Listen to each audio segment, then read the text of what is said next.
Hello everyone, welcome to What If Naruto Was in Record of Ragnarok movie. Before we start, please go support Dragneel Slayer for writing that awesome fanfic. This is the translated version I made. There will be some mistaken characters' gender, but of course Naruto is a male.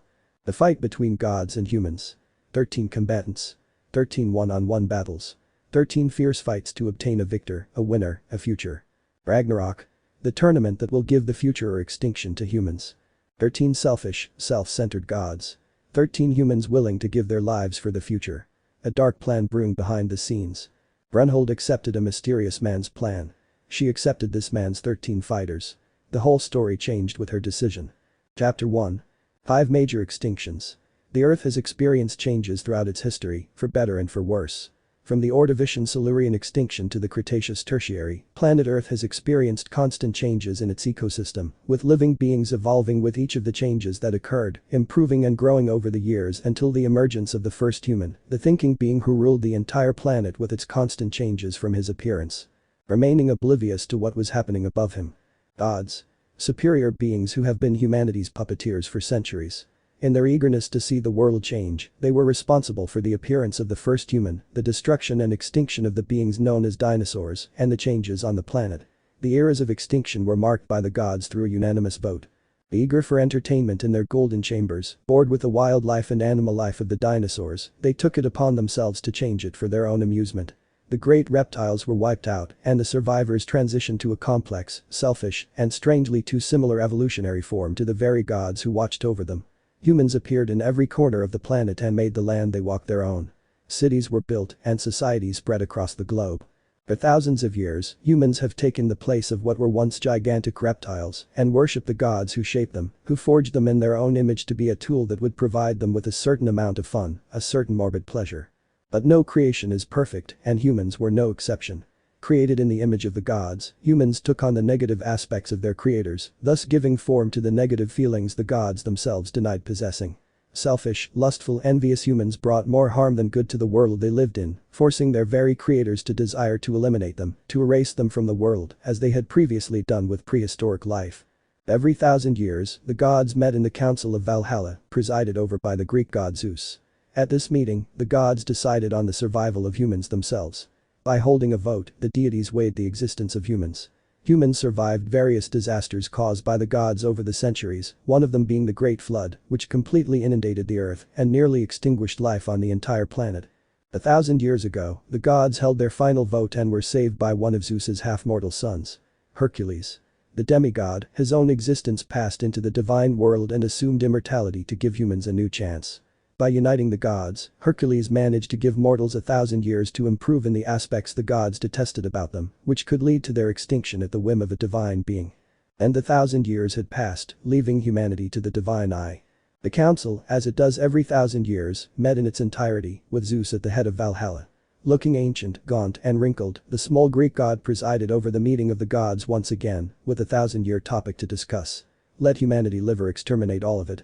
The study of humanity had been carried out by all the gods over those 1,000 years. Having been removed from humanity by the pact with Hercules, which included a pact that the gods would not intervene in human affairs, the gods merely observed daily life and the actions of humankind up to the present day, taking note of the faults and successes of humans themselves, which the gods would not really take seriously. They were gods, the creators of humanity itself, and like its creators, they had the right to destroy them, to discard them. Each of the gods cast their vote at that council. Unanimously, humans would be eliminated like prehistoric life. Extinction was just a step away, a small gesture from the council president, and humanity would cease to exist, seeking another tool to amuse itself with, another toy. But the rules had to be followed. The Valhalla Constitution, Article 62, Paragraph 15. Ragnarok is the confrontation between gods and humans. One-on-one battles over 13 constant clashes. If humans win, extinction will be abolished, and the gods will have to wait another 1,000 years. But if the gods win, humans will be erased from the world as stipulated in the vote. A futile confrontation, for humans are mere mortals, and the gods wield the power of the world, the power of what they are. Gods. With hair as blue as the night itself, a woman, a Valkyrie, made the decision for the gods to give humans a chance to survive for another 1,000 years. Another 1,000 years for change and improvement. But of course, this decision and this article were mockingly questioned, as the ability of a human to defeat a god was almost nil, non-existent. However, this woman knew about the pride and ego of the angry gods. As an intelligent woman, as a commander of armies, she struck directly at what made the gods more human than they believed. Their pride and ego, obtaining the results she expected and wanted. Ragnarok would be carried out. 13 gods would face 13 humans in individual combat and would reach the top by trampling over their enemies, over the lifeless bodies of sinners. The gods saw themselves as the winners, and humans had no representative within the council who could represent them. That was why the demigoddess designated herself as the representative of humans. She would be, along with her sisters, in charge of selecting the most powerful representatives in all of human history, willing to go to the darkest corners. The cards were on the table. The pieces were dealt in that complicated game of survival, and that woman would have to decide which fighters would win. However, who would be the best humans to fight the gods? Who would have the power to confront them? The woman possessed a plan, a tool that could give them victory against the gods. Now all she needed were fighters, those who would risk their existence for the future of humanity, for those who could not fight. All of this appeared in the form of a dark figure, wrapped in a black ragged traveling cloak that completely covered its body, its face, and even its eyes, obscuring any features the Valkyrie could glean from the figure. This figure was of average height. If someone were to measure it, they would probably be around 5 feet 7 inches tall, giving it an athletic build completely hidden beneath the threadbare cloak. The Valkyrie's green eyes caught the slight silver sheen on the figure's right hand. It was fleeting, a single second, and small in size. She deduced in seconds that it must be a jewel, a small ring adorning that appendage. Silence fell in the hallway. The breathing of the occupants was the only sound. Not even the flutter of a mosquito could be heard, creating tension between the woman, the girl accompanying her, and the figure standing in front of them, completely covered by her cloak. The first thought that came to the woman's mind was that the figure might be a god, a minor one dissatisfied with the greater gods. This, of course, was only a guess. Which god would help her after summoning Ragnarok? No kind or flattering words came from the gods who watched her and heard her summon Ragnarok, so it seemed strange to her that a god, whether minor or greater, had decided to help her. The gods had united against her and her idea of Ragnarok, of pitting humans against gods. But they were in the home of the gods, in the enclosure that mortals could not enter. What else could be standing before her, staring at her from the darkness of its hood, generating a constant uncertainty in her thoughts? Both the eldest and the youngest could feel 2 eyes watching them, boring directly into them like a sword. The youngest, only 1,000 years old or so, felt the gaze much more deeply than her older sister, even reaching for the area of her chest where her heart was located. At this, the eldest of the Valkyries took a step forward, shielding her younger sister from the unknown figure's gaze. As the eldest of the 13 Valkyries, the dark-haired woman was determined to protect her sisters. Of course, she had her own temper, but she also had her own plan for Ragnarok, and it involved her own sisters. Losing one of them prematurely could disrupt everything her mind had planned for the moment. Jer? Are you okay? The figure seemed to realize the impact of his gaze.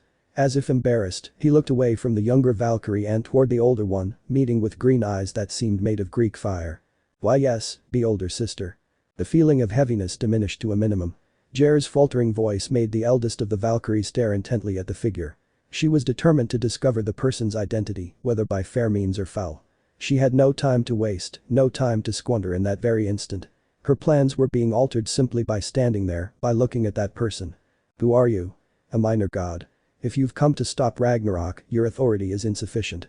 The council has established a confrontation between the— Oh, little Valkyrie, the voice coming from the figure sounded thick and hollow, hardly human, and it was a voice that neither of those 2 women could recognize or place. I have come precisely to help you with that task, to obtain your long-awaited victory over the gods that you have so longed for. You have wished to defeat the gods for some time now. I can see it in your eyes, in your rush to end our conversation and find your 13 fighters. However. The figure extended its right arm. The cloak moved slightly, allowing the Valkyrie to observe its right side. It was naked at first glance, revealing the tanned skin that seemed to be hidden beneath the cloak. There were no scars, but she could see a dark mark placed right on its side. If you rush ahead and don't listen to what I have to say, your entire long-awaited plan against the reign of Valhalla, the gods, could be jeopardized. Valkyrie, I'm giving you your 13 fighters. 13 combatants who will demonstrate the raw power of humanity and its limits in the face of the gods. And without you having to use your secret weapon against them, woman. As a rule, humans were inferior to the gods themselves. Few cases emerged in millennia of history that could refute this idea. The only mortals who gained the ability to kill a god were those who had some of the god's blood in their veins, like Hercules himself. This rule had been what forced the greatest of the Valkyries to seek a way for the gods to perish before humans, finding only one, and it was obtained from one of the gods themselves. No. Holland. A technique of the Valkyries, of you the arm moved and the index finger of the right hand pointed at the eldest of the Valkyries. It is your weapon against the gods. Uniting the soul of a Valkyrie with that of a human to forge a weapon capable of taking the life of a god, to spill his blood on the arena. I must say that it is something pathetic and unnecessary. Are you so desperate that you will give the lives of your sisters against the gods? Is this the only method you have found in 1,000 years? You have done a pathetic job, Valkyrie. Those statements sounded strong and confident. The youngest of the 13 Valkyries stared at her younger sister's back. Volund, the technique that forced them to unite with a human soul, could and would lead to their deaths. What kind of thoughts had her sister had that made her decide on that method? Would she risk all of them to obtain what she was seeking? It was something selfish, Machiavellian. I'll do whatever it takes. Will you reject my words then? I see they've had an effect, for your fist is producing itcher. Do Valkyries have itcher anyway? Golden drops fell onto the white floor.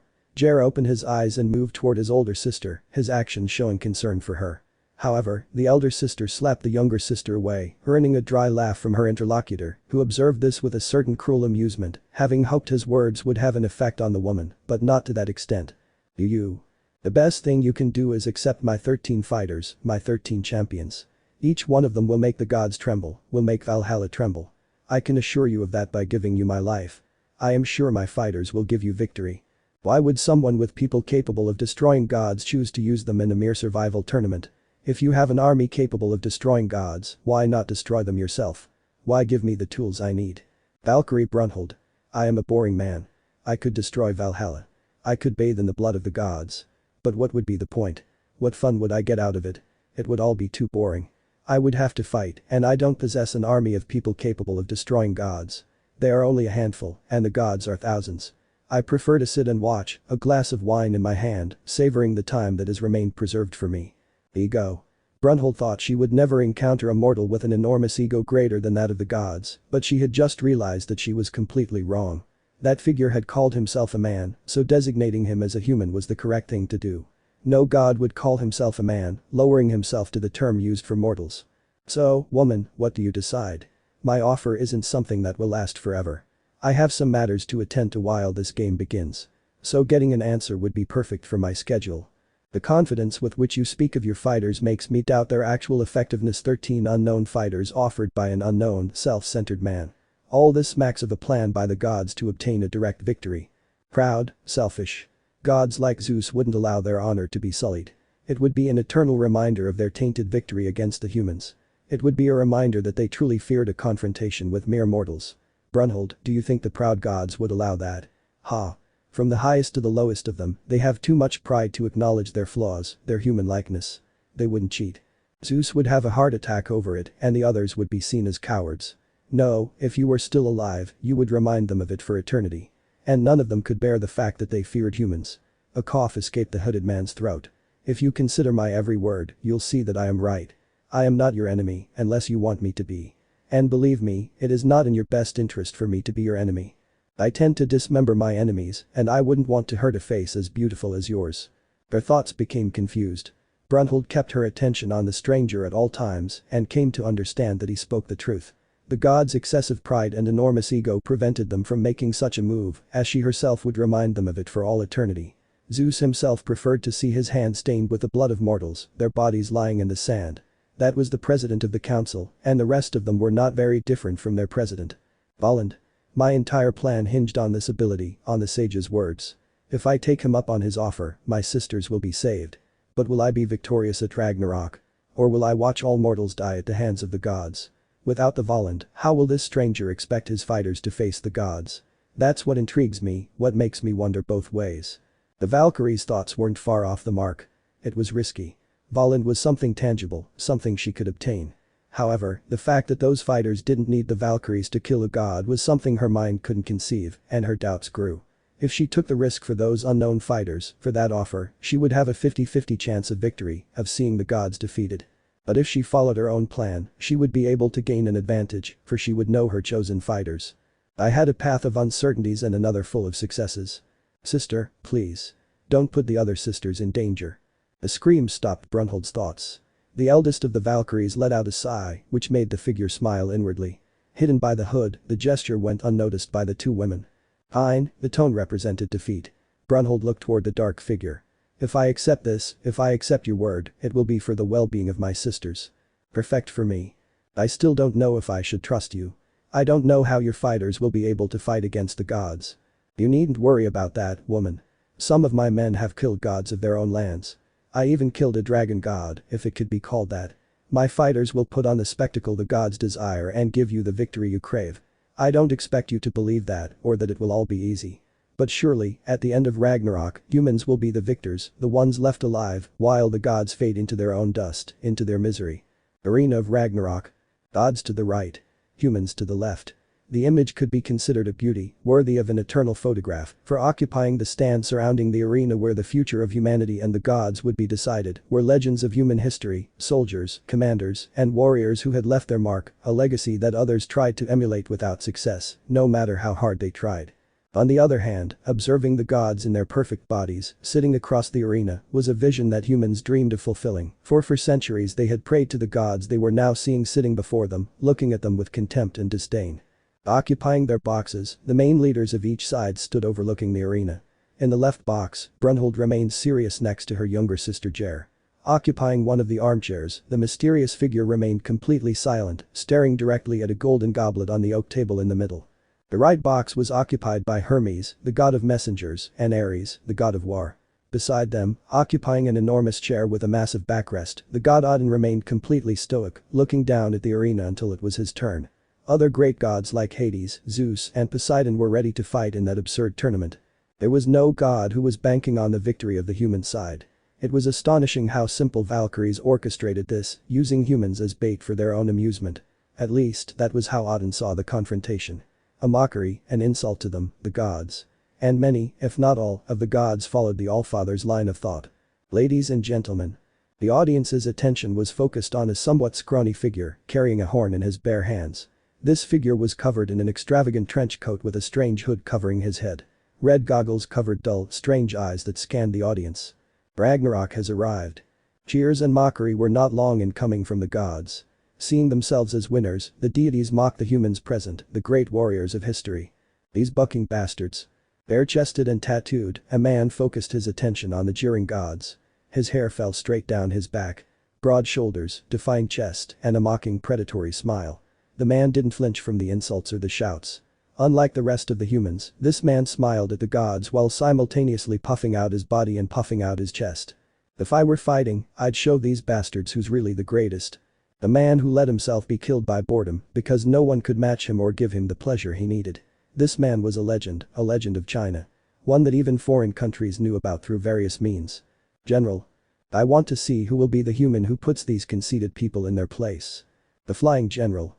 The strongest warrior of the three kingdoms. Lu Bu looked straight down at the arena and with a mighty shout, made his position clear. It just proves that humans are more than what a god believes. Deafening. Cutting through the silence, that roar of battle filled the stadium. Half the audience just laughed. A third remained silent. And the rest stared at their general, the man who made China tremble. Ahem selected as the presenter, the Norse god Heimdall cleared his throat. He didn't want to be there. Along with the rest of the gods, he had voted for the extinction of humans. And now he found himself in Ragnarok, a fight between powerful gods and weak humans. It's time for the first round to begin. Will humans be able to take a meager victory against the gods? Will the gods be able to prove why they are superior? Humanity has chosen its destiny by summoning Ragnarok.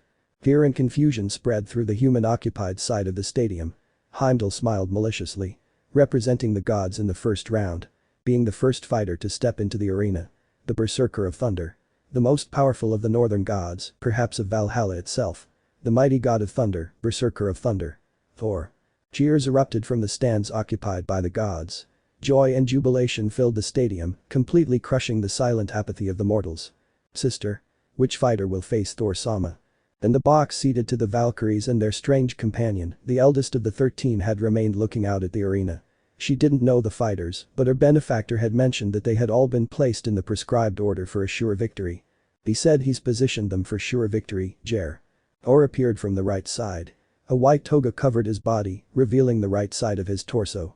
His blood-red hair swayed slightly, like threads of destiny. A thunderous sound accompanied the hammering of the god's gigantic hammer.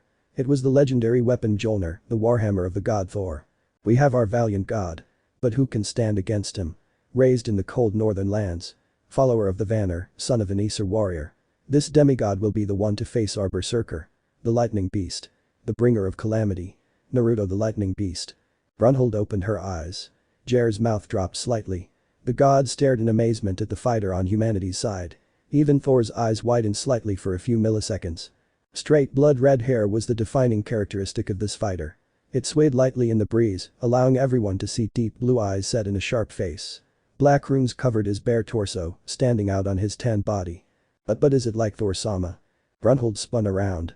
Green eyes focused on the hooded figure, demanding an explanation. At this, the man made a slight gesture with his hand, earning a grunt from the Valkyrie. He's Thor's son. Don't worry. I acquired him on my adventures, on my travels. I'll give you a more detailed explanation when you see the power of humanity, my dear.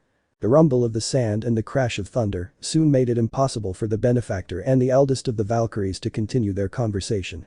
The gasps of the gods and the cries of humanity were another incentive. This is bullshit, man. Mjolnir hovered against the human fighter's right arm. The Redeed grinned wildly, framing his smile with the fine locks of hair covering his forehead. You were never much of a talker. Not even with your mother. Slicing through the air, a golden spear spun in the young fighter's palm. He planted his feet on the ground. He shifted his weight to his left leg and thrust Mjolnir to the side. But it's time I get a shout out of you. Gunner. Thor was swift. Letting his instinct speak for him, the god extended his right arm as he watched the golden spear attempt to pierce him.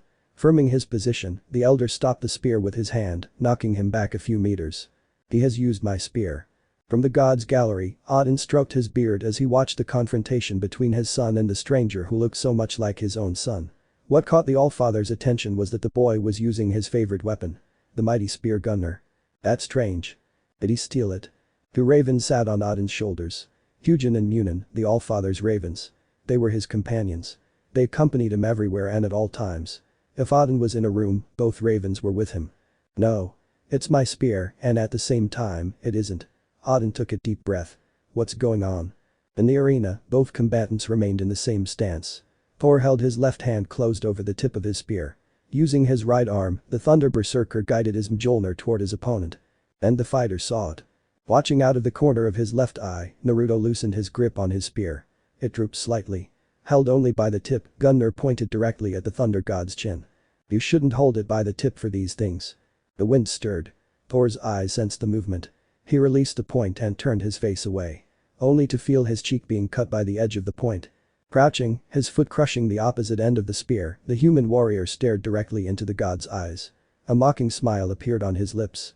I told you. You should have held Gunner tight. Thor brought his hand up to his face. When he pulled away, he saw blood wetting his fingertips. That weapon, that movement had hurt him. And no one in thousands of years had ever managed to hurt him even a little, something that excited him, made his blood boil beneath his skin. You hurt me. Isn't it obvious? I possess Gunner, one of the legendary weapons of the northern gods. Of course it would cut your skin, idiot. The strongest Norse god. A title that seemed presumptuous, too flashy. But Thor was the most powerful god among his kind. During an invasion of giants, Thor defeated them using the divine hammer Mjolnir, freeing Asgard from destruction. Even his hands were covered in gauntlets, so the weapon could withstand the god's power. The gods were astonished. They looked at Thor, saw the blood. A human had withstood the first blow from the mighty Thunder Berserker and had slightly wounded him. Perhaps they were too surprised to see Gunner in the hands of a mortal, but it only made the divine spectators' tempers flare. Blood. Yes, it's blood. You know what that is, right? It's what? Wind whistling. A loud creaking. A muffled moan replaced the words entirely. I want more. Thor had moved at a superior speed.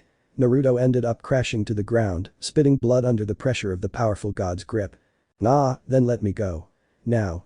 There was no time for a reply. The fighter twisted his waist and wrapped his legs around the god's arm. Before Thor could respond or object, he was thrown forcefully in a headlock that separated him from his prey. Ah. You're strong. Thor turned and dug his feet into the sand. I must admit, for a mimic, you're pretty strong, the god began to stand up. But I'm much stronger. Naruto reacted in time. Thor moved forward. Picking up Gunner, the human warrior prepared to pierce the Thunder Berserker. He charged fearlessly. The spear pierced flesh and muscle, but failed to fully penetrate both limbs. Taking advantage of the surprise, Thor withdrew his right arm and gripped the spear shaft firmly and firmly. Don't underestimate the gods. Don't underestimate me. Using force, the god of thunder began to lift his adversary, using Gunnar as if it were a stick with only a leaf stuck in it at the other end. And don't underestimate humans, idiot. Standing right above Thor, Naruto fearlessly unleashed Gunnar. Surprised, the Norse god finally fell to the ground under his opponent's powerful double knee strike. I said my fighters would surprise you. The benefactor spoke in a deep, direct voice. Confusion filled the stadium, followed by silence. Gods and humans alike watched as a human struck down the most powerful god in the Norse pantheon, overwhelming him at times and even wounding him. Thor-sama has never had children with a human. There is no record of a demigod in all of Valhalla. Brunhilde looked directly at the figure. The eldest of the Valkyries was leaning on the railing of the box, watching with the others as her fighter battled the god Thor. Where did you get him? Are you going to keep asking questions? Even when you've seen the power of one of my fighters? You're too persistent, Valkyrie. And I don't like persistent people too much. I tend to make them disappear quite often. Your identity is hidden behind the name Benefactor. Your fighters, at least the first one, have proven to be the son of Thor with their physical appearance. Do you think I can afford not to be persistent? You have a very valid point there, Valkyrie. Sister. Screams reached them both. Beneath his hood, the man smiled while Brunhilde watched in amazement. The warrior of humanity had shattered one of Thor's jarring Reaper Thor's black gloves that keep his power in check, and blood was running down the god's arm, staining the sand drop by drop. I've wounded you twice, Thor. Twice. Is that all the strongest Norse god can do? Sparks flew. Thor's body contorted in a strange way that gave the impression he was losing his balance. But he was quite the opposite. Straining, Thor grasped Mjolnir as electricity coursed from his hands into the hammer. The power of a god. This is the power of a god. Thor's hammer. The atmosphere was charged with electricity. Excitement, surprise, and anticipation filled the stadium. Seeing the god Thor use his power, his brute strength, against someone other than a god was strange and exotic in many ways. Thor would only use the attack if he truly considered his opponent worthy. Gods. Dragons. Demons. Gunnar spun in its owner's hand. Thunder roared, and Mjolnir shattered the skies with its direct attack on its enemy. Bucket. A metallic echo overrode the roaring sound of the thunder. Gunnar. He stretched out his arm. He twisted his torso as if throwing a javelin. The demigod planted his feet, took a deep breath, and shot his spear against the god's movement. Thunder and wind collided. A column of thunderstorm rose, generating fierce winds that raised the hair of the spectators. Wind and thunder. A thunderstorm. Oh ho. Lu Bu smiled savagely. The most powerful of the legendary Chinese men, he watched alongside the spectators as their powers and techniques clashed. His skin prickled. His hair bristled. But his eyes shone with longing, with a desire for much more, to be able to immerse himself in the fight he was watching. I'm not finished. Thor stared at the golden glow of the spear. The wind pressure disappeared in a split second. The shadow of his opponent appeared behind him, projecting itself against the orichalcum floor. He moved Mjolnir over himself. Another thrust and an explosion accompanied the clash between Gunnar and Mjolnir, two weapons of legend, two powerful weapons belonging to Scandinavian folklore. The crunch came from that crash. Have you woken up? It's a good time for that. Naruto lowered Gunnar. Separated from the god, he witnessed the change in the divine hammer. Mjolnir's structure shattered completely. Cracks appeared, and a veiny, reddish mass appeared beneath it. The heat the hammer gave off reached the demigod. Oh, that's hot.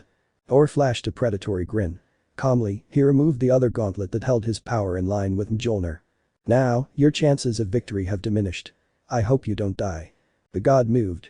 He threw the hammer at his opponent. Die? I would just cease to exist. Naruto flexed his legs.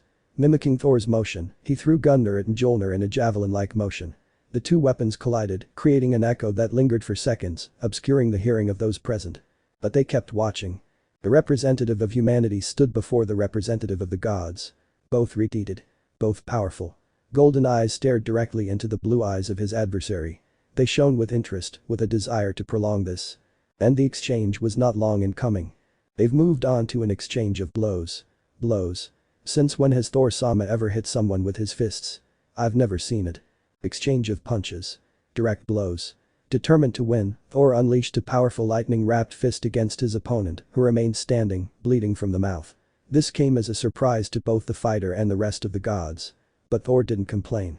He smiled broadly and fired a second direct blow, slamming Naruto into the ground. This is what I was looking for. Blow by blow, Thor unleashed his anger, his yearning for a memorable battle that would make his blood boil. And that was what Ragnarok was giving him. A truly memorable battle. This is not unilateral. On the 10th blow, Thor felt his fist connect with something. He looked toward it, finding his opponent's forearm blocking his lightning-wrapped fist. A deft blow. The god felt the pain run through his body like a whiplash, like a spark passing through his spine. His body was forcibly displaced, and blood trickled from his mouth for the first time in hundreds, thousands of years. I know how to use that, you know. Blood dripped from his face, and he didn't seem to care. He was barely recognizable, if any of his acquaintances were in the stands at all. Naruto stood up straight and, like Thor before him or Lu Bu himself, displayed a proud, savage smile. He was a worthy son of his father. If you hadn't answered, this would be boring. Thor closed his hand around the handle of the throbbing Mjolnir. Naruto pulled Gunner from the sand. This is going to be the best thing ever. God, you barbaric bastard. Thunder sliced through the air and advanced toward its target's body. Mjolnir came down with a mighty thunderous crash, its command to crush the target. Both Norse weapons collided mid-air. The resulting burst of energy sent both fighters several meters backward. Ugh. Naruto took a deep breath. His arms were shaking, his body was trembling. He'd spent years longing for that confrontation, that fight. His dream of bathing his hands in Thor's blood was coming true. Get out of your thoughts, human. The wind whistled. Hair stirred. A smile spread across the human fighter's lips. I'm still in the game. Naruto twisted his body. He placed Gunner horizontally in front of himself and took the impact of the divine hammer. He was thrown backward, leaving a trail of dust. That flimsy defense couldn't stop Mjolnir. Steam escaped from the human fighter's hands. Mjolnir, in its awakened form, had given off heat and his skin had suffered from it. Now his hands were red and the stinging pain was real. That burns. Good. This is the thrill of battle, what a warrior would enjoy. A true warrior. I have the blood of a warrior. Wind began to converge around the demigod. Naruto's hair whipped wildly past his eyes. He seemed to be in the eye of a hurricane. The blood drained away and his skin seemed to lighten slightly, a little paler. Warriors decide their lives in war, in battle. Sparks surrounded the Thunder Berserker. He looked at the lightning bolts enveloping his adversary. A decisive blow. One that will determine the winner, the strongest. Gerard Thor's hammer, Gerard technique. Awakening of Thor's hammer. One hit. That's what I need. A devastating one. Goddess Devastator. 2 attacks wrapped in the full power of their executors. 2 expectant audiences. A collision of powers that shook even Valhalla itself. And a single result wrapped in dust, wind and lightning. Chapter 2. Dust clouded the spectator's vision. Roaring, the thunder of the mighty Thor shone among the rubble, generating a captivating play of light that kept gods and humans alike expectant of the most likely outcome of that confrontation. Victory for the Thunder Berserker, victory for the most powerful god of the north, and the first victory of the gods in that tournament that humans were forced to participate in to survive. What chance did a human have of defeating a god? What chance did a half-god have of defeating a full god? Throughout history, few such instances occurred. The gods were powerful, arrogant, and filled with a pride that wouldn't let them back down from what they were, from their blurred perfection. Blurred, because the gods weren't perfect. Ragnarok brought out the imperfection of all immortal beings. They were proud, possessed human feelings, and possessed egos too lofty to be considered gods by humans themselves. And that only underscored the power of the gods. They, all of Valhalla, had accepted Ragnarok to demonstrate the power of the gods, so that humans could contemplate the greatness of their creators in all their splendor. It was vain of the gods. They demonstrated their most human and at the same time childish side, which even humans couldn't understand. Brunhilde herself couldn't understand how those beings who called themselves gods acted more human than humans themselves. The phrase God created us in his image and likeness could be seen as too accurate, too fitting when the gods appeared so human that even they could not recognize themselves. Slowly, as thousands of eyes watched the arena, the dust disappeared before the audience, revealing what remained of that first battle, the first confrontation between gods and humans for a future or extinction. Brunhilde leaned her torso against the railing. Her eyes, green as Greek fire, watched that scene with a certain fascination. She wasn't the only one, of course. Gods and humans alike watched, waiting for the outcome. They wished they could be the first to see the winner of the brutal confrontation. Once in the arena, Heimdall walked toward the fighting area. He took cautious steps. He looked at both figures standing there, their faces bowed to the ground. He was the first to notice the crimson liquid running down both fighters, soaking their clothes and dripping onto the orichalcum floor. This is. Muffled screams escaped from the spectators. A brutality, that's what the humans called the image. The gods, accustomed to similar images, stared only at their representative. They were waiting for some sign of life, to shout that they had won the first round of the confrontation with the humans. The gunner is piercing Thor Sama's chest. The youngest of the Valkyries pointed out the enormous wound in the Thunder Berserker's chest. The gold had been tarnished with dark garnet. Slowly, like a calm river, the divine blood of the god Thor trickled down it, still fresh and recent, wetting the hand of the representative of the humans. I'd say it's a glorious image. But maybe the Valkyries were too fond of Thor. 66 Jotun felt him Mjolnir and Thor. In the greatest clash between the Asgardians and the Frost Giants, the Thunder Berserker emerged victorious, destroying the largest army of giants with his mighty hammer. Seeing that god impaled on a spear, defeated by a human was something no one in all of Valhalla could have expected. The human is destroyed. Thor wasn't the only one injured in that fight. The representative of the humans, the fighter of the Gungnir, had received a wound that made the humans vomit. His left side was completely crushed, turned into a bloody mass that revealed small white pieces, representing what had once been bones. That wound even reached the fighter's handsome face, crushing the entire left side beyond repair. Heimdall? Who's alive? Who won the fight? Deciding who would win by looking at those images could have been a simple task. Based on the wound, Thor had clearly won, since the human surviving being crushed by the divine hammer was completely impossible. But was that possible? Was Thor alive? Heimdall stopped looking at the human and his mortal wound. He rested his eyes on the figure of the Thunder Berserker, searching for any sign of life escaping from the god himself. A twitch, a sigh, a small breath. And neither of them seemed to be alive. Neither of them show any signs of life, Lord Zeus. The eternal seconds of silence were broken by Heimdall's declaration, filling the ears of gods and humans alike. Such a declaration raised a cry from the gods. Both. Did you check, Heimdall? It's Thor. A human killing Thor. Ha. I hope you're wrong, Heimdall. No god has ever defeated Thor before. Don't play with that. But no matter how many complaints Heimdall received, he kept staring at Thor's figure, waiting for a simple breath, a simple gesture that would indicate that he was alive and silence the rest of the gods in the audience. That moment the gods are looking for will not come. Brunhilde and Jer looked at the benefactor. His voice sounded confident, calm, as if he had already expected this outcome. Because of this, he seemed focused on peeling a single orange, showing off his scarred tanned hand with a green ring around his index finger. Because you said so. Thunder has pierced the god's heart. He has shattered it. Not even a god can bear to have his heart split in two by an enemy attack. Not even someone like old Zeus or Odin could bear it. Fragment by fragment, the orange peel fell at the hooded man's feet. This tie between humans and gods gives a glimpse of what humans can achieve. I told you the Volund wasn't necessary, Valkyrie. Volund had been the ace in the wheel for the eldest of the Valkyries. Using his sisters to create divine weapons that humans would use against the gods. That was his goal, his plan to overcome the brutal power of the divine beings they were facing. This isn't. Humans have many more possibilities, many more abilities than you think. You have done your part so they can defeat the gods. I have done mine so that humans can truly defeat the gods. The last piece of orange peel touched the ground. The benefactor inserted both thumbs and split the fruit in two. He felt the juice wet his skin. All my fighters come from the same man, a human who has fascinated the universe with his countless ways of refusing to give up in the face of adversity. The man handed half of the orange to the youngest of the Valkyries. Idiot. Orphan. Blockhead. The possibilities of how one can refer to him are endless, some better than others. And he has always responded in his best way. By surprising people. He won over a village. He killed two gods. He faced a monster. He brought light to the desperate. Is that why you chose him? Is that why you'll use copies of the same human to destroy the gods? No, that's not why I use it. It has so many faces, so many aspects.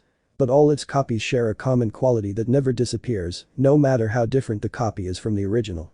It will never give up, it will never give up an inch of ground. That is. Impossible. Villain. Hero. It doesn't matter what he's like in the chosen world. I haven't seen a single one of them give up on what they're doing, back down in the face of adversity. Of course, each of them will take a different path, an opposite way of finding the solution. Some use their minds, others use force. But the point is, they won't give up, he won't back down. As if it's built into their DNA. Finding a single one of them who utters the word I give up is more impossible than seeing a victory of humans over the gods. Brunhilde felt those words as a sincere declaration. It seemed her benefactor knew his fighters, or fighter, too well. Had he researched them for years? Perhaps centuries, repeating the cycle. How many of those fighters were half-gods? How many were real humans? Sister, the sweet voice of the youngest of the Valkyries, brought the eldest out of her thoughts. Who do you think the gods will use to confront us? Who will be their representative? Both sides had lost and won the first encounter. The gods, proud and self-centered, saw this as a clear defeat. The humans saw it as an opportunity, like the flame that spurred them to fight against the beings they had prayed to at some point in their lives. But even though Thor was defeated, the gods knew their own strengths and weaknesses among their comrades. Their entire roster were fighters the leaders knew, that Zeus knew. The dirty old man will be next, right? Neither Brunhilde nor Jer refuted that statement. Over the millennia, perhaps since the Big Bang itself, Zeus had spent his time with far too many men and women, both mortal and divine. Hundreds, thousands of his children had walked the face of the earth and grown up under the weary gaze of the god's wife, serving as an eternal reminder that her husband was too human a bastard to be a god, tainting the divine appearance with his lust. Zeus will be next. I can feel it, I feel it in my very being. Brunhilde meant it. Zeus would be next in that confrontation. She could, and she was certain of it. He's probably wondering if we're using Volant. He's wondering how we were able to take a draw against the gods, to kill Thor's Sama. You rebel against Valhalla, and you respect Thor. Valkyries? Who understands them? Who will be our representative? We don't know our roster. Only you know the fighters we'll use in Ragnarok. Orange juice filled the man's mouth. The powerful fighter. Zeus is a perverted old bastard who overthinks with his flaccid, wrinkled member. For that, I have a fighter with a libido as high as his and physical abilities that will give hope to those who lack it. Do you expect a single human to be the hope of an entire race, of millions of people throughout history? The history of humans, 7 billion years erased as if they had never existed. That's what you're risking, what humans are risking when they confront the gods they worshipped. Dramatic. I know what's at stake. That's why I made the best selection of fighters to fight the gods. His index finger pointed toward the arena. The benefactor looked toward the eldest of the Valkyries as he pointed to the arena. Gods and humans have seen the gods' weakness. A tie. The gods see it as a defeat. Humans see it as a victory. How do the Valkyries see it, child? The human fighters represented 7 billion years of human history. From its creation to the present day, passing through every evolutionary stage of the dominant race on planet Earth. The gods simply wanted to erase it, make it disappear as if it had never existed, as if it were dust. The benefactor's words held a grain of truth, and Brunhilde knew it. A tie was something no one had been able to imagine, least of all the gods. Throughout history, the humans of the North had prayed to the Norse gods, believing in their power, in their warrior figures spreading their faith. So why would they see a human victory over one of the gods they worshipped? Even the humans were surprised by such an unexpected outcome. It's time to look for the second participant, beautiful Valkyria. The hooded figure stood up. With a harsh sound, the man's clothes brushed against the chair he'd previously been sitting in, creating a smooth fluid motion that barely revealed the clothing beneath the cloak. We can't afford ties. Troop morale. Have you never heard that phrase? You're a Valkyrie, a warrior, a soul seeker. You've probably heard that phrase, right? Soldier morale is the most important factor in a war. A factor that even surpasses armament or numbers. Morale can determine whether you win a battle or lose it. What does morality have to do with this? The first round is over, Valkyrie. And the gods have seen firsthand that humans are much more than they believed. Desperate for victory, they will unleash their greatest weapon against us. After the fight between Zeus and the monster, our chances of victory will be greatly improved. Millions of alternate worlds, from other realities. The benefactor had gathered the 13 fighters he deemed most suitable for that event that would either save or end the human race. And one of those 13 worlds caught his complete attention. There was nothing special about that world, for it was almost like any other world he had visited throughout his life. Shinobi, chakra, eternal and bloody battles that devastated nations. However, as in every reality, there was something that caught his attention. He had expected another fighter using chakra, accompanied by the most powerful beast in that world. But what he saw was completely different and gratifying. I hope you're visible. The three stopped in front of a Japanese-style sliding door. Behind the hooded man, the two Valkyries kept their distance while trying to form an image of the fighter waiting for them in that room. Was it a monster, as the stranger had described it? If they followed the preconceived notion, they could only expect a real monster, perhaps with 4 arms, or 2 heads and a pair of wings, or perhaps with dragon skin covered in scales. They could even see the image of a tail whipping against the orichalcum floor, generating a thunderous sound. The benefactor was the one who broke the silence of that eternal minute. Grasping the edge of the door, the man pulled it open, revealing what lay behind it. They found a Japanese-style room without much decoration. Only a single futon occupied the center of the room, a huge one that left no room for any other decorative objects. On it, various items of clothing were scattered in no logical order they could follow. He's almost like Zeus. I don't remember if he has children. Pierre looked away, and Brunhilde shamelessly stared at the naked body of the second fighter on the human side.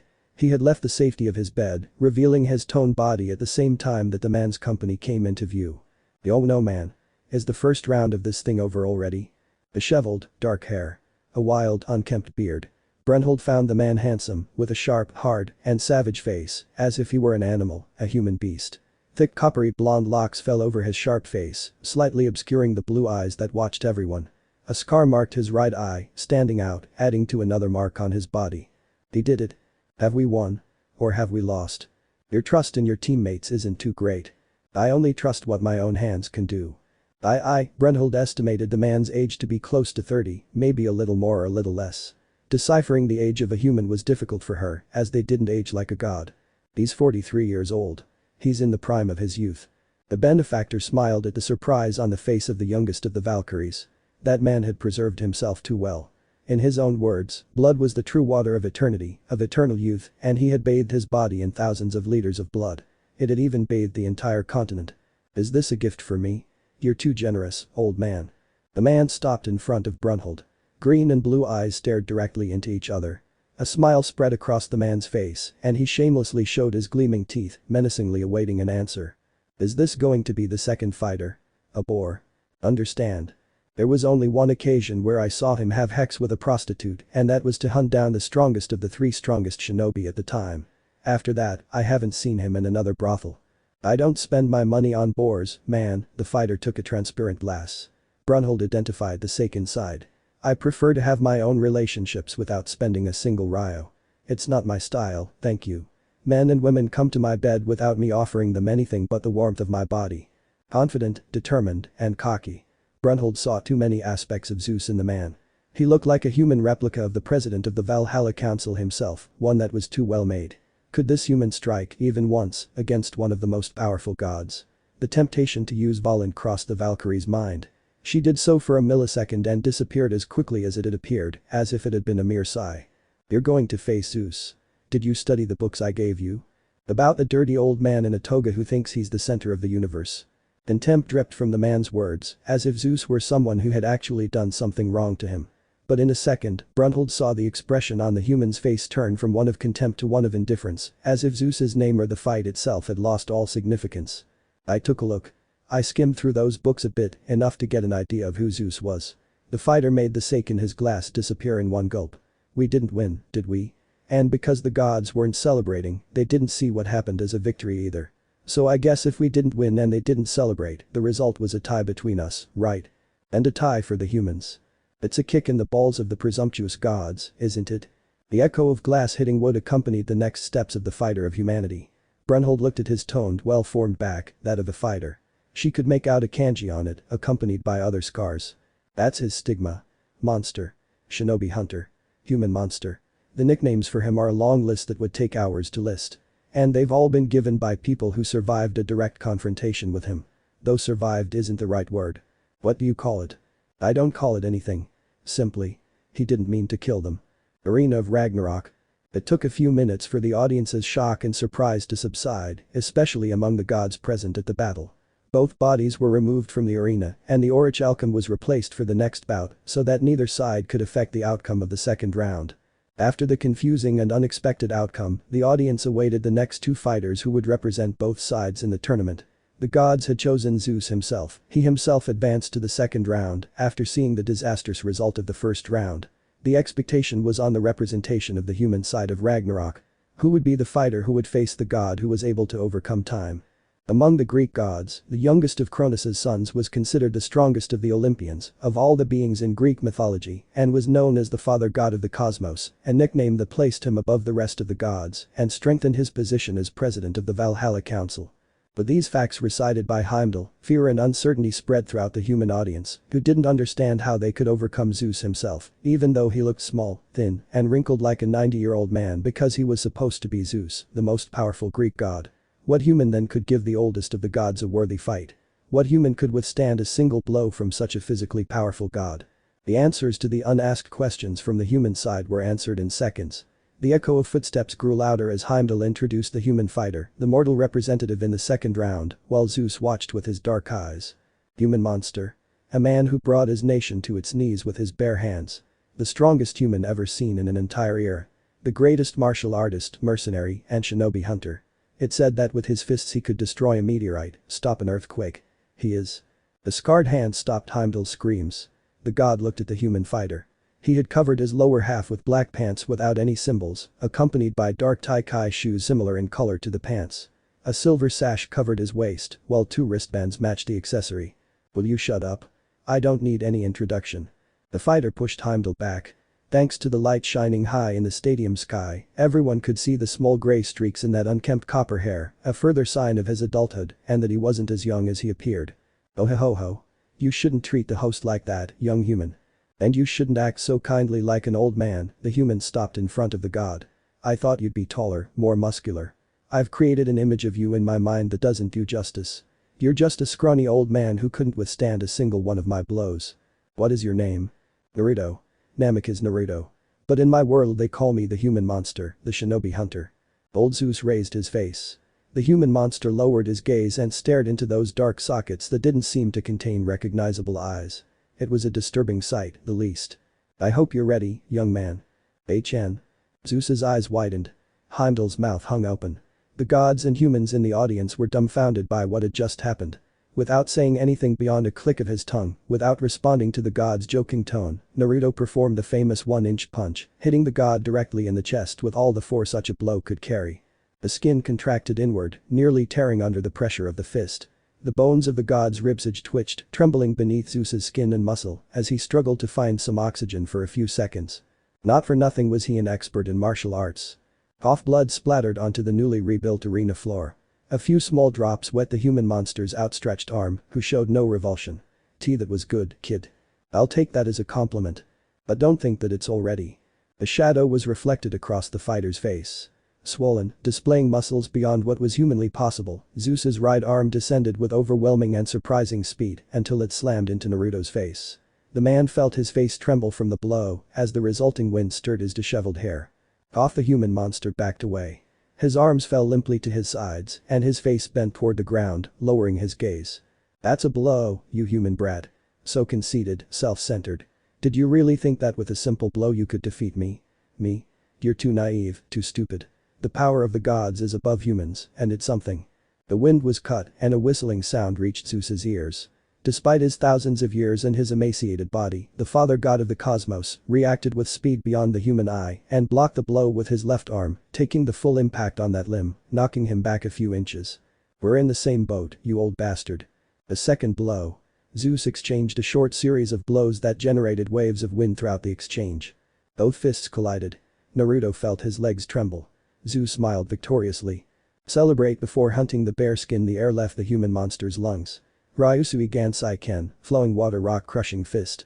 The god opened his eyes. Swift, the human monster's blows landed directly against the god's torso, one after another in a constant exchange between the fighter's right and left arms, resembling the constant sting of a rapier at a maximum speed that made him almost invisible to the human eye, but not to the divine. Determined, Zeus finally reacted to the movement of that attack. He lowered his arm just as his opponent's left limb attempted to strike his torso again. Both arms, Zeus's and Naruto's, collided at one point, generating a blast of wind that shrank the skin of both fighters and their faces, transforming them into a wrinkled visage, older than either of them appeared. Steam escaped between the bodies of the two fighters. "I'd say this burns a bit. You've generated a feeling in me I haven't felt in a long time. In a full millennium, maybe longer. Do you use Voland?" "I don't know what this thing you call Voland, old man. I only use my monster strength to shatter your dusty bones." Naruto reacted with a counterattack. While both kept their arms together, making an attack impossible with those limbs, the human monster performed a direct attack with his right leg, striking Zeus's chin. Blood splattered the old god's gray beard. "NGH." Zeus tried to lower his face. Naruto moved his hands and grabbed both of the god's wrists and pulled the old man's arms towards him. When Zeus was within reach, the human monster swung his leg and slammed the god into the ground, smashing his face into the orichalcum floor. "Focus, dude. This isn't fun." The human monster let his instincts run wild. He smashed Zeus's face into the arena floor repeatedly, without fear of the consequences. What fighter would fear the consequences in a fight? He was fighting, enjoying himself. He wasn't going to stop just as he was crushing the god. It all happened in a flash. Naruto was crushing Zeus, and the next second, Zeus was counterattacking the human with all his fury, with all his strength, to separate him and escape the barrage of blows from the human monster. The gust of wind blew.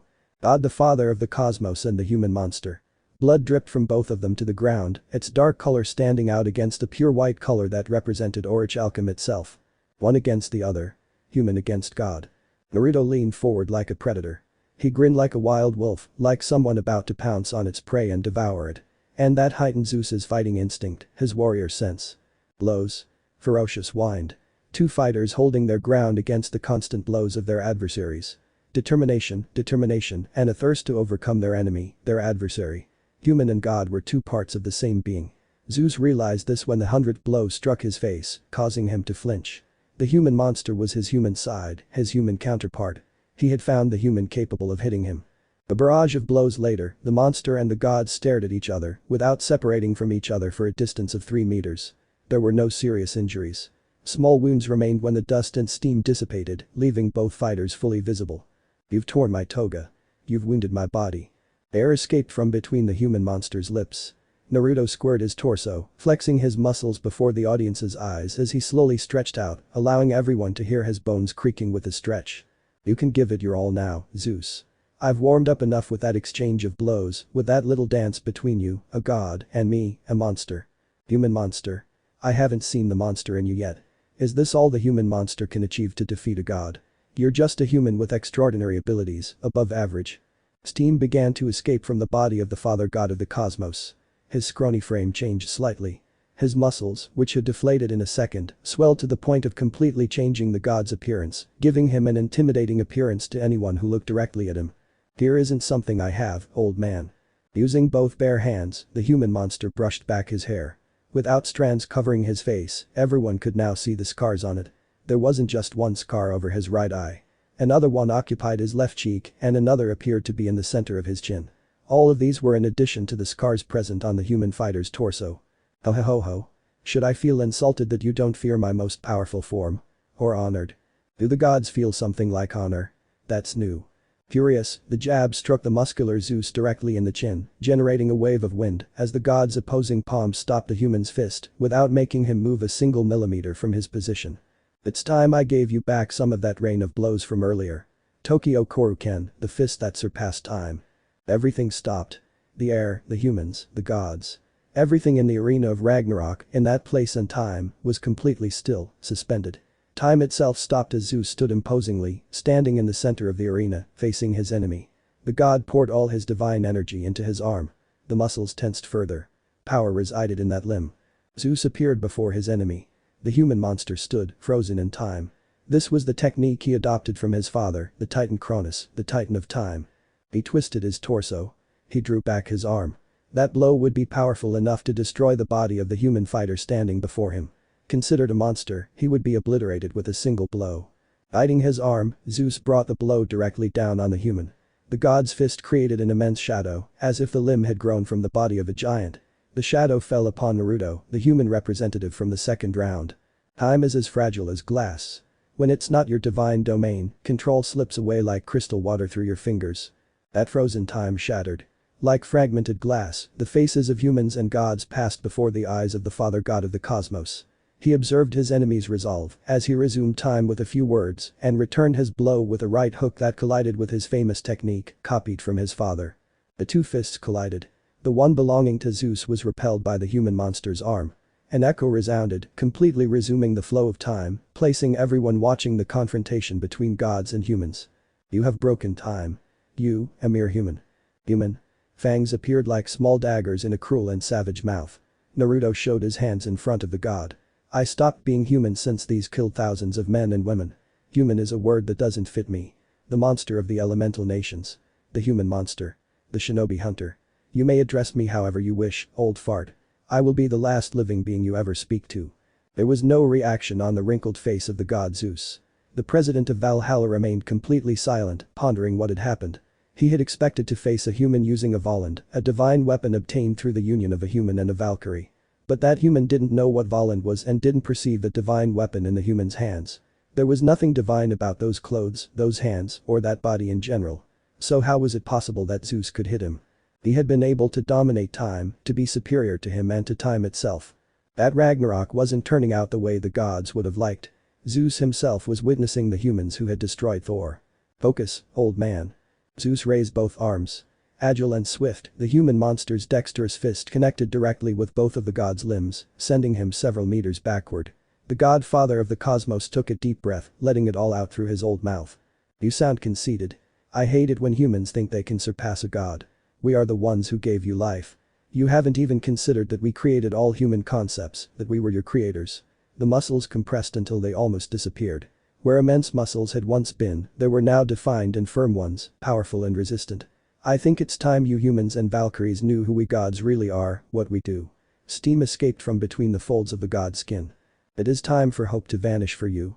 Hope. That had been the word the benefactor had used to refer to him. Hope. He was the hope of the human side.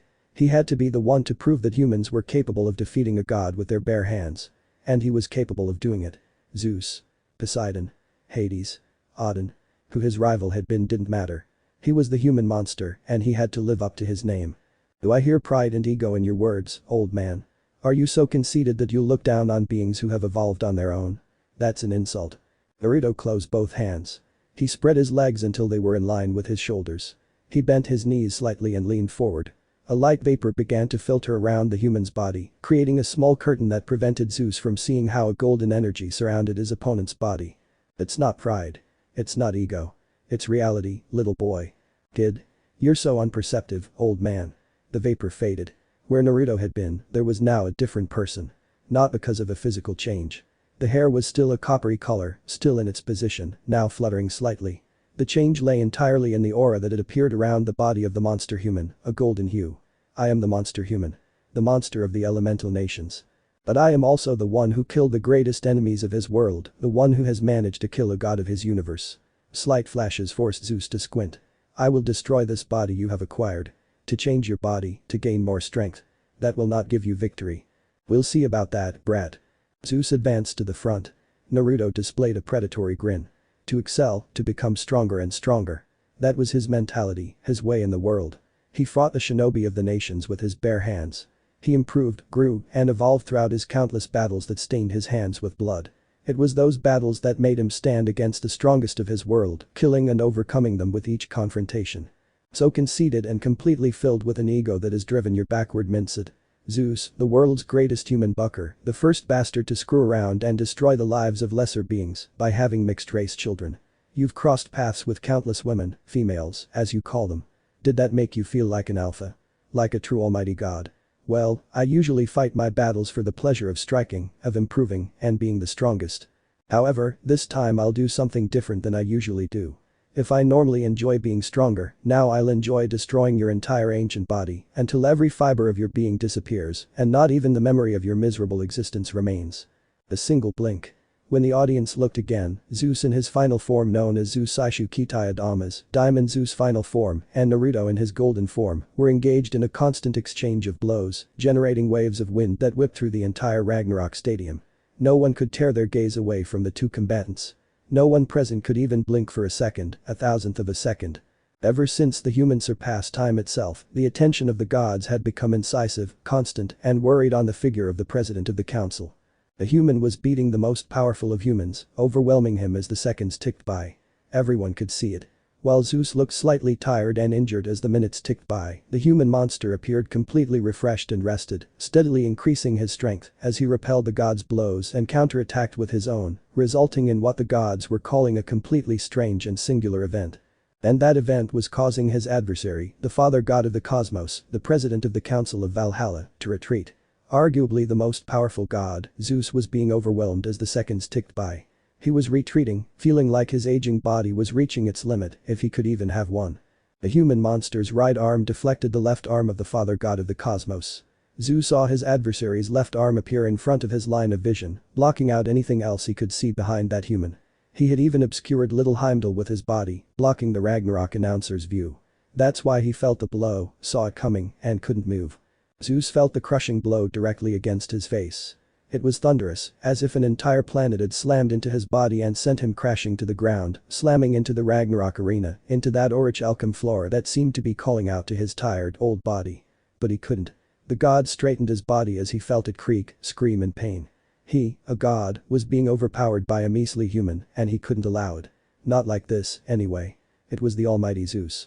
Sparks erupted from the hands, enveloping the god's thin body, creating an electric layer that made the human fighter's skin crawl.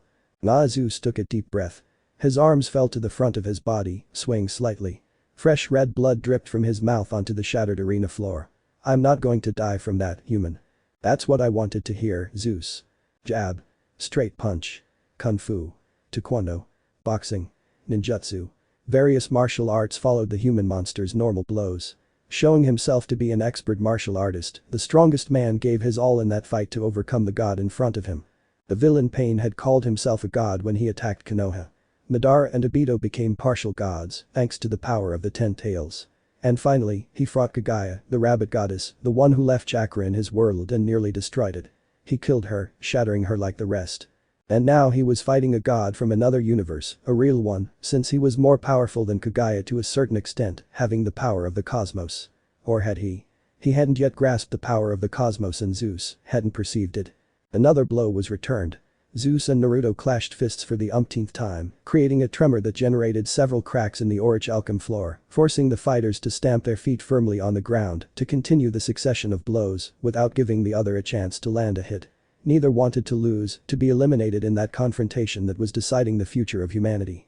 One wanted to maintain the sovereignty of the gods over humans. The other only wanted to prove he was the strongest, that he could destroy the strongest god in all of Valhalla, that whole bunch of divine beings so full of themselves they were bursting at the seams. One was a powerful god who had witnessed the Big Bang. The other was a human who had become a monster with his own hands, spilling the blood of his adversaries across the elemental continent. Both possessed overwhelming physical power that could wipe out an entire continent, an entire world. The godfather of the cosmos planted his feet firmly in place. He did so, allowing his torso to move according to his thoughts, the commands of his mind. His goal was to destroy the human with his next blow, even if it meant destroying the entire Ragnarok arena.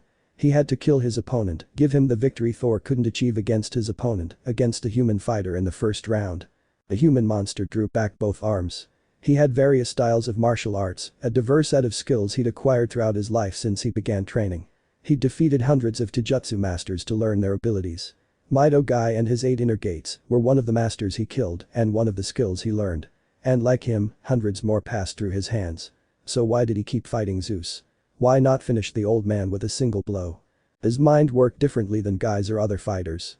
While his enemies' minds were normal to a certain extent, his own was capable of memorizing his adversary's movements, replicating them, and making him much stronger than when he started a fight. And he'd wanted to learn about Zeus's power. He needed his body to acquire the skills and power of the god before him to become better, to be better, and he'd succeeded. All that strength of Zeus was now nothing more than a miserable memory, a lost image in his mind as he prepared for the final blow, to destroy and kill the god. They both moved. They guided their fists directly toward their enemy, sending their feelings and purpose into that final blow. Zeus did it for the supremacy of the gods, to show humans their place, their destiny.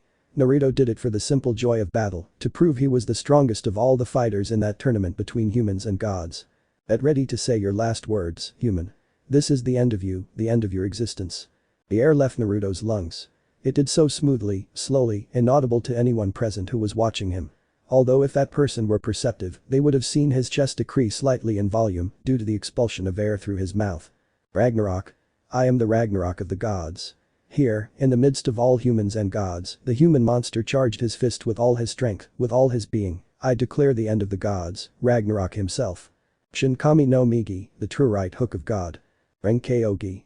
Kyoga Rai Satsuken, secret combination. Dragon Slayer Crossfang Fist.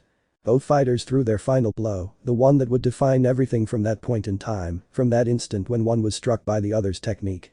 Zeus was convinced of his victory. He even displayed a mocking, determined, arrogant smile as he saw himself the winner of the second round of Ragnarok. Don't sell the skin before hunting the bear. The god's powerful blow was overcome. Everyone saw the instant when fear and surprise filled the president of the council, the father god of the cosmos, the most powerful of the gods present, the one who had been crowned king. The god's eyes filled with shock and incomprehension. The human fighter's fist destroyed his arm, passing over it as if it were nothing more than butter, as if he were not a god thousands of years old. Then Zeus felt it. He felt the blow to his body, how his bones were crushed by the powerful blow, and the succession that followed the first impact on his chest. The god's arm was completely erased from existence. His divine aura vanished, completely overwhelmed by his enemy's golden Kai aura. The human monster surpassed time, space, and the cosmos itself, with the resulting blows from his technique shattering Zeus's body. The succession of blows stopped. Zeus fell to his knees, blood dripping from his open mouth, wetting the shattered orichalcum. The human monster stood up, lowering his arms, now showing the audience his scarred hands filled with the divine blood of the powerful king of Olympus. Silence filled the stadium. The gods looked at their council president with hope, hoping he would rise from that position. The humans, however, wished Zeus would remain on his knees, dead, giving them victory. 1-inch punch, the voice came from the human monster's mouth. The human fighter from the second round raised his face and looked at the gods. His heart has stopped. I have won, I have defeated the gods. And I confirm that I am your end. I am Ragnarok. Chapter 3. The most powerful of the gods had fallen. Zeus, the father of the cosmos, had been defeated in the second round of Ragnarok by the hands of a human monster, who even went so far as to call Ragnarok, the end of the gods, in front of the entire stadium audience, in front of all the gods.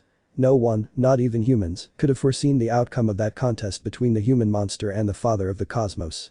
The human fighters were no match for the mighty Thor, someone who was inferior to the father of the cosmos. How could anyone have foreseen that outcome between the most powerful god and the cruelest human? But victory was awarded to the human side. Giving his all with his blows, overcoming time, space, and the cosmos, the human monster overcame the father of the cosmos and gave victory to the human side, marking the second defeat for the gods. The inhabitants of heaven were proud and conceited. A draw for them was a direct defeat, a blow to their pride. Now humans had risen above the rest by defeating Zeus, showing that they were not mere insects to be trampled and spit out. With Zeus's death, humans had now proven they were capable of overcoming a god, a being as powerful as Zeus himself, and that they could stand up to the gods if they so chose. They had a chance to win Ragnarok, and they weren't going to waste it. Hard and cold. Zeus's death was a direct blow to the pride of the gods and the children of the deceased god, filling their hearts with sadness and loneliness.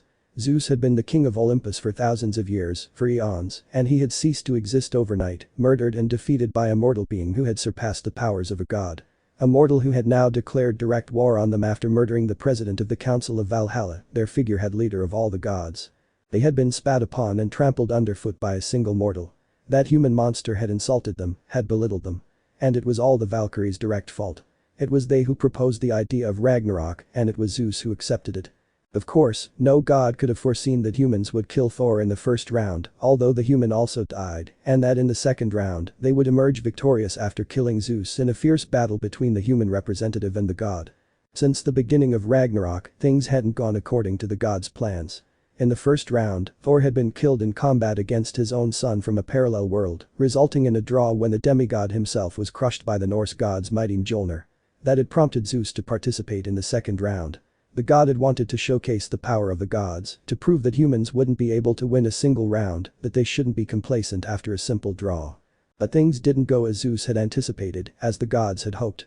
In the second round, Zeus himself fell to the representative of the humans, being surpassed by the speed and strength of the one known as the human monster, and victory in that round passed to the human side, to the dismay of the gods. The strongest among them had fallen, and now they had no leader to guide them for the coming years or during Ragnarok. They would have to elect a provisional god while the battles continued. Anger and resentment. The gods were angry. They watched as Zeus was killed, as the humans won the second round, and the mortal remained alive, declaring their lives over. Odin watched the second round from his chamber. He was the highest representative of the northern gods, the father of the late god Thor, and a companion of the late god Zeus.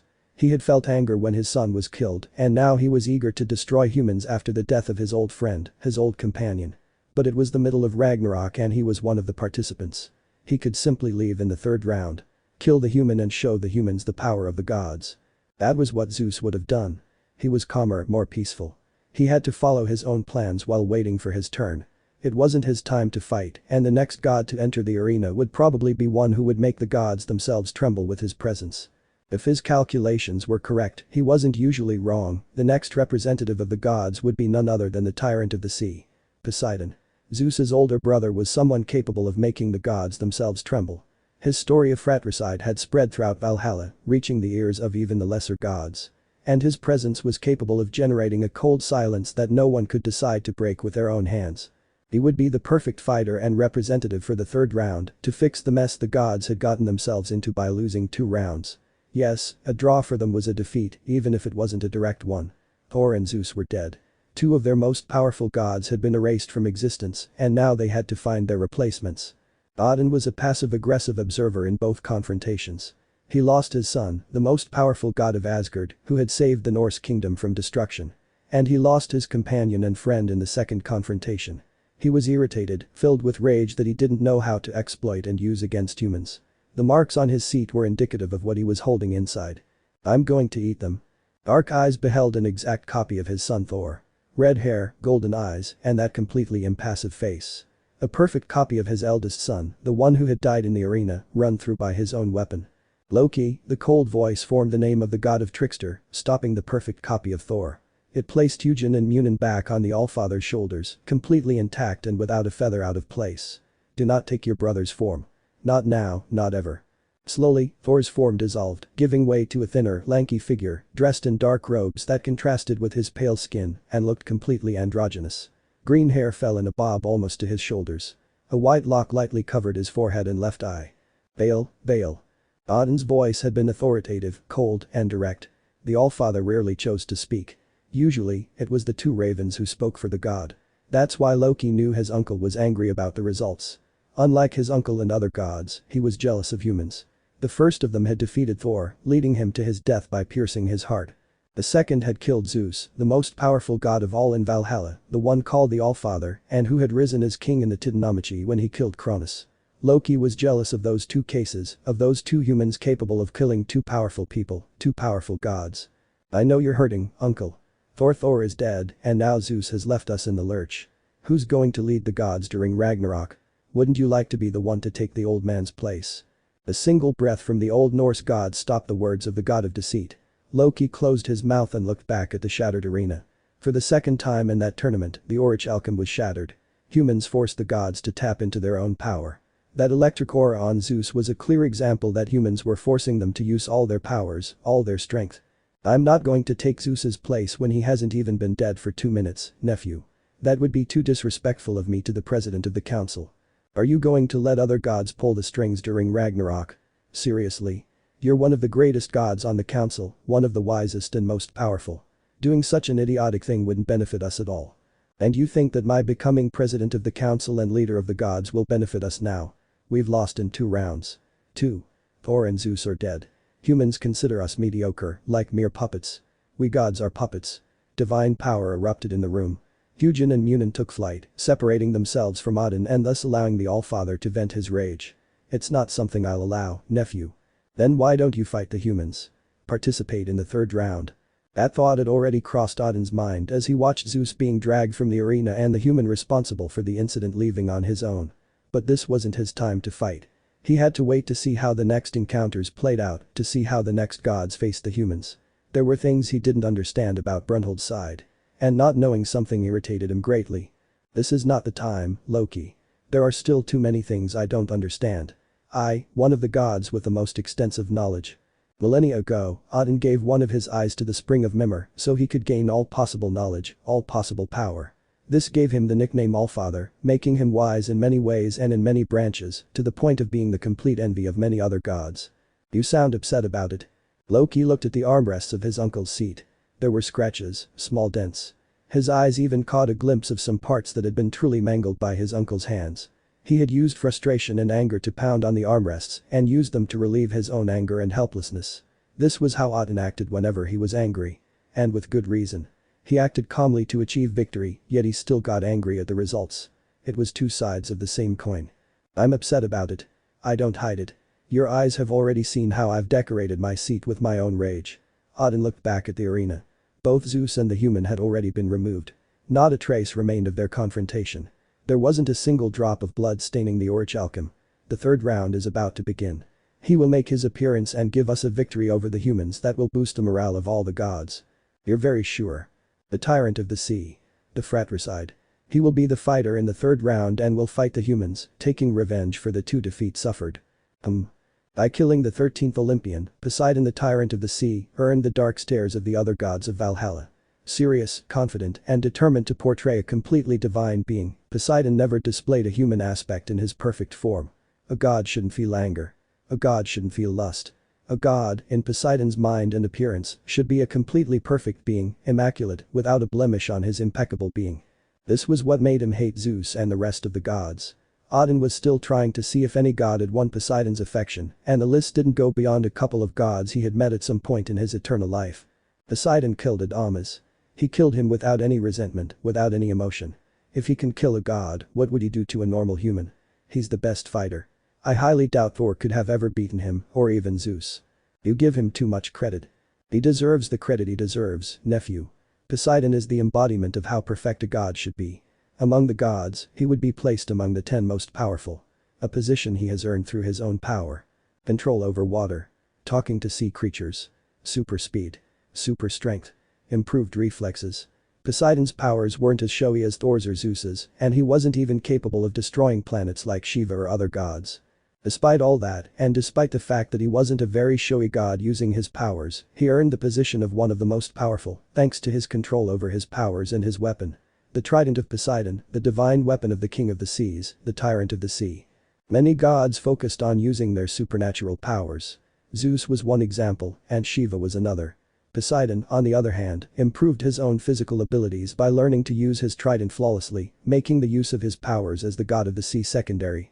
Even other sea gods had greater power within the seas.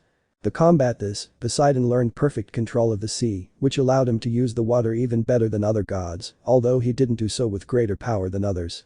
It was these traits and abilities that gave Poseidon his position, which placed him as one of the most powerful gods in Valhalla, in all of Olympus. And one of the most feared when he killed one of his brothers, one of the eldest. He will undoubtedly be the difference maker at Ragnarok. He will show the gods the face of the humans and make them tremble with his presence. That is something I am absolutely certain of, something I would put my hand in the fire for. Dark eyes settled on the god of deception. Loki sensed the coldness in them, the resolve and anger itself. Be that as it may, we will win Ragnarok and be victorious over the humans. There will not be another 1,000 years. I can assure you of that, nephew. I will make sure we win Ragnarok. Confidence, firmness. Loki felt his uncle's words pounding at his eardrums, reaching his heart, the god of deceit. Odin rarely showed that side of himself so hidden from the public eye. Even now, he couldn't believe his uncle was ensuring a victory that was almost non-existent. They had lost 2 powerful gods. What would make it impossible for them to lose a third? Poseidon couldn't assure them a victory. And his victory couldn't assure them a victory at Ragnarok. Why was Odin assuring them of this then, enforcing his words? Perhaps he was one of the wisest of the gods, but he was being narrow-minded when he said those words. Or was Odin himself seeing the future? Would he be capable of such a thing? Nothing had ever made it clear that Odin could see what was about to happen. You're too positive, man. Humans have proven they can defeat the gods. Claiming victory when they've proven they can kill us is overly optimistic. Optimist? I'm not an optimist, I'm a realist. The odds of humans defeating the gods are too slim. He who is called a human monster will never be able to fight again. What other human can match him? Not even we can replicate the power of Zeus or Thor with other gods. Humans even less so. Zeus and Thor had made history in their respective pantheons. Thor was more powerful than his father, and Zeus had killed his own, eventually copying one of his abilities, stopping time and controlling the cosmos. On the other hand, the human monster had transcended space-time and destroyed everything that was Zeus, while the lightning beast had even pierced Thor's heart, copying the power of his thunder. How many humans could possibly be at the level of the following gods? Where had those humans gotten the Valkyrie from, anyway? They were physically similar and displayed a self-confidence that the gods had never seen in other humans, even being too stubborn to give up when they had to. An idea then crossed the Allfather's mind. Alternate parallel worlds, a multiverse of worlds from which Brunhilde had obtained her fighters. A concept they, as gods, hadn't explored much. They had restrictions. In other worlds, their powers would disappear, vanishing as if they had never existed. And it was the only explanation for the 2 fighters' resemblance, which reinforced the possibility that the third human fighter was another variant of the first 2 human representatives. What abilities could that third human have? Would Poseidon be powerful enough to defeat a human of whom they had no record? Doubts were present once he understood the important point behind the 13 human fighters. That's something I wish to see, uncle. The victory of the gods, the extermination of humans. All the divine beings in the stadium and in Valhalla wish for that. Now all that's left is for us to actually achieve it, for the gods to place themselves above humans and exterminate them once we achieve victory at Ragnarok. But I still have my doubts. Thor and even Zeus have been defeated. What assures us that Poseidon won't end the same way? They were wise, meaningful words. The humans had achieved a draw in the first round and a victory in the second, making the gods look weak to the humans who had worshipped them millennia ago. But Odin was certain that humans were not invincible, that not all would be capable of opposing the gods. Beginner's luck. A human saying that could still be used today after the mortals' direct victory over them. The chances of them emerging victorious from a third clash were slim, almost nil in the Allfather's mind. I assure you the victory of the tyrant of the sea over the next human fighter. I assure you and I promise you.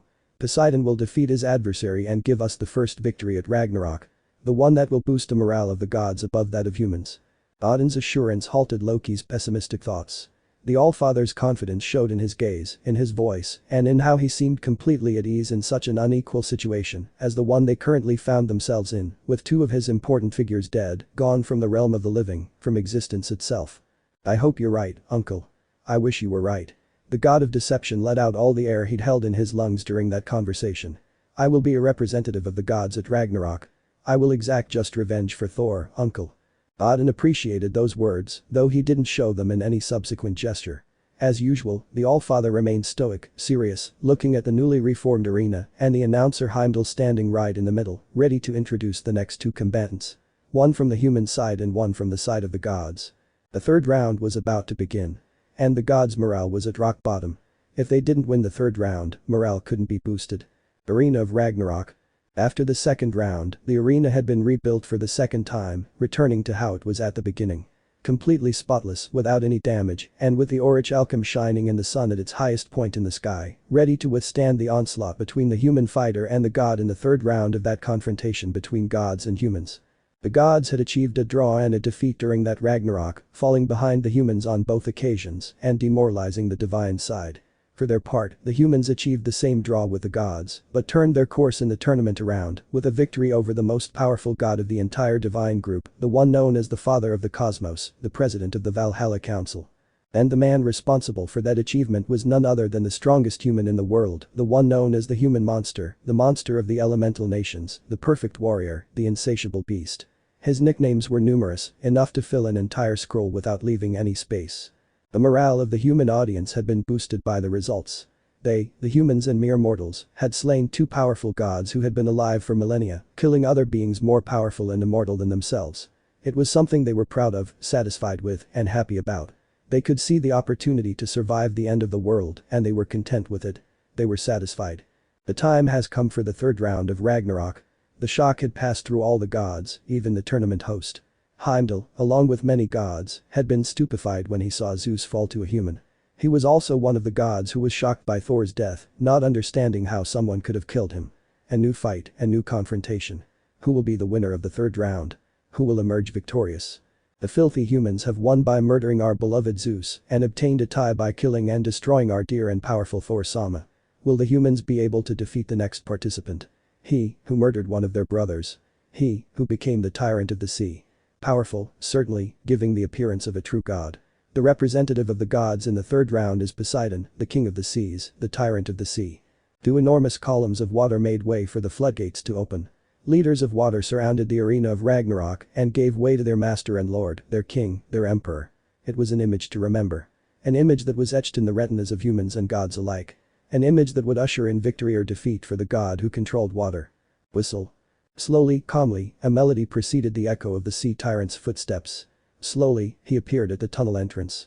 Golden curls stirred before his deep sea-colored eyes, fixed on the sand, their eyes gleaming emotionless. Handsome, with a slightly triangular face.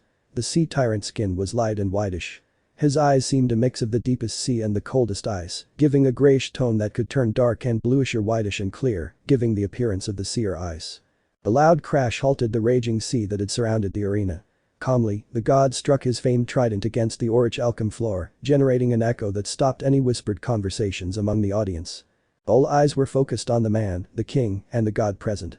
Now, to face the god Poseidon, what human will be mad and desperate enough? Heimdall reached toward the entrance of the other tunnel.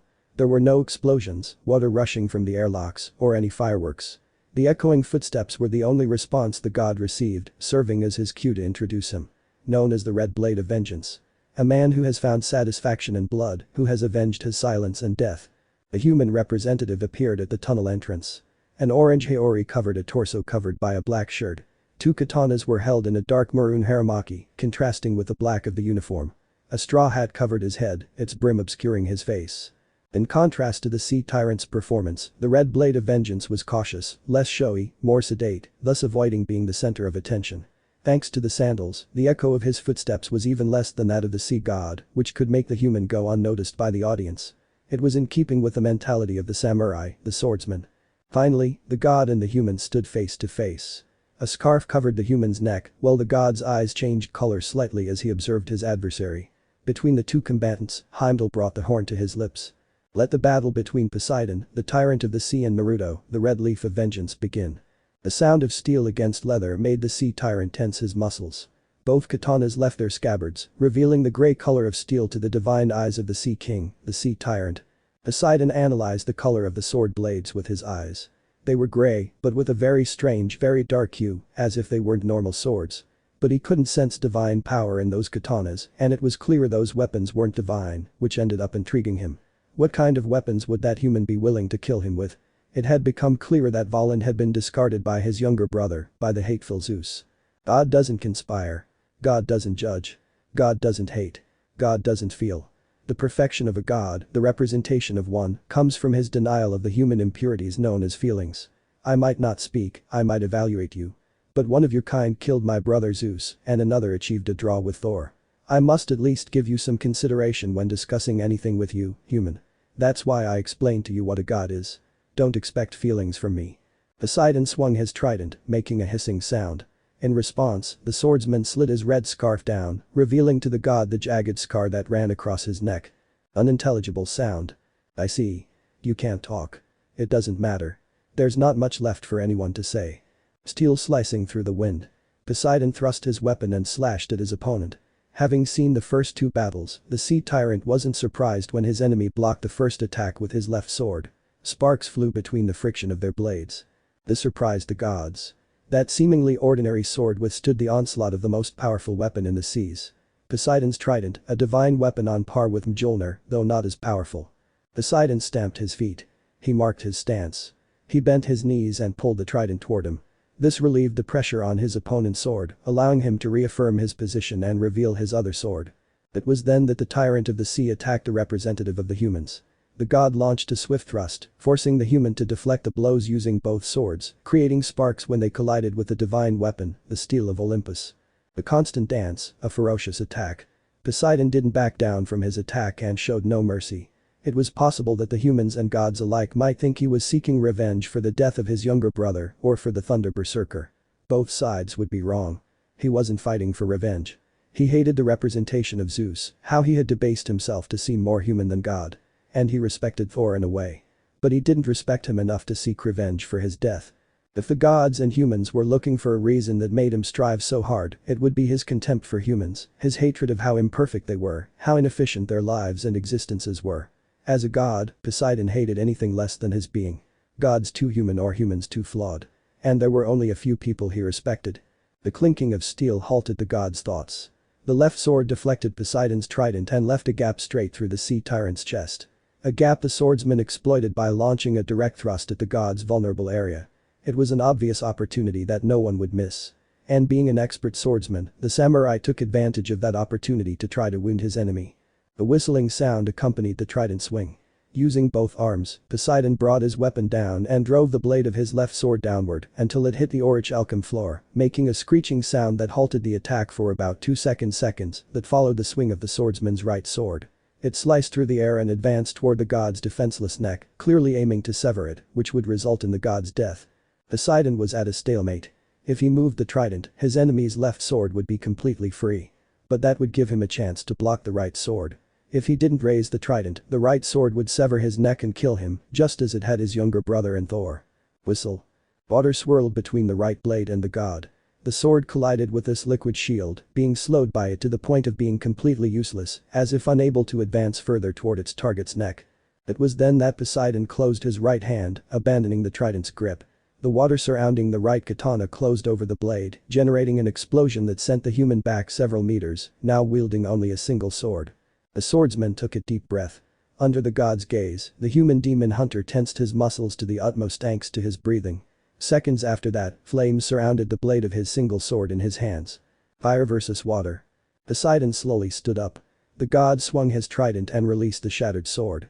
Pieces of the katana fell to the orichalcum floor, creating a clanking sound that lasted for several seconds, capturing his enemy's full attention. It was clear from the human representative's silence. A scar ran across his neck, marking him as a survivor of whatever dark event he had experienced. His vocal cords were completely shattered, ripped out without any emotion. But while anyone might feel pity for him, Naruto no longer felt pity for himself, for his condition. He was mute, a swordsman, a samurai, and a demon hunter. While his companions had ease in using their breaths thanks to being able to name their attacks, Naruto had to mentally recite his movements. Although he reached the point where he could use his movements by reciting small monosyllables, the few words he could use. Poseidon cut off the demon hunter's train of thought. Naruto reacted to the trident swing and blocked it, generating an exchange between his sword and the god's weapon. This clash of weapons generated a constant stream of sparks, which were now engulfed in flames, forcing the god to generate water over his trident, like a wrapping that copied the ability of the human representative from that round. Both fighters halted their movements when their weapons were lowered at the same time. Behind each fighter, a crack formed and a powerful wind struck the walls behind them, creating fractures and causing the audience to be buffeted by the fierce wind. The impact was such that many of those watching the fight were nearly blown out of their seats. God does not feel anger. God does not feel compassion. God does not feel lust. The trident's whistling metal sliced through the air and the space between the god and the human. Piercing through it, the divine weapon advanced directly toward the swordsman's chest, clearly aiming to pierce through the mortal's torso. Blue eyes widened slightly hidden by the straw hat. The swordsman slid his hands over the handle of his only remaining sword. He stamped his feet firmly on the ground. He lowered his weight onto his legs, forcing them to bend so they wouldn't break. Eyeing the trident, Naruto waited for the right moment to raise his sword in an upward reverse slash that deflected his opponent's attack and simultaneously allowed him to deliver a thrust against the god's face. A thrust that Poseidon deflected using the shaft of his weapon, creating sparks and causing the human representative of that round to retreat. Poseidon wasn't a god who showed any emotion. According to his own motto and godly directives, gods weren't supposed to feel human things like emotions. That was why he couldn't show surprise or pleasure at a fight. Even the admiration or respect another god might have felt at that point for facing a skilled human didn't blossom within him, and while the audience of the fight might have felt surprised, he didn't even feel a hint of that surprise at the duel he was having. He simply viewed the human before him as a bag of garbage, a piece of debris to be removed from the face of existence. Whistle. Naruto lowered his katana slightly. He still kept his hands wrapped around the handle of his sword, but he made no gesture of attacking his enemy. Just as the god observed him, the swordsman had decided to look for any weaknesses in his opponent's skills, in the stance he took, or in the movements he made. Throughout his life, Naruto had faced various supernatural beings known as demons, even fighting against the feared 12 demonic moons, the most powerful demons within his world. And despite the fact that these beings were powerful in his land, none of them made him feel nervous or heavy as that figure in front of him did. A figure who had been called a god by the people around him and who didn't seem to be wrong, since the presence he exerted was heavy, overwhelming. Both human and god moved toward each other with weapons at the ready. Poseidon raised his trident. He displayed the 3 prongs in a downward strike, intending to impale his enemy. Naruto dragged his sword, marking the ground with the tip of his katana. Responding to the sea tyrant's movement, he raised his sword to block the downward strike, unleashing a new barrage of blows between the two fighters. While the god possessed godly strength and speed, the human was forced to push his body to the limit to keep up, so that none of his enemy's movements would damage his body or end his life.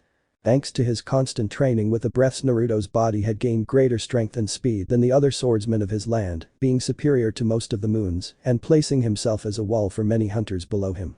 And it was thanks to those trainings, to those fights, that he could now see the movements of someone faster than him, match them and repel them using only a sword, a Nichiren katana.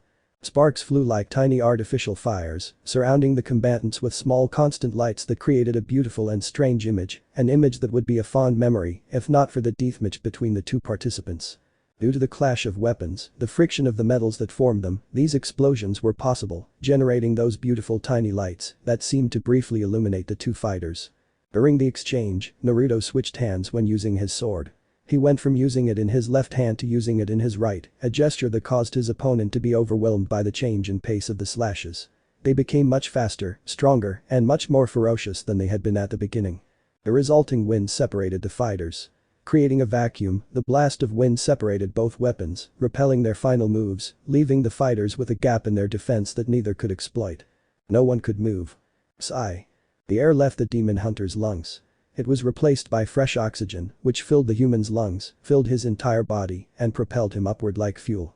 He was using everything in that exchange and had almost felt his arms breaking under Poseidon's strength. Whistle. Naruto stared at the god. Poseidon bent his knees slightly, as if about to lunge forward at his target. But the god didn't do what Naruto expected, what the audience expected. Instead of lunging forward, he leaped upward, placing himself several meters above his enemy. It's time. Entire Demeter, divine lightning that lashes the seas. The name fell from the god's lips like a soft whisper, a gentle caress on his enemy's face. The god turned the trident in his hand and took position. As the last syllable escaped his mouth, Poseidon executed the attack and unleashed a barrage of blows upon his enemy from the heavens, flooding the arena with his powerful attacks, creating a barrier of them completely impenetrable, insurmountable. Under that barrage of constant attacks, Naruto braced himself for them using only his sword. The swordsman held his breath in his lungs. He overloaded them. Using his breathing, he used all his strength to swing his sword at a similar pace to Poseidon's trident, creating that barrage. He had to stand firm, withstand that devastating attack that was tearing the arena apart. Naruto deflected one of the many thrusts. He saw with his own eyes how a direct line had been opened toward Poseidon. A gap he had to exploit, a breach in his defense he had to take if he wanted to win this encounter. Oh, 5. Fire crackled intensely. Flames surrounded the blade, red, dancing in the wind. Like a tongue of fire, the sword followed its wielder's commands and advanced directly toward its target in the heavens, aiming to burn it, to devour it. Immense, a fire dragon moved through the god's fragmented defense and devoured it in its jaws, forcing it to disappear from the audience's sight, halting its barrage of attacks. Naruto then lowered his sword.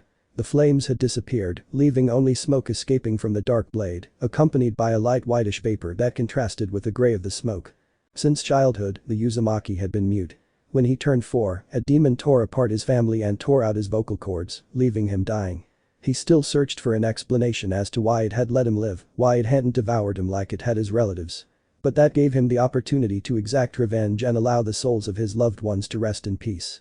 Due to what happened in his childhood, he completely lost the gift of speech. He couldn't speak, only making guttural sounds that were more like the grunts of an animal than those of a man. One day, however, he discovered he could only say 10 words, and these were related to the first 10 numbers. Ichi, Nai, San, Yon, Go, Roku, Nana, Hachi, Kaiu, and Ju. When he discovered this, unable to perform the movements of his techniques like the rest of his companions, he used these 10 words to improve his techniques, allowing him to emerge from the ashes with a breath comparable to the sun itself. And it was therefore named the Sun Pillar. An object crashed into the sand. Enveloped in dust and steam, the object remained completely motionless, as if it had no life of its own. Whistle. Naruto raised a Nichiren. Poseidon's trident emerged from the cloud and struck his sword, knocking it back. Following in the wake of his weapon, the god appeared with minor burns all over his body. He gripped the handle of his weapon and stamped down to secure his position while his enemy lost his, becoming destabilized. The god then pulled the trident downward. Seeing the opening, he decided to plunge it through his opponent's chest once and for all, and end the encounter. However, the human reacted at the same time and with the same speed as the god. Naruto swung his Nichiren and blocked Poseidon's trident by placing the blade of his sword in the gap between two of the divine weapon's 3 prongs. With force and a horizontal slash, he deflected the trident and bought himself time to recover from his mistake. Poseidon showed no anger, confusion, or indignation. True to his name, he remained completely calm, relaxed as he observed his adversary. Like the rest of the gods, he thought humans were nothing more than trash. Trash that had been capable of killing Thor and Zeus, but trash nonetheless. This was why he didn't see the need to show anything toward humans, toward his adversary. They had killed 2 gods, and he had to show that the gods weren't as weak as they had seemed until now. Due to the results, Poseidon was slightly wary of the human in front of him. He had used his power over water to his advantage and was able to make a completely noticeable difference in their encounter. It was surprising to see how the human, who hadn't seemed outstanding, displayed mastery over the element opposite his own, even going so far as to slightly wound him with that dragon made of flames. Flames that seemed to come from the sun itself. God does not fear. God does not feel. God does not pity. God is perfect in every way. He does not possess the weaknesses of humans. He is not swayed by emotions. Sparks flew between the fighters' gazes. A god cannot lower himself to be like a human, to be imperfect. Poseidon clasped his hands, holding the trident in his arms. Seconds after that gesture, 2 columns of water formed behind the Uzumaki, alerting him of his enemy's next move. God is attentive. The hissing sound was what alerted Naruto to the attack. The columns of water were a mere distraction. Poseidon attacked directly from the front, launching himself into a succession of thrusts that forced the demon hunter to defend himself with only his remaining sword. Amphitrite, wrathful wave. Taking the form of a raging wave, the barrage of blows struck directly at his enemy. Poseidon gripped the trident firmly with only one hand. He adjusted the strength and speed, gradually increasing them to overwhelm his opponent and devour him with his attack.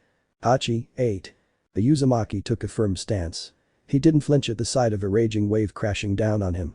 Like a wall of iron, he remained in that position as his sword was engulfed in a whirlwind of almost golden flames that slightly blinded the sea tyrant. It was this second that gave the human the opportunity to block the attack, deflecting the trident and causing it to end up stuck in the sand, ending the Greek god's attack. If I were my brother Zeus, I'd say this is entertaining. If I were Thor, I'd love this fight. But I'm neither of them. Snowy fingers encircled the trident's azure shaft. They closed firmly around it and tensed sharply at its owner's command. God doesn't get angry. God doesn't lose his temper. God is perfect in every way, in every facet. The flames surrounding the Nichiren changed in intensity. They went from almost golden to a full solar gold, increasing in power and intensity. Dias. To think that humans could murder God. That's ridiculous. However, they were not gods. They were more human than the humans they were fighting. A crunching sound accompanied the god's movement. Poseidon brought down the trident, leaving a dent in the orichalcum floor. I, however, am a god in every aspect, in all my facets. Medusa loped Demeter, flood of 40 days and 40 nights. The god gripped the trident firmly. He tightened his grip on the shaft of the weapon and held it tightly as his opponent and the audience watched. Poseidon took a deep breath and, when his body was ready, he moved toward his opponent with surprising speed, generating a clone of an afterimage that alerted his opponent. The Uzumaki moved almost at the same instant the god did. Looking at the afterimage left behind by Poseidon, Naruto gripped the sword tightly and tensed every muscle in his body. He left not a single one untense, unhardened for the next blow. Following the speed of the sea tyrant, the Uzumaki moved the Nichiren at the same time that Poseidon moved his trident, both moving through the arena leaving afterimages of their confrontation, as if they were creating clones throughout the battlefield and were multiplying before the attentive gaze of the audience, who did not miss a single detail of that constant struggle that their representatives were going through. Fire and water. Sea and sun. Poseidon and Naruto launched their attacks, their slashes and thrusts in rapid succession, trading attacks with their opponent, generating in the process a huge dome with residual clones of both of them. This negated the sea tyrant's move. Poseidon had used his best move against his opponent. He had hoped to execute it against him to end the battle with that sword clash. However, to the surprise of the gods and the sea tyrant himself, Naruto performed a move similar to the one the sea god was attempting, thus countering his enemy's move and allowing him to continue the fight longer, foiling his enemy's plans. But Poseidon went a step further. He improved the speed of his attack. He improved the power of his thrusts. He improved his strength, his power, and increased the number of thrusts. He blanked his mind, focused only on the thought of moving much faster, much more ferociously, in order to end this confrontation. Naruto felt the increase in his enemy's strength and speed, in his movements and how they were escalating in strength and speed, how he was slowly overwhelming him with his power, and how he was being overcome as the seconds passed. The Nichiren clashed with the tyrant's trident. It caused a metallic echo that stopped time. As if performing a move by Zeus, both fighters stared at each other. They stood frozen in place, watching their opponent's movement as he advanced directly toward them. The fire shone like the sun itself. The water surged like a tsunami. The flesh was cut by the blade, splashing the ground a crimson red, and the movement stopped. Poseidon's left limb lay inert on the ground, leaving the god limbless, blood draining from his body. God is perfect. Behind the sea tyrant, still standing, stood Uzumaki Naruto, the red blade of vengeance. But there was something else to note. The human fighter's chest was completely pierced by the sea god's trident, leaving a dark, bloody, and grotesque gap in the swordsman's body. The wound that took the life of the human fighter in the third round, thus giving the first victory to the side of the gods, those who wanted to exterminate humanity. Poseidon had won. Chapter 4. The draw. A victory for each side. One human dead, one god fallen. Ragnarok wasn't going the way the gods had intended, but Odin's plans were fulfilled with Poseidon's victory over the humans. The man known as the Sea Tyrant granted the gods their first victory in that tournament of survival by killing one of the humans, avenging his fallen brother, and giving the gods hope, boosting their morale, while simultaneously bringing the humans down from their heels. The man known as the human monster bested the All-Father, but the man known as the Red Blade of Vengeance couldn't overcome the Sea Tyrant in a direct confrontation. Poseidon's victory raised the idea and the possibility that the humans weren't strong, that their best fighters had already fought in the early rounds, and that now they had no one who could face them or defeat them in a direct confrontation. And this same idea was established in the minds of humans. The swordsman's body still remained in the arena. The divine trident of the sea god remained stuck in the orichalcum, its shaft inserted through that hole in the human wrestler's body, with the steaming blood bathing the divine metal, dripping to the ground drop by drop under the gaze of the audience. On the other hand, Poseidon was removed from the battlefield. Aided by some unknown minor god, the tyrant of the sea left behind his favored weapon, his arm displaying wounds all over his body that appeared seconds after ending his opponent's life, indicative of how evenly matched the confrontation had been. Either Poseidon or the human could have won. The gods' advantage wasn't as great as it seemed. A fact that went unnoticed by the gods. Joy was present in their cheers, directed toward a god they feared, hated, even going so far as to praise him and appoint him as the next president of the Valhalla Council, as the initiator of the gods' counterattack on humans. For them, wrapped in their egos, they had overcome the lesser beings who had tried to trample, destroy, and insult them. Their pride had been crushed. They were spat out. The gods took that victory and were going to use it against humans like a power hammer that would destroy their enemy's fort, turning it to dust. That human lost. You fighter lost. The words were scathing, straight from Brunhilde's mouth, directed at the only man she distrusted in that room. Still seated on the enormous sofa provided by the servants of the gods, the benefactor didn't respond to the words of the eldest of the 13 Valkyrie sisters, those who took the souls of the fallen to become the Einherjar of Valhalla, those fervent warriors who perished in battle. Only those who died fighting were represented. Those killed by time or disease could never become Einherjar and couldn't even have a close encounter with the Valkyries. Oh? There was no surprise. The Valkyrie's green eyes glared at the man's dark figure. I never said we'd win every fight. My fighters aren't that perfect, you know. They might even make mistakes. Mistakes? You called dying at the hands of Poseidon a mistake. The fight between Poseidon and the representative of humanity had been decisive for the morale of both sides. Had Poseidon fallen, the morale of the gods would have been completely crushed, shattered into thousands of pieces. Surprisingly, the tyrant of the sea overcame his human enemy. He won and boosted the morale of the gods, inflating his ego. Well, it was just a small miscalculation. Calculation error. Human error. Gosh, woman. You don't accept that everyone makes mistakes. Let alone humans. Throughout the billions of years of human history, humankind has evolved through mistakes. Each mistake was a small step, a step toward achieving what would make them better, what would move them up a rung on the evolutionary pyramid. Of course, those mistakes amounted to nothing compared to what they led to, and human survival was no longer hanging in the balance. Brunhilde took a deep breath. One mistake in Ragnarok equals the destruction of all human history. One mistake and humans will be erased from existence. The Valkyries were bound to humans. Tasked with taking their souls after death in battle, the mythical warriors of the north bonded with mortals to the point of becoming intimate on a completely emotional level. I'm not that attached to human life, Valkyrie. One leg swung over the other. The benefactor looked past the 13th sister. The Valkyries' problems are not my problem, Brunhilde. Your problems with the gods and your desperation to win them, will that really give you victory? I've presented my 13 warriors. 13 fighters who don't need a Valkyrie bond. I've kept your sisters away from this game of the gods. You should be much more grateful.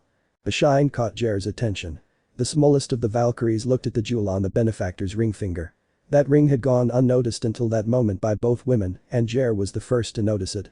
The glow of this ring was green like the famous Greek fire, the kind that could burn even in water without going out for days on end, creating a subliminal vision of any city or person being burned. At the morbid thought, the little Valkyrie flinched. Had she thought of people being burned, consumed by Greek fire? The benefactor let his teeth flash in a small smile and hid the ring. The next fighter will be able to keep us in line, he assured, holding up both hands in a gesture of peace. He's known as God's executioner. The infinite number of universes had given the benefactor the opportunity to recruit countless allies, including the most powerful of all beings. But he had settled on 13 for that mission, and they were perfectly matched to each of the gods of that universe. They were powerful and proud, self-centered. Those gods' disregard for human life had reached an unsustainable point, and it was something the benefactor had come to rely on. The draw between Thor and the first of the human fighters was a dent in the proud armor of the gods. Zeus's defeat by the human monster was a severe blow to their morale and their perception of humans. And Poseidon's victory over the last combatant was nothing more than an incentive for Ragnarok, a boost to the morale and self-esteem of all the gods. Self-centered as they were, this only inflated their pride even further, reaching a point completely unbearable. They already were, pretending to be superior to humans. But as the eldest sister of the Valkyries herself pointed out, the gods were much easier to control with words than humans themselves, for she herself led Zeus and the rest of the council to accept Ragnarok, the struggle between humans and gods. The shouts in the stadium rose above the voices of the benefactor and Brunhilde. They both paused their conversation, keeping their attention on each other, waiting for a word from their recipient that never came, and that finally came from the mouth of the youngest of the Valkyries. God's executioner? God was a powerful word. It referred to all the gods of the world, yet at the same time, it only directly identified one of them. It was this one that came to little Jer's mind when she thought of God. Well, it could have been a way of referring to the many gods of the Council of Valhalla, only one of them was known by that nickname. Below him. Yahweh. The God of believers has many names. You can refer to him however you want. The hooded man's eyes gleamed slightly, pleased with Jer's agile mindset. During the first 3 rounds of that game between humans and gods, the benefactor had come to think of the little Valkyrie as useless, a mere whiner. She had been distressed the entire time, like the rest of the humans in the stands, like the lesser gods on the other side. Did he kill that god? The word that could define thousands, millions of existences, but which each one linked to a single being. Jer hadn't been the only one to grasp the implication of the word God in the title. The human fighter from the 4th round bore, and the benefactor's response to the youngest of the Valkyries didn't go unnoticed either. You could say it was Elohim, or whatever you wish to call him, were slow words directed at both Valkyries, but it doesn't refer solely to that specific god. The universe from which I pulled the 4th fighter is riddled with these gods.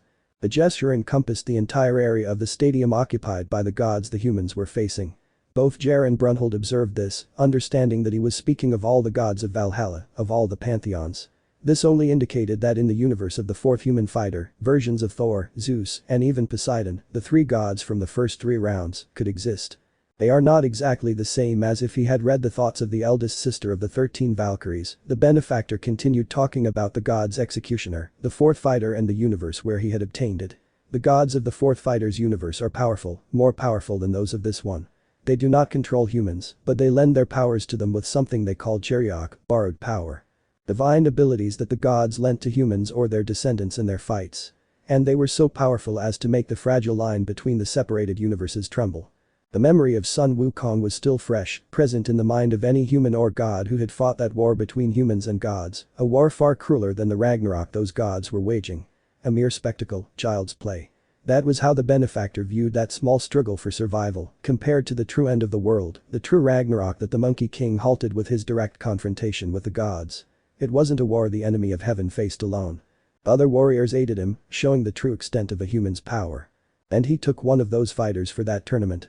A human with the power of a demon, with the power of a dark and evil being, something very different from the more benevolent divine power of the gods.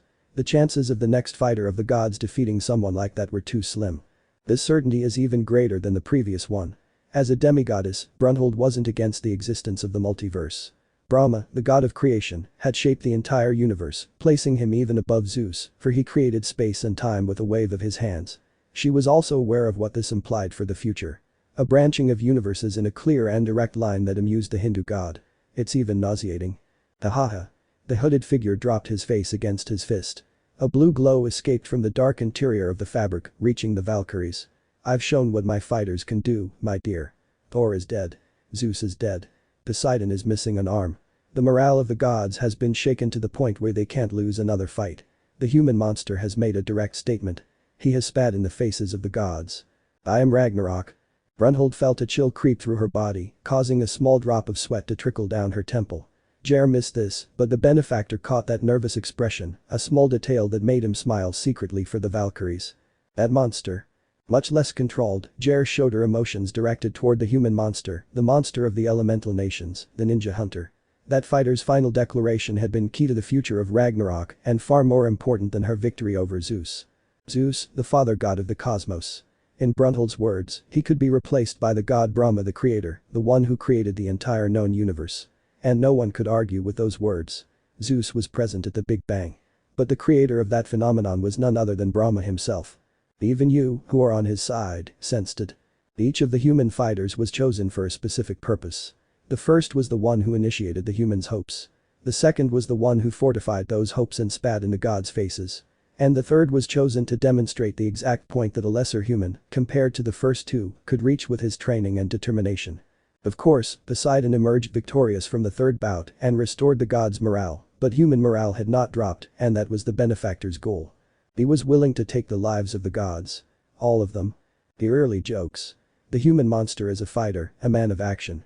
If he's designated himself as Ragnarok, then that's what he'll be to the gods, to the humans.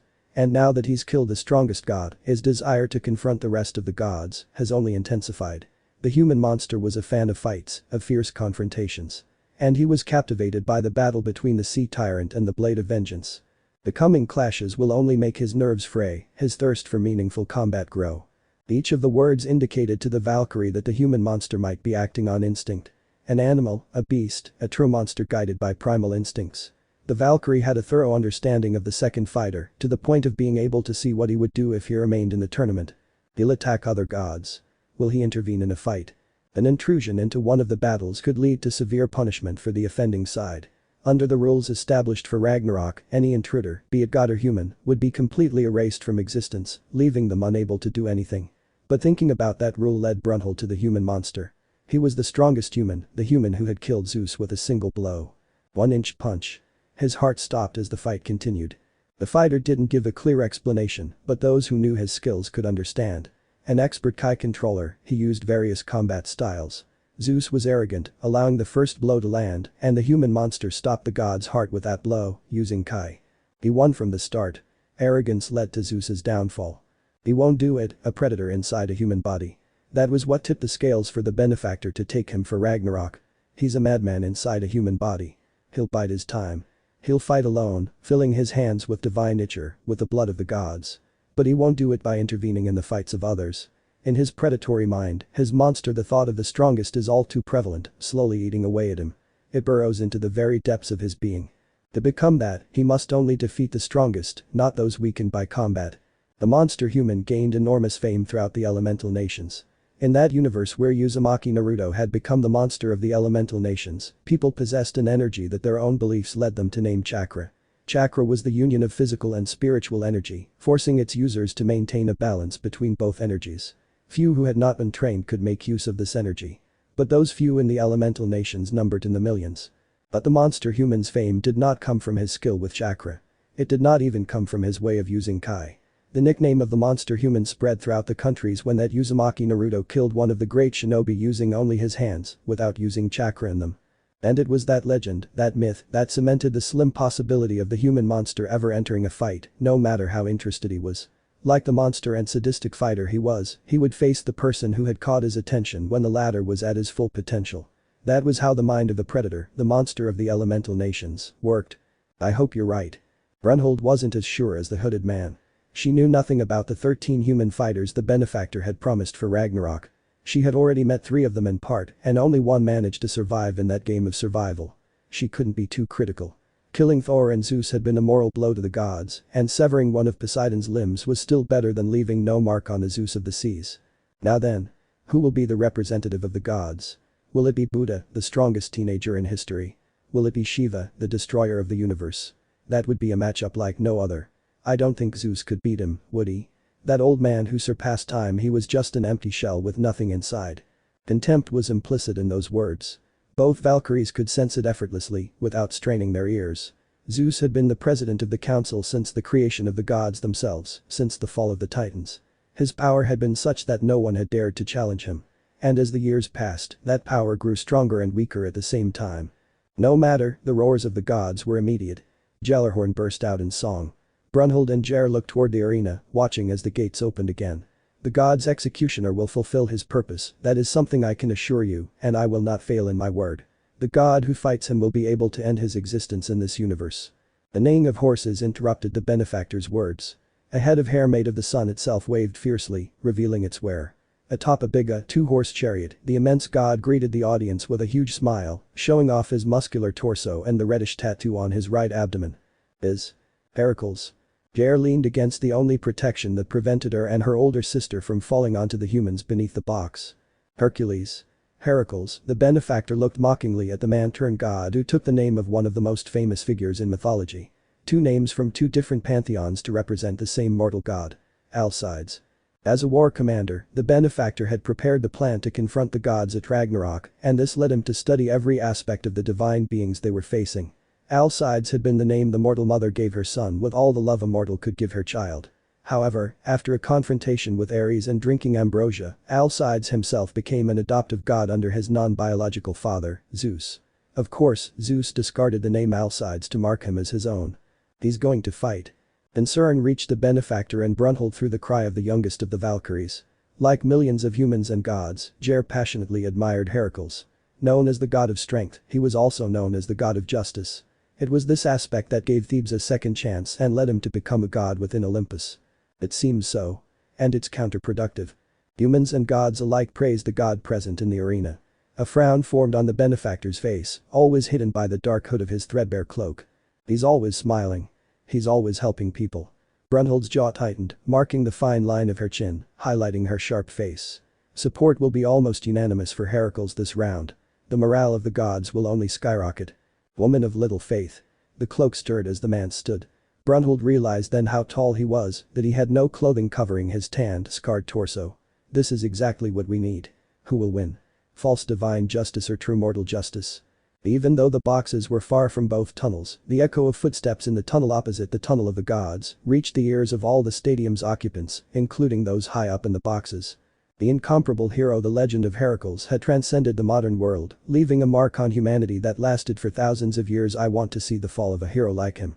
I hope you don't mind. The silence was broken when Heimdall's voice echoed again. Heracles had finally been introduced, and the fourth human fighter entered the arena with firm, heavy steps. A human who spits at the heavens, who mocks the gods. The guardian of the apocalypse's arm pointed at the human fighter. A vile fighter who is capable of anything to win. God's executioner. Elegantly dressed in a black suit, the human fighter stopped in his tracks, thus making the echo disappear, 3 meters away from the most famous demigod in history. The human was not very different from the last one who had appeared. He carried no weapon, wore a black suit, tie, and a white t-shirt under his jacket.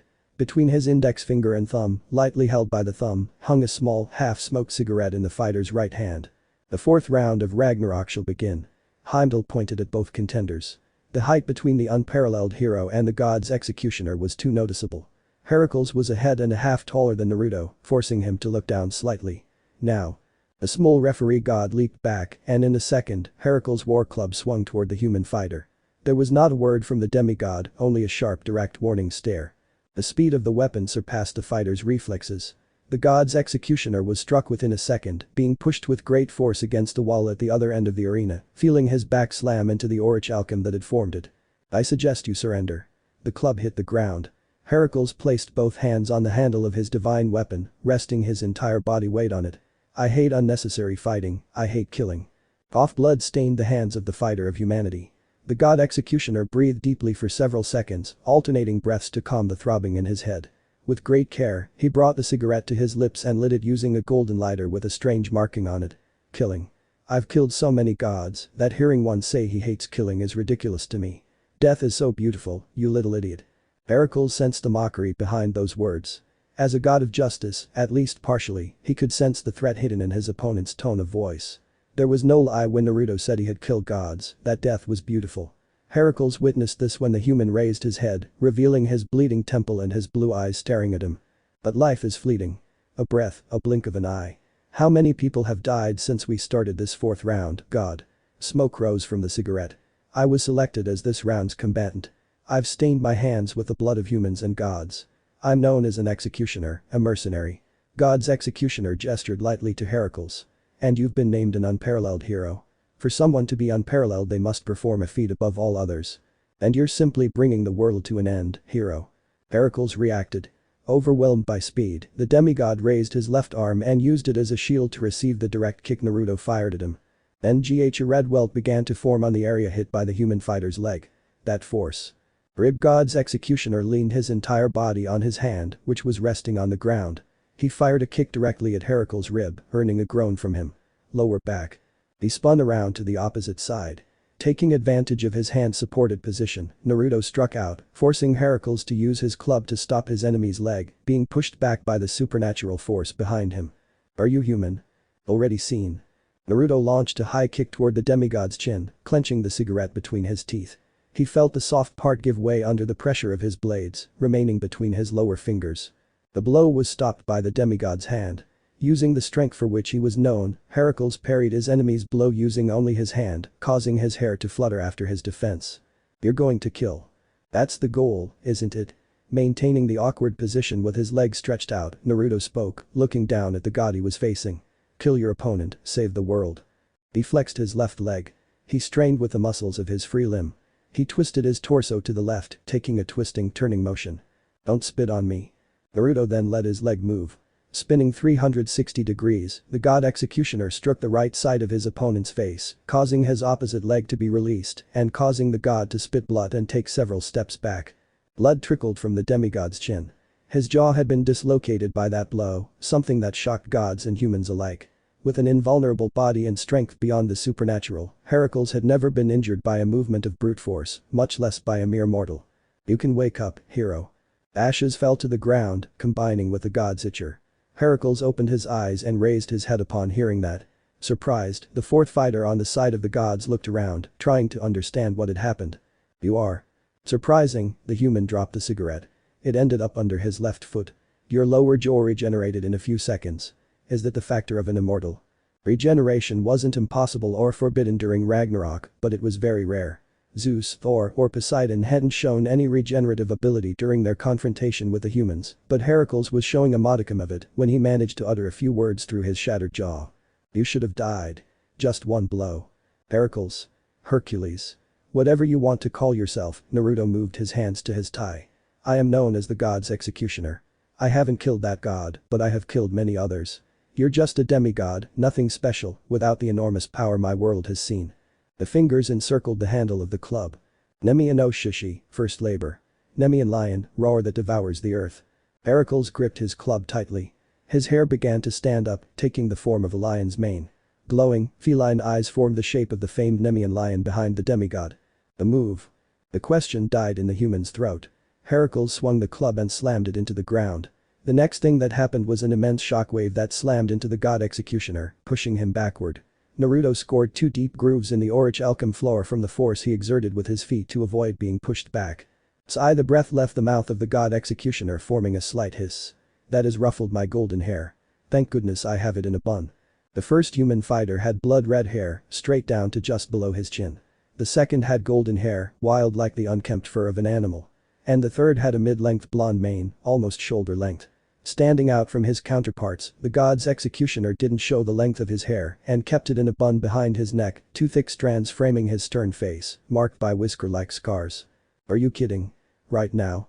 Heracles wasn't the only one surprised. From the god's gallery, the most important ones, Loki showed his surprise with a strange, excited smile, his cheeks flushed. For his part, Odin lightly stroked his beard, watching the confrontation. "Kidding?" Naruto, the god executioner, got back into position. The blood had stopped flowing from the gap in his forehead. "I'm not joking, you know. I was really afraid my hair would be messed up by that fierce wind." The 12 labors of Heracles Hercules. It was a myth, a legend known to millions, a myth that even appeared on television in various series and films. Each of the labors was actually granted by Zeus with the intention of making his adopted son a god. And these labors became the movements of Heracles. Heracles Exodus, Exodus of Heracles. 12 disasters and sins. Don't be ridiculous. You know, Heracles. I can't stand the justice you try to mete out. You, once a hero, have now become a mere barking dog of the gods, their mere pet. The intentions behind those words were clear. Heracles had grown up following an ideal of justice, one that led him to confront the gods to save Thebes. And you're ridiculous. Heracles swung his club. Naruto slipped past the demigod's defense and delivered a direct jab to his opponent's right ribs, earning a groan of pain from the demigod. Sometimes. The human leaned his entire body weight on his right leg. He leaned toward that side, pressing his fist against his opponent's ribs. A shadow appeared over Naruto's face, blocking the sunlight from the fighter's face. With force, Heracles brought his war club down and smashed it into his opponent's face. Blood splattered onto the orichalcum sand. Drops fell onto the bare skin of the adopted son of Olympus, something he didn't seem to mind. Heracles was known as the most just god in the world. Having once belonged to humanity, he was one of the few who opposed the end of human history. He wanted to preserve it. But as a god, he had to win this round. He would do it, and then he would find another way to keep humans alive. That's why he always had that smile on his face. But the enemy he was fighting, the human standing several feet away from him. Snap placing his 2 index fingers on the bridge of his nose, Naruto cleared his nostrils of any blood residue there might be, letting out some mucus mixed with the reddish liquid. "That's disgusting, right?" The demigod's eyes opened. There stood his opponent, unharmed after a crushing blow to his face. And the only thing that showed the damage was the blood he himself coughed up.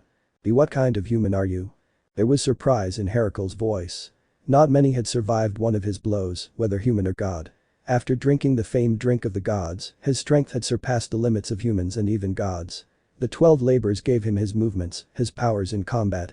But what made him different was his will, his justice. And this human was mocking his justice, his goodness. Me? The fighter pointed at himself. I'm just a god killer. Tsudumibiridesu no Kecho, 6th labor. Stymphalian bird, breezing bird. The lion transformed into a majestic bird of prey with its enormous wings spread wide, casting an immense shadow over the human fighter. Keeping his grip firm, Heracles swung the club, creating a mighty gust of wind toward his enemy. It was immense, powerful, and intended to eradicate everything before Heracles. This is just wind. Front kick. That move seemed like a joke. In the eyes of the gods and humans, the gods' executioner's move was a complete mockery of Heracles' devastating attack. From both sides of the aisle, the gods and Valkyries saw it as an insult. Was that guy fighting for the survival of humans, or was he just playing? And they were all wrong. The force behind the simple front kick generated an immense wind that was counter to Heracles' movement. This clash of reverse-moving winds generated a tornado between the two fighters, creating winds that forced spectators to close their eyes for several seconds. What the buck? My physical power is boosted by training. The rustling of fabric caught the attention of Heracles and the spectators. Naruto slowly began to unbutton his shirt. I can match your strength. Because I possess the blood of demons. Heracles reacted too late. He felt Naruto's knee against his face, his nose shattered. The human wouldn't let the demigod move, wouldn't let him push him away. He wrapped his legs around Heracles' thick neck and with a twisting motion, slammed the redeed into the ground, creating a small crater upon impact. Sigh. Blood splattered the demigod's face and torso, a bloody eruption from his own mouth, expelled from his own body. Cut off from his club by that hold, Heracles tried to stand up so he could attack his opponent. Ektu. Naruto's right knee slammed into Heracles' face for the second time. This time it wasn't a normal conventional knee strike. Guided by Taekwondo, the god executioner rushed toward the unrivaled hero and slammed his knee into the demigod with that motion, sending Heracles several steps back. Red drops generated a path towards the feet of the god. That was quite a blow. Are you changing your fighting style? Using his index finger, Heracles wiped away the blood running from his nose. Blood is running from my nose. It's the first time anyone has managed to inflict wounds deep enough to bleed. Are you flattering me, Mr. Justice? You should take it as such. Heracles drew himself up to his full height. I'm going to win this round. And then I'll convince the gods. Really? Are you an idiot? The shirt was completely left behind. A defined torso was exposed, showing various scars. Forming an immense Chinese dragon, the most distinctive feature of the human fighter was the tattoo that occupied his entire back. Self-centered. Selfish. Proud. The gods will never listen to your words. For millennia they have planned to eliminate humanity. Adam and Eve were a clear example. Betrayed by the serpent, Elohim expelled him from Eden or not. No, the truth is that story is poorly told. The human tapped his temple with his thumb. Adam left taking the apples to free Eve. His beloved wife, his woman brought from his body. And the gods only wanted to eliminate them because of the disgusting lust of the serpent. If you try to convince those gods then I must kill you. The movement occurred before Heracles' eyes. The demigod moved on instinct. He covered his face with both arms and took the second knee straight to his face. Wind was generated by the impact and the two were separated. I'm not going. I'm not finished. The god's executioner's right leg swelled slightly. The muscles grew a few millimeters, becoming more prominent before the god's eyes. That is. I think you know this move. Kami no Ono, divine axe. The leg sliced through distance and wind like a real axe. True to its name, the swing impacted directly against Heracles' lower body, generating a crunching sound of shattered bones and the sound of liquid falling to the ground. Sigh. My eyes can make use of the Kami Atsushi, divine reflection, that the father of humanity himself obtained from God. The human pointed at his own eyes again. My demon blood gives me perfect regeneration to maintain that power constant. And my chariot comes from the creator of humanity himself. Adam, the greatest of humans. I represent everything you have spat on, Heracles. Everything you rejected as Alcides. The name of the human Alcides was completely forgotten, except in myths, when Zeus named that same human Heracles, his adopted son and the god of strength, the unparalleled hero, the justice of the gods. For someone like Naruto the god's executioner, discarding the human part was an insult to humanity itself, to all those who bled and sweated for their lives. The gods had to be eliminated. Every fighting style, a bubbling layer began to surround the human fighter's body. Every imagined movement. My brain has recorded everything my eyes have captured and stored it for use at any time. Everything froze. In the middle of a breath, Heracles was completely frozen in place. The visiting gods and humans remained in place, unable to move, unable to do anything, or to know what was really happening in that split second between everything freezing and thawing. But everyone heard it and saw it. Tokyo Koruken, the fist that surpassed time. Swift. Crushing. Beating the clock, Naruto's right arm slammed straight into Heracles' face. It was only a second. The next, Zeus's adopted son fell to his knees, his face completely smashed. Box of the gods. Zeus had used that blow to defeat his father Cronus during the Titanomachy in the final combat. That blow and the power to freeze time for a single fraction of a second, Zeus learned from Cronus himself during their confrontation, mastering it to defeat his father. It was a devastating blow that no one had surpassed, that no one else had learned, and that no one could replicate with a human body, without extra power or support that allowed them to do so. However, that human fighter had executed the famous time-transforming blow in the confrontation with Heracles. This generated surprise among gods and humans alike. The fighter known as the human monster had managed to overcome space and time with his own superhuman strength, generated by his long confrontations with fighters from all over his world. The executioner of gods simply replicated Zeus's move, made it his own, and struck the adopted son of Olympus with it, sending him falling to his knees, blood dripping from his mangled face. Yunin and Hyujin had lashed out at such an insult to the former council president. Outraged, both ravens were ready to gouge out the eyes of the man known as God's executioner, another name that was a total insult to the gods, and one that they, advisors to the Allfather, could not allow. Haha. Those crows are still as talkative and idiotic as ever, little Odin. Valhalla had been completely devoid of a leader with the death of Zeus at the hands of one of the human fighters. The morale of the gods, of all heaven, was shaken by the death of their strongest representative, a god who had mastered time and made it his own. Armies should never remain leaderless for long during a war, and Ragnarok was a war between humans and gods that would be told for thousands of years to come as just another myth, just another legend for another civilization. The names of Odin, Hades, and Poseidon had been tossed around as the next presidents and leaders of Valhalla. However, after the exile, the next leader of Valhalla appeared in the gods' greatest time of need. The creator of the universe, Odin, looked at the figure who had taken up a massive chair beside him, displacing his nephew Loki. Brahma was the creator god of the universe itself in Hindu mythology, forming the famous Trideva with the gods Shiva and Vishnu, the greatest representatives of the Hindu pantheon. I thought you went into exile when Shiva defeated you. 3 faces. 4 arms. Skin as golden as human gold itself, like the celestial gold that the famous fat Buddha of humans referred to. A huge necklace of beads reached down to his upper pectorals, causing anyone who wished to see that crimson necklace to observe the god's naked torso, more defined than Shiva's or Heracles. His skin, once smooth and youthful, now bore the wrinkles of time. Millions of years had passed over the body of that representative god. Creator of the universe, the passage of time had struck that god, who was defeated by the destroyer of the universe, Shiva. But what Odin didn't mention, what Shiva never knew, was that he only fought one of his faces, one of his doubles. He, as the creator of the universe they were in, of the multiverse, couldn't just lose to someone who had sweated to win it. He was thousands of years old, greater than Shiva. If giving that gratifying gift to the brat Shiva would allow him to get rid of his headaches, Brahma was willing to give it to him. Me. Details. A draw, a defeat, and a victory. Before leaving his exile, Brahma had been hearing about Ragnarok, the fight between humans and gods that the divine beings themselves were prepared to wage. Of course, like the rest of the gods, he was sure they would win. At least until that hooded man appeared before him, holding a ring of time. Ragnarok is the end of the gods, the way humans prevail over their creators. Once the charade comes to an end, there will be only one god at the top. One true god. Brahma remembered those words perfectly. They were spoken in a forceful, direct tone, without any mockery or joking. The masked man had made sure his words remained etched in his mind, burned into his memory. This human really is a good fighter. The god's 3 pairs of eyes shifted to the god's executioner, the human fighter representing the 4th round. Brahma had been present since Zeus's death.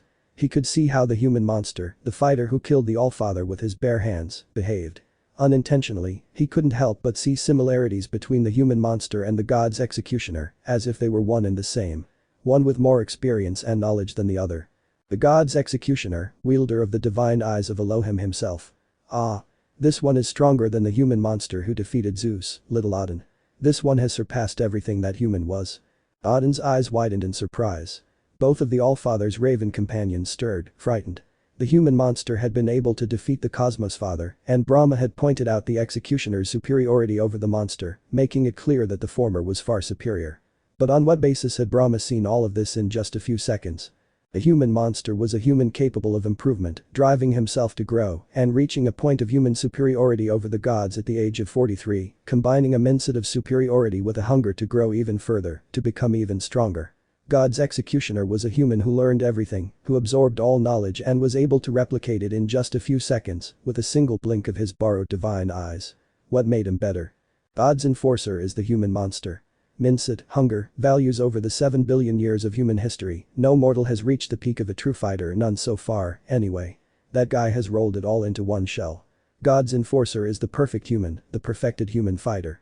Words that sounded like a warning, a shrill alarm that resonated throughout the arena and reached the gods in the stands.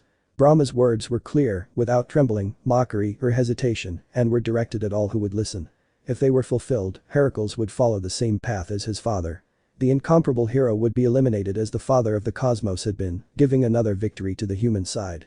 The cracking sound halted the Hindu god's thoughts and direct words. Odin had struck the armrest of his throne. Splinters flew everywhere, frightening Hugin and Munin, causing two mismatched ravens to move from their owner's shoulders. The Allfather wasn't an expressive person. He didn't usually speak unless he was annoyed. And he was expressing his annoyance at the moment. Odin is annoyed, the creator of the universe's lips moved into a smile. Now this is something new. A billowing wind began to surround the Allfather's body, forming a thin, whitish aura. Ice and snow began to form around the god, creating a whitish layer over the throne he occupied. Those humans must disappear. Hatred grew within Odin's mind. He had never been an emotional god, one to let his feelings reach others. But the Valkyries had accomplished that in less than 2 hours, with a tournament that should never have been held. Zeus dug his own grave, Loki leaned on his throne, staring at his nails as he listened to the screams of gods and humans, imagining the fight between Heracles and the executioner of God. Is that what you're going to say, old Hindu? There is a traitor among the gods. Voland was granted to the Valkyries, even though they aren't using it. Do you think this is all sporadic and unplanned, child? Brahma looked at Loki, his teeth showing in a grin. This is a war, and the gods are losing, you little shit. The Valkyries are winning, and you don't even understand the ins and outs of war. Brahma stopped his scream by sinking back into his seat. Everyone in the stadium looked at him, listened to him, and he flashed a savage grin when he felt eyes upon him. And that's what makes us gods superior. Humans, this is the end of the world. Arena of Ragnarok. 12 labors. 12 attacks. Heracles spent the next few minutes of the fight using his power over his opponent, never going beyond the 12th attack and saving it for last, saving it to destroy his adversary and give the gods victory over the humans. Before entering the arena, Loki challenged him to see if he really was the traitor to the gods, the one who was secretly aiding the humans in combat by giving them information. But hadn't his fight with a so-called god's executioner made it clear that he was no traitor? He fought for the humans. He was fighting for the gods now. He was willing to ensure the well-being of the humans, even if the gods won. That was his goal, his mission, and he was willing to achieve it, even if it meant his end. This goal drove Heracles into combat, driving him to use all his strength. The arena was shattered. The orichalcum was completely shattered, fractures running across the ground as the two wrestlers battled. As the seconds passed, desperation and frustration spread across the demigod's face, reflected in his movements, in his attacks directed at the human he was facing. And the god's executioner could see it coming, understanding that his words had struck a blow to Heracles' pride and mental well-being. The demigod was trying to establish well-being in his own mind, trying to believe that the gods would listen to him, a mere human turned god. But Naruto was direct, sincere, and spoke the truth to bring his rival to his senses, to make him understand that he was merely a dog of the gods, a puppet. Bigoku no Banken Kuroburosu, 12th labor. Cerberus the Hound of Hades, disaster of the underworld. Naruto moved several meters away from the god. Heracles threw his war club into the air, leaving a huge shadow looming over the demigod. 3 heads, black skin, and bloodshot eyes. The enormous Cerberus hound appeared behind Heracles, leaving the humans surprised, frightened by the immense size of that guardian of the gates of the underworld. Cerberus. Brow. Everyone witnessed it. Cerberus fell upon Heracles, devouring him, causing him to disappear from view. Seconds later, the dog's enormous figure began to shrink, compressing as if deflating, trying to encircle something that was out of sight, neither for the executioner nor for the spectators. So that's it. Heracles appeared from the dust. Red markings covered the demigod, growing larger and more intense. Armor now covered the former human's torso, a dark color, as black as the endless night. You have joined Cerberus. The Fell's heroes, fist of the great hero. The arm grew. The veins bulged. Divine energy coursed through Heracle's body, surging, advancing toward the demigod's swollen arm, causing it to be enveloped in a glowing energy that seemed to echo the sun itself, the fire of the Greek gods atop Olympus. Heracles stamped his feet. He twisted his torso and launched his blow at his enemy without hesitation, determined to win this battle, this Ragnarok. And after winning, he would grant forgiveness to humans by speaking to the gods. The blow was direct and devastating. It cut through the space and overwhelmed the sound, generating a hurricane-force wind that forced the audience to hold on to their seats to avoid being thrown. This is brutal, I love it. Standing, being the recipient of that blow that could destroy a continent or perhaps the world, Naruto the executioner remained completely calm, covering his face with both arms, showing his naked torso and all the scars that adorned it. I can't wait for it, hero. The demigod's eyes widened with rage. Heracles sensed the mockery in that shout, the call to him to unleash his full power. If that human wanted it, then he would achieve victory by leaving everything in that crushing blow. Take it. There was no way to explain. No one in the audience could scream, say anything, or find a word in the dictionary that could describe what that image made them feel, what it represented, and what it would leave for future generations. Some might call it monstrous, others magnificent, one of the great treasures of the entire universe.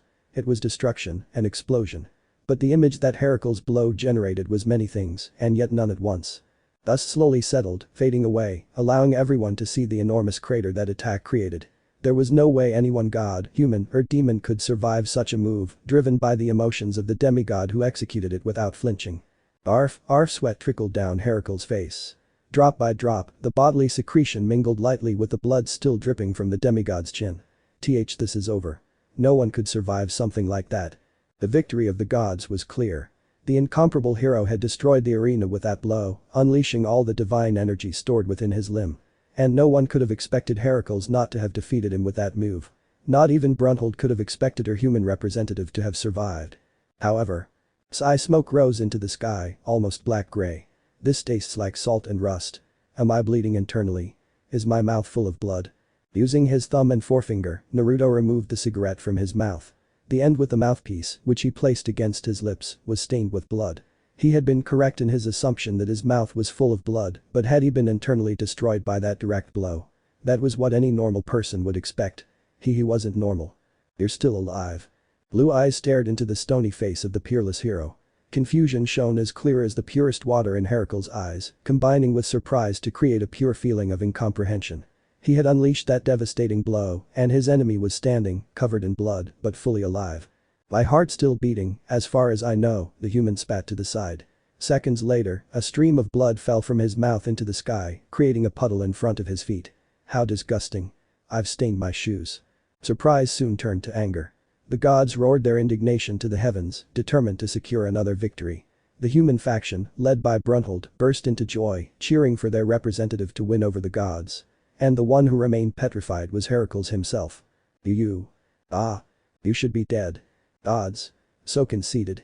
Smoke began to rise. Heracles watched, looking down at the human fighter's right foot. It was engulfed in flames, his entire leg. Diable jam, devil's leg, after having spun while covered in dust and due to friction, Naruto managed to light his leg with flames. Flamage shot, flambeat blow. Heracles charged with a second punch. His enemy was faster, closing the gap.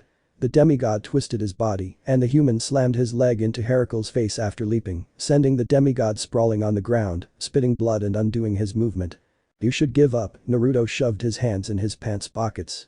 Heracles lay on the ground, blood filling his mouth. If you keep fighting, your body will end up broken. The god's executioner spun around. Trembling, straining, Heracles finally got to his feet with tremendous effort.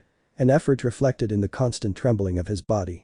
The pain and exhaustion were taking their toll. I'm going to win. Rakugan, shot of the Six Kings. Heracles' eyes widened. Naruto lightly crossed his outstretched arms and clenched both hands into fists. As that name left his mouth, a wave of wind appeared behind the demigod's body, forming a hurricane-force wind column. The blow landed directly on Heracles' torso. Sometimes. His legs gave way after an immense tremor, and Heracles fell to his knees. Piece by piece, the armor that had been Cerberus shattered into 1,000 pieces, leaving the demigod's torso once again bare, mangled, and covered in cuts. I'm not going to kill you, the god's executioner declared. Steam began to escape from his wounds. You must realize that you're just a puppet, that you're a dog of the gods. It's not something I usually do. The human monster showed up like the Ragnarok of the gods. And what's left for me? I am the end of the known universe, Heracles. Why you? Laughing. Two words joined together in a prayer that came from the mouth of God's executioner. Victory was achieved not by death, but by a few simple words. Victory was, in a mocking and ridiculous way, for the gods who so longed to win. It was a spit in their faces. Chapter 5. The tie. 2 wins. 1 loss. Emotions among the gods' camp were swirling, forming an incomprehensible vortex for many of them. Thor had fallen alongside the man who seemed to have been his son from another universe, evaporating from the entire cosmos without a trace. Zeus fell to the fury of the human monster, being turned into nothing more than a lifeless husk by the monster's hands, leaving an irreparable dent in the entire group of gods and all the children of the father of the cosmos. Poseidon had forged the first victory by taking the life of the third human fighter and leaving only a limb in the process, showing what it meant to be a god, according to his perfectionist philosophy. And the last fighter, Heracles, had won by abandonment of his rival, after being beaten by the executioner of God without a blink on the human side, something that made the gods feel as if they were nothing. The human monster had called himself the Ragnarok of the gods, and the god executioner had named himself the end of the known universe, as if they were the two who would end the lives of all the gods in the firmament. But this wasn't what was a total insult to the gods, although it helped a lot, putting a dent in the divine being's pride. The attitude of God's executioner, how he behaved towards Heracles and how he finally treated him, giving him victory when he could have won, was what lit the flame in the gods' hearts, making their blood boil to unimaginable heights. They had achieved their second victory, were ahead on the scoreboard, and yet it didn't feel like a completely real victory. The human had let the gods get ahead, implying that they themselves couldn't achieve victory, couldn't defeat them. Humans were created in the image and likeness of the gods, or of the Christian God according to the Bible. If this were followed to the letter, then one would deduce that feelings like hatred, pride, and ego also came from God, ingrained in the human soul because they were part of its creator. Brunhilde had reaffirmed this when she threw down the gauntlet for Ragnarok, and Zeus and the council accepted it without looking at the fine print of the contract, driven by their pride, struck by the words of a mere demigoddess. And it was when they accepted Ragnarok that the eldest of the Valkyries saw the more human side of the gods, understanding that they were even more bothered than their creators. They were much more volatile than humans, more controllable, and they had let her carry out their confrontation of gods against humans, thinking that the gods would win without any effort on their part. Now the gods saw that their plans hadn't gone as they'd hoped. Ragnarok had left them without two of their most important pillars. One was seriously injured, and the last had been defeated almost effortlessly by a mere human. He had given them victory with his withdrawal, allowing them to enjoy the advantage over the humans in a somewhat bitter, complicated, and highly questionable way. Could anyone retreat from Ragnarok and still live? A similar case had never been seen in history. No one had opted for retreat. It was a combat, a life-or-death battle between two fighters who would leave their blood all over the shattered arena. But in the fourth round, God's executioner changed his plans and took a completely improbable course by allowing Heracles to remain alive, to see the destruction of the gods themselves, so that he would understand that he was a mere dog of the very divine beings with whom he was associating. The taste of the second victory was completely bitter in the mouths of the gods. How should they feel? Happy to have gained an advantage over the humans. Angry at the words of a mere mortal who allowed Heracles to live. The lesser gods were clinging to the happiness of victory, to stay alive and keep their plan of destruction of the humans in motion. However, for the higher gods everything was much more complicated. At first, they had thought that the Valkyries were using the famous Balin to confront them, so they could hurt and kill them. Zeus himself planted this idea in the mind of Hermes, and it spread like wildfire among the highest gods, reaching all the Ragnarok fighters on the side of the gods, entering their minds, and soon discovering that the humans themselves were unaware of the Voland. But if the Valkyries were not joining forces with the humans in battle, how was it possible that the latter could defeat them in hand-to-hand combat? It was understandable that some might use divine or cursed weapons, whether made by demons or gods themselves. But the gods' incomprehension arose when these humans used their bare hands to fight and defeat them, as had been the case between Zeus and the human monster Heracles and the executioner of God. In the more than 7 billion years that humanity had been on Earth, in none of them had a human been able to defeat a god with his own hands without the help of another god or a sacred weapon, and even for that, many of those who were able to defeat one were demigods or humans with very special qualities, coming to mark myths that became legends. But then, how were these two humans able to defeat the gods with their bare hands? The gods had dismissed the idea of Voland when the human monster made clear his ignorance on that aspect. But not all the gods dismissed the idea of Voland. This idea, the most accurate one for some gods regarding the current results of Ragnarok, did not leave the mind of the god of deception of the Norse pantheon. Loki was too reluctant to discard the path he would have taken to defeat the gods. Brahma had confirmed that each of the fighters came from an alternate universe and referenced the same human they had, at some point, created.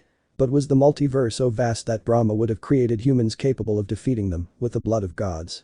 Loki highly doubted that someone as wise as Brahma would have done that, so the most logical thing for him was the use of Valen by humanity's fighters. The fact that Zeus was dead was another pillar for the god of deception theory to be founded. No one, since the Big Bang, had been able to defeat Zeus in hand-to-hand combat, much less kill him. If the human known as the human monster could, what was stopping him from using that divine weapon, that union between Valkyrie and human? Things had gotten out of hand at Ragnarok. With each confrontation, the idea that there was a traitor and that humans were using Valen grew stronger in the Norse god's mind, to the point where he even rebuked Heracles for his love for humanity. But what other god could have sided with humans in that event? Long time no see, Buddha. The sound of sucking reached the Norse god's ears. Taking a break after the death of Heracles and the beginning of the 5th round, Loki waited for the god in a small courtyard with a beautiful fountain, surrounded by greenery. The image of Gautama Buddha could vary depending on who was speaking of the sage. Humanity's image of the human ascended to God was of a bald, fat, and eternally peaceful man covered entirely in gold. But these were only his statues. Gautama Buddha's real appearance differed greatly from what humans had imagined him to be, from what his followers had understood him to be. There was no gold coating his body. His hair was long, grey on top and black on the bottom, forming a huge bun at the back. Hanging from his arms was a thin band of gold cloth, the only thing of that color that matched humanity's image of the god, as even his clothing differed. Isagi-chan was depicted with his left eye patched over a sleeveless t-shirt that covered the sage's torso. Knee-length pants served as the lower half of Buddha's body, paired with sandals that gave the god the appearance of a carefree, summery, and completely beach-loving man, only the first part being true. His outfit was completed with thin, rose-tinted glasses that hung from his pointy nose, giving him the appearance of a strange man, perhaps a bookworm. When someone finished analyzing Gautama Buddha's clothing, they would move directly to his body. He wasn't fat. He didn't even seem to have a simple minimum percentage of body fat on his muscular frame, marked by every single muscle in his body. Like the rest of the gods up to that point, at least the majority shown, Gautama Buddha possessed an athletic body enviable by humans and gods alike. And the enviable part was understandable. Gautama Buddha was like a child, constantly eating candy galore. And he didn't seem to gain weight no matter how much sugar Buddha put into his body, as if it simply disappeared with each candy devoured. The humans have come to kill my cousin, the old man, and have left the fish and the muscle man behind. Loki listed each of the failures they had suffered, including both victories they had over the humans and the Valkyries. Poseidon left only a part of his body when he won that battle against humanity, but he really did it. All of that seems too complete, too surreal to be true, don't you think, Buddha? One of Gautama Buddha's grey eyebrows lifted inconspicuously as his owner moved the candy between his teeth, using his tongue. He had immediately grasped the implication of Loki's words, how he was trying to relate it to the victories of humans. It's very complicated. I missed half of your speech. Using his index finger, Buddha wiped his left ear. Could you summarize it for me, please? Carefree, like a teenager, a little boy. Gautama Buddha's behavior didn't bother Loki. Everyone in Valhalla knew his carefree way of speaking, of behaving as if nothing mattered, as if nothing were more important than his own candy, his own life. Loki's breath left his mouth. The Norse god stood up, abandoning his makeshift seat at the fountain and facing the sage directly. There was a slight height difference that became clear when Loki stood. I'll be straight with you. Are you the traitor? For several seconds, a silence remained between the two gods. They stared at each other, their gazes fixed on each other without blinking. The creak broke the silence. I'm supposed to suck the candy until the stick is completely gone. It always breaks on me. Are you aware of the implications of my question, Gautama Buddha? Oh? Buddha raised his face. Surprising Loki, the sage stuck out his tongue in a completely mocking gesture. So what if I am? The temperature in the room reached almost 0 degrees. The pressure increased. Loki let his instincts flow through every pore of his body, surrounding Buddha like a warning, as if he were a real killer. It was a death instinct, a sensation that would make anyone hesitate to follow the path Gautama Buddha was taking in the face of the god of deception.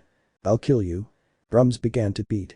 A song emerged from one of the doors, attracting the attention of both gods. With the echoes of footsteps accompanying them, the so-called Shichi-Fukujin, 7 gods of fortune, appeared, chanting about the traitor's death and with their attention focused directly on Gautama Buddha. It's been a while since we last saw each other, Buddha.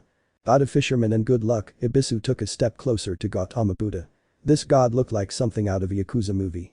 With his hands in his pockets, a goatee, and a long face, the god stopped right in front of the 4 sages, his teeth bared in disgust. Who do you say you are? Being who he was, Buddha questioned the god about his identity, even though he knew him. The animosity between the wise god and the seven gods present, not counting Loki, could be seen and felt from miles away, like a thick layer of smoke that could be cut through.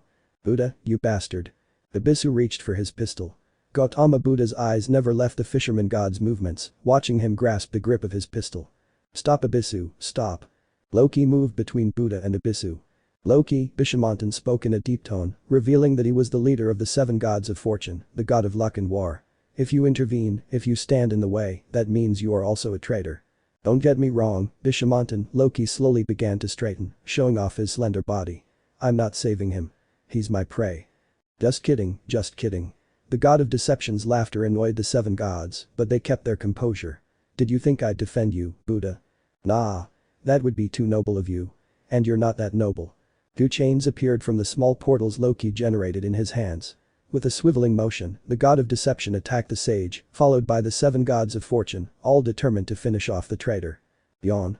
The tiles that occupied the space between Gautama Buddha and the eight gods were shattered when a bow staff was embedded in them, stopping the movements of the sage's enemies. Ejijij, a laugh echoed through the walls of the room. Buddha popped a second candy into his mouth, swirling it around with his tongue. "Having to be the one to save your ass. What a joke, my friend." There was an old legend, an old myth, involving Gautama Buddha and the Monkey King in a confrontation and a complete enmity that lasted for millennia. This legend was known as the Journey to the West, starring one of heaven's greatest enemies, the one who broke into the very home of the gods, and who was only stopped by Gautama Buddha with a lie and a dirty trick that ended up taking the king underground, chained and imprisoned for all eternity, stripped of his future divinity. "You?" Messy, golden hair. Fangs protruding from the top of his mouth like those of a real ape. Sea blue eyes crossed by a black cross formed by his pupil. The image anyone might have had of the famed Monkey King was completely shattered. He didn't have the form of a bipedal ape, nor was there any hair covering the body of the young man who fell onto the bow staff stuck in the ground. Nor was there armor covering his body, as he wore blue jeans and a basic white t-shirt like an ordinary teenager. And there was no tail wagging behind the boy, as one would expect from a talking ape man, enemy of the gods. Surprised, Hete. The Monkey King's eyes shifted to one of the gods of fortune, to the man with the gravity-defying hair.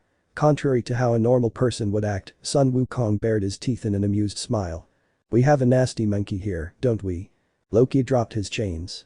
The Monkey King turned his attention to the god of trickery and mischief, still feeling the bright happiness he felt, like a child with new toys. "But it's that disgusting idiot named Loki. Of all the bastards, you had to be the one to start a fight, to start a civil war between his people. But of course. You're stupid enough to do it. Kaha." The hiss of steel slicing through the air was all that answered. The Monkey King raised his left arm, and the chain with Loki's sickle wrapped around his left forearm, the tip digging into his hand. "You'll have to keep your mouth shut, pet."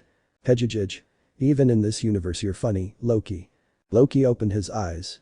None of the gods of fortune could bring luck to the god of trickery. Using his opposite hand, the Monkey King gripped the chain tightly and pulled, using his superhuman strength. Surprising the god, the king leaped from his bow toward a moving Loki and wrapped his legs around his neck. In a twisting motion, Sun Wukong slammed the god into the ground, halting any movement of the remaining seven gods. Off blood splattered Loki's face as he coughed from the impact, staining himself. "Why you?" At least several bones have been broken slowly, in slow motion. The king stood up, showing that he was not that tall, around 5 feet 7 inches as his maximum height, letting the god see his less muscular and more defined, light body. "I wouldn't move, Loki." Kaha. There was a difference between monsters and gods, between demons and monsters. 9 realms were ruled by 9 monster kings. One of those kings was the Monkey King Sun Wukong, the one ordered by the sage Tathagata to travel to India in search of enlightenment so he could become a sage. This sage wasn't actually called the Tathagata, but rather a pseudonym given directly to Gautama Buddha. Perhaps not the Buddha now being aided by the betrayed Monkey King, but rather one from a completely different universe, with much more distinct gods than those of that universe. But the difference that separated all of them from what the 9 kings were was their capacity for perseverance. Sun Wukong demonstrated this when he finally managed to kill the Buddha of his universe. And now that Monkey King from another universe, who had killed gods from another universe, was helping his sworn enemy, fighting with other gods he'd killed in his home. Something that could completely be called surreal. But once you travel to the underworld and overcome the barriers of life and death, everything falls within the realm of possibility. And if he could travel between universes, why not help his opponent in a tournament to kill other gods? At least that's what the king wondered, observing how that Gautama Buddha didn't seem as bad as his Buddha, the one who forced him to be reborn several times throughout his life until he was finally able to obtain his victory, his revenge, his rematch, and calm his shattered mind, his shattered soul. As a member of a universe that was about to disappear with Ragnarok, the king carried the hopes of every human in his world. Classmates, training partners, childhood friends, and school friends. Even if he didn't like perverts, not much anyway, he fought for the sake of 3 young perverts known as the pervert trio of his school. He couldn't let all those innocent people die.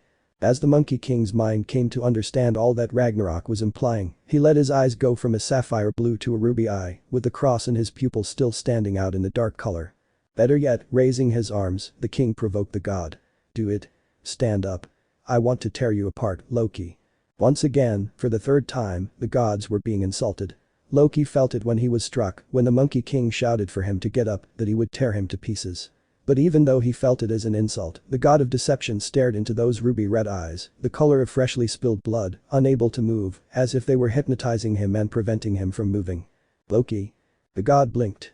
Thanks to the shout, he moved to avoid Sun Wukong's descending foot, which slammed into the ground where the god of deception's head had been. The god clicked his tongue. Using his hand, he wiped the blood dripping from his face after the Monkey King had locked him in a chokehold. This isn't something I could have foreseen. I was prepared to kill you, Buddha. But it seems we have people who don't want me to go through with it. And it's a good thing most of those people are with me. Maybe I can help balance the scales. Elegantly, like a gentleman, the executioner of gods stood in line with Gautama Buddha and the Monkey King. As during his fight with Hercules, a cigarette adorned his mouth, from which a thin line of smoke escaped toward the ceiling. You. Raising his voice, the human monster appeared on the other side of Gautama Buddha, showing his predatory, savage smile, like that of a real wolf ready to hunt its prey. We have the 2 offending humans, the sound of rustling cloth drew the aforementioned's gaze to Bishamontan. It's an opportune time to restore the god's pride and avenge Lord Zeus and Lord Thor. Even Lord Heracles. How formal, Gautama Buddha stretched out his arms. Come on. The clash behind the scenes.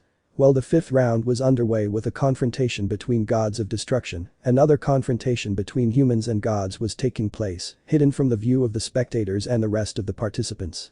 Stop. Zeus had been powerful, monstrously powerful. Even able to stop time with a single blow, the father of the cosmos was classified as a monster among his peers, the gods. For his part, Poseidon had possessed the poise and elegance of the gods, combined with his own raw power. However, giving a representation of the power and image of a god, Odin did so without equal, issuing an order that humans and gods obeyed, halting in the middle of the confrontation. The old man. There was no respect in that word. Baring his ape-like fangs, Sun Wukong appeared completely indifferent to the presence of an overbearing figure like Odin. Even the human monster and the god executioner were affected by the imposing order, but not his new teammate. Sai, the god of deception, showed his displeasure at his uncle's presence. He wasn't the only one.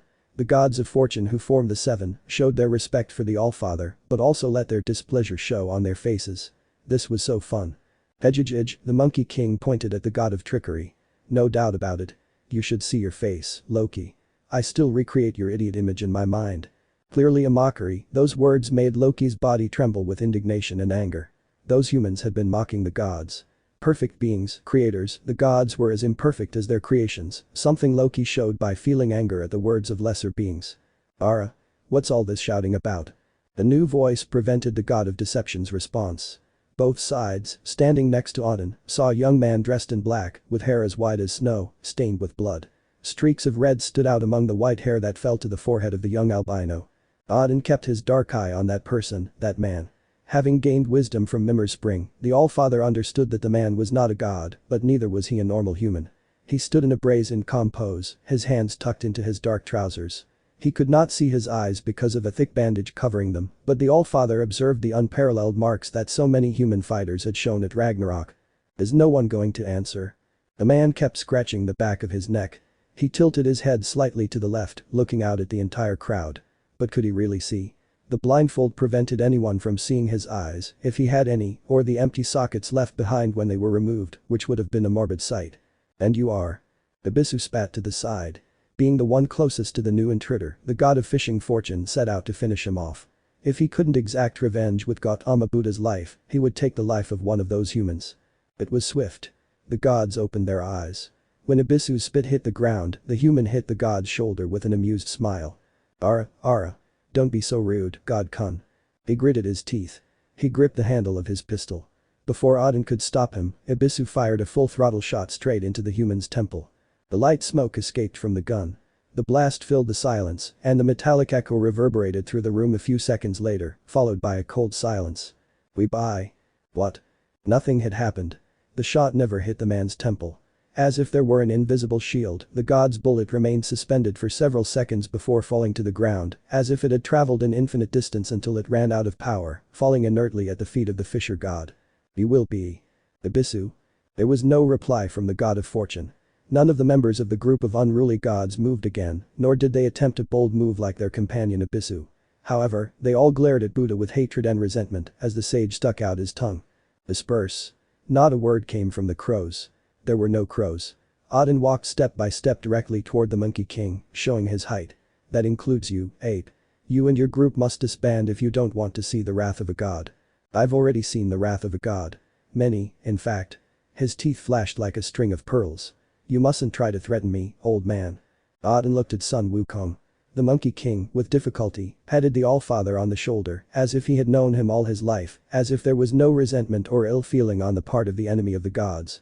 Despite being able to sense emotions due to chakra and his affinity with nature, the Monkey King dismissed all the dark feelings that the leader of the Norse gods exuded as if they were nothing, as if they were not directed towards him. But whatever you say. Finally, Auden was left alone, surrounded by silence, surrounded by his most faithful advisors. Buddha's rebellious words were the last thing those walls, those ancient ears, and those plants heard. Soon, a cruel and sinister smile appeared on the face of the Norse leader, giving him the perfect impression of a cruel man, a cruel god. That smile is ugly. The pact continues.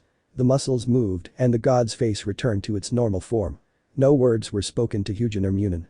Auden didn't look anywhere, but answered the voice directly as if he knew who it was.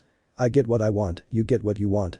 It's disgusting for you to make a pact with a god like me, I know, Auden. But it's time for Valhalla to be ruled by a true king. Who is Brahma? Oh. That old Hindu. In time, that pantheon will have to find another creator of the universe. Their time is up. A movement behind the scenes. Gods against gods, and a movement for power. Even the gods long to reach the top. Ragnarok Arena 5th round. A draw. 2 wins. 1 defeat. The gods rose above the humans with Poseidon's victory and Heracle's victory. The second victory struck a blow to the pride of the gods themselves, but a victory at Ragnarok was a victory that the winning side should treasure. The humans proved they would not be easy enemies to defeat, and the gods understood that giving their all would be what would give them victory in the tournament, which Zeus, father of the cosmos, accepted after the words of the great Valkyrie Brunhilde. Thanks to the second victory, the mood among the gods had increased, and the confusion on the human side only grew. After a tie and a victory, defeat was a bitter taste that filled the human stands, deflating the audience to the point of questioning their representatives. Why had they given the victory to the gods in the final round? Everything the human monster had planted, everything the red leaf had left behind, was discarded by the god executioner in front of the entire audience, enemies and allies alike, spitting on what the human representatives were supposed to believe in and defend. But that situation, the 5th round arrived at Ragnarok with its 2 new representatives for each side, one being very well received by his side, while the other was received with various doubts, with a latent confusion from the previous confrontation, generating a complete division between those who wanted to believe and those who could not do so, no matter how hard they tried. Heimdall stood between the 2 contenders. On the side of the gods, their representation in the 5th round fell on the shoulders of the god of creation and destruction of the Hindu pantheon, Shiva. Supported by his wives and children, Shiva finally stepped onto the Orich-Alchem-formed arena of Ragnarok, finally taking the opportunity that Zeus denied him in the 2nd round. On the human side, a young man no older than 17 stepped onto the arena. He had disheveled golden blonde hair, sapphire blue eyes that flashed a wild gleam, and he struck a completely carefree pose before the audience. 6 marks appeared on his relaxed, slightly pointed, sharp face. He wore simple frayed black pants with a sleeveless undershirt that covered a scarred sun-tanned torso. Every muscle of that fighter filled out that shirt, giving it shape. There were no shoes, boots or any kind of footwear covering his feet. But look, he's a brat. Laughter erupted among the gods, while indignation reached the humans. A child was representing them. A completely lazy teenager. There was no powerful presence like the human monster, no scheming presence like the blade of vengeance, no firmness like the god's executioner. That human emanated absolutely nothing, as if he weren't standing in front of thousands of eyes being watched. Beyond from the Valkyrie's box, a new pair of visitors watched the match. One of them, a purple-furred humanoid cat, yawned as if it weren't the end of the world, the end of the universe. Is it about to start? Is that idiot brat, Whis, fighting? The other figure visiting the stage was a tall man with skin as smooth as steel and hair as white as snow. Both the thin man named Whis and the humanoid cat were dressed in strange, similarly colored robes. That's right, Mr. Beerus. Naruto-kun has just stepped foot on this arena. It will be great to see how much he's improved. The god of destruction of Universe 7 didn't respond to Whis' words. He moved his large cat-like eyes toward the arena and stared at his apprentices back in the sand. Ladies Beerus didn't even look at the Valkyries out of the corner of his eye, but spoke directly to both women, never addressing the third man in the room. Darkness is something no one should trifle with. My apprentice is good at understanding both sides of the world. The benefactor looked at the god. He's going to win. Destroy a universe, create one. Bah. That brat would destroy it with a sneeze. He's almost as bad as Son Goku. Oh ho ho ho. Whis lightly covered his mouth. It seems that both of them have gotten used to each other, even though it seemed that Naruto-kun would not be very even with Goku-san. Uzumaki Naruto of Universe 7, that was the fighter representing the humans in the 5th round. Survivor of the attack of Kaguya and the Otsutsuki to the planet of the shinobi, Naruto was taken in by the destroyer god of his universe as a movement of sympathy and mercy for the last of the shinobi of Universe 7. He was also one of the representatives, after 40 years, of Universe 7 in the Tournament of Power created by Zeno-sama, showing how powerful the shinobi were, to what extent Naruto had come to be in tune with Chakra Kai, and to what extent he was considered the next god of destruction of Universe 7, being a key piece in the same tournament, leaving an impression that rose to the highest spheres of the gods. That was the fighter who was representing the humans in the 5th round, who was about to give them a victory according to Beerus's words, and according to Whis' own knowledge. 4 arms. 3 eyes. A hand ruffled that golden hair. Naruto looked up, raising his face to meet Shiva's mocking gaze. You're a phenomenon, you know that. And where I come from, I've seen much more bizarre things, like an evil clone of mine named Menma, you know. Now that's terrifying. Shiva's mouth and face moved in a strange grimace, which at those words turned into an amused laugh. Joyful, lazy, and proud, that was the god Shiva, the one who with a simple dance could destroy the known universe and create another. You're so much fun, kid. Shiva pointed one of his fingers at the young fighter. I think I'm going to have some fun with you, you know. Oh? With me? Shiva opened his eyes. The gods opened their eyes. Slightly, the muscles of the apprentice of the god of destruction grew, becoming more noticeable in his clothes. This won't last a second. Shall we check it? After that mocking question, Shiva swung his arms in a swift motion directly at his opponent. The god smiled when he noticed the boy's body behind his fist, but he didn't move an inch. Hail hits much harder. Shiva's leg swung straight toward the shinobi. With force, the god's limb struck the human representative's face, sending him flying. Naruto spun in the air and landed on his feet, revealing a reddish area on his face caused by the blow. Ha! So? Bread hits even harder.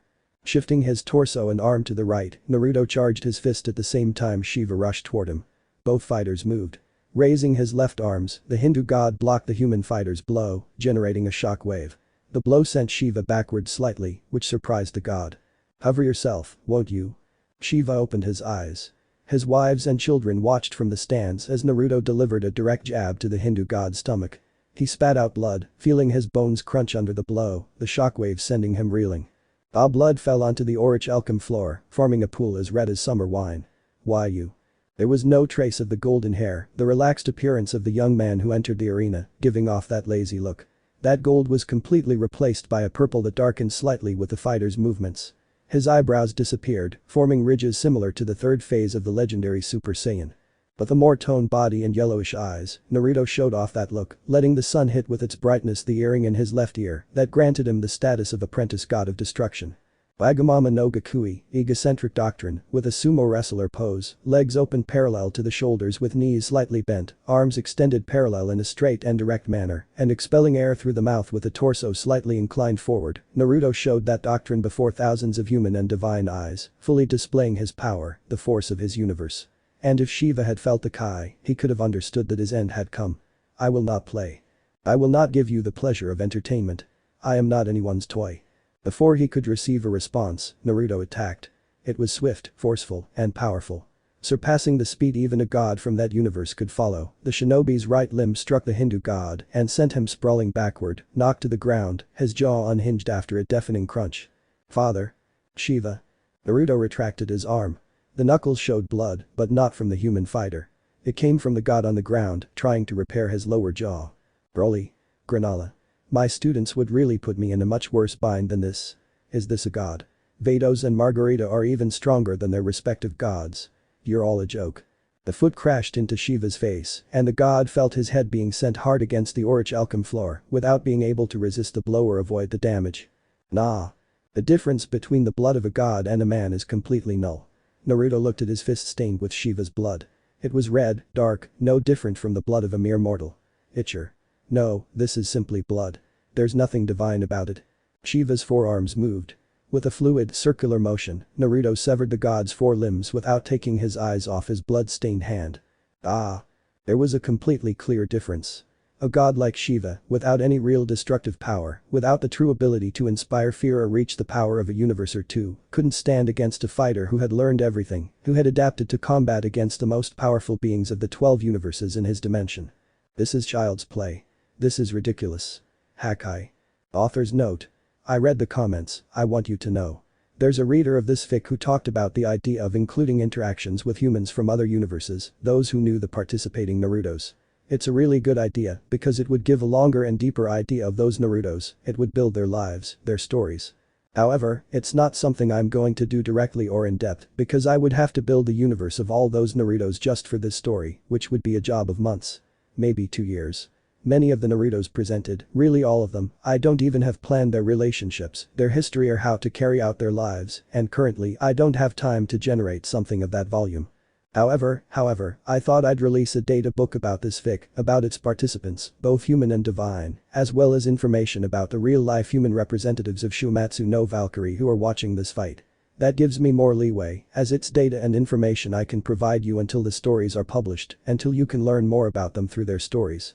I know this fight is the shortest, and it really is. Naruto from DB Super, as an apprentice of the Destroyer God, is not someone who will play with beings inferior to him, who gives pleasure to supposed gods to be their puppet.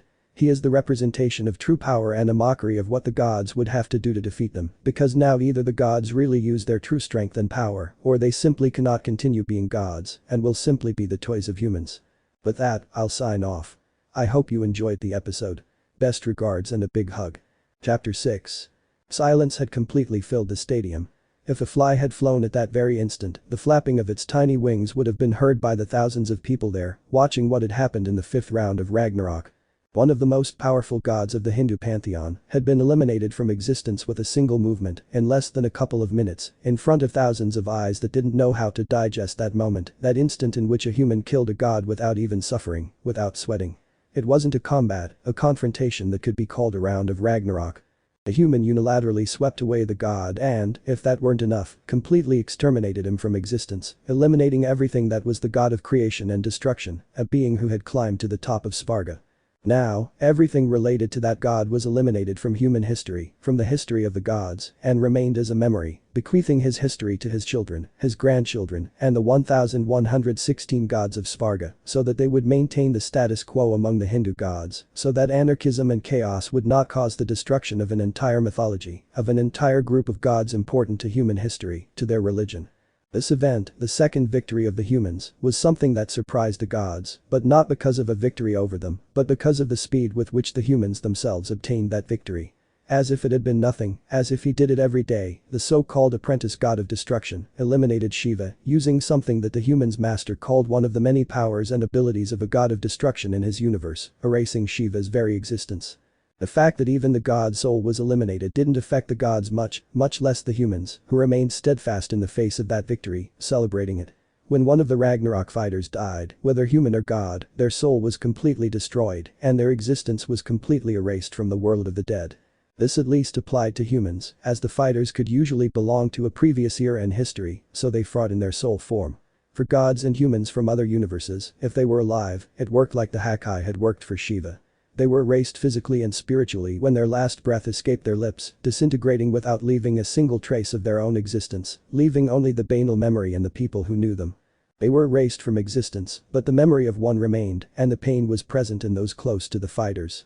Working both ways, the image of Shiva being killed by a human would remain in the minds of the 1116 of Svarga, which included the children of the slain god himself and his known wives, who were still mourning the death of their husband, as they realized that they would never have him with them again, that they would never be able to embrace him again. No one would ever again see the gods dance, hear his voice, or obtain an image of Shiva himself for later remembrance. His story and legend, over the eons, would be forgotten, as were those of thousands of gods before the god of destruction and creation of Svarga himself. Even the gods themselves forgot their own over the eons, with the deaths of their descendants in future conflicts. But as long as it was possible, Shiva would be remembered. The 5 rounds officially established out of the 13 that had to occur for a human or divine victory, both gods and humans, had decided to take a break from that endless battle to give peace to their minds and bodies, to calm their conflicting feelings, and get a respite from the constant pressure and tension that was leaving them exhausted. A tie. 2 wins. 2 losses. The humans surprised the gods with their power equal to their own, placing themselves one step closer to the very beings who created them. Perhaps they were the same human from different universes, but that didn't excuse their 2 victories. They had managed to kill Zeus and Shiva, wing Poseidon, and eliminate Thor. And they even insulted them by letting Heracles live. But these events, the gods and humans separated and locked themselves in their respective private chambers for an hour, allowing the audience to remain or leave the stands. Even the gods needed a rest, a time to relieve their physiological needs. Needs they replicated in that mortal image of themselves they had called humans. That was intense. The human room was packed with fighters who had yet to participate in Ragnarok. Sun Wukong stood out from the rest, with a burst of golden hair, sprawled on a high sofa that towered over his fellow fighters. Imagining one of ours with that much power in one hand gives me the creeps. The fighter who spoke didn't stand out too much from the others, but his face displayed a level of seriousness. Sharp-faced and golden-haired, the man wore a completely black priest's uniform, with his clerical collar shining in its pure white hue, standing out against the black of his uniform. Don't you find it strange, priest? The priest's version was also different from the rest. He had appeared to save Gautama Buddha in his confrontation with the 7 gods of fortune. Unlike their versions, he had snow-white hair, flecked with red streaks that stood out like bloodstains on a snowy field. You're talking to people with your same face, fighting against heretic gods. The beliefs of millions of humans had been put to the test. In the eyes of mortals throughout history, the gods they had prayed to throughout their lives appeared completely different from how they themselves had placed them. I should say I'm not surprised, the priest reached for the collar of his shirt with his thumb. I've seen versions of these gods in my own universe before. I've faced them. This isn't the first time I've faced a god. On the albino's lap, an equally white cat was being petted by the human. Glasses hid the albino cat's eyes. Right, Gotoho. Meow. Does that cat really wear glasses? The young man introduced himself. Beneath a tattered traveling cloak, a full-length uniform was exposed when he moved, causing the cloak to shift with his body movement.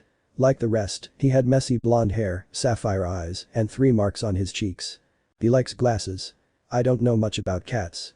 The red-streaked albino shrugged.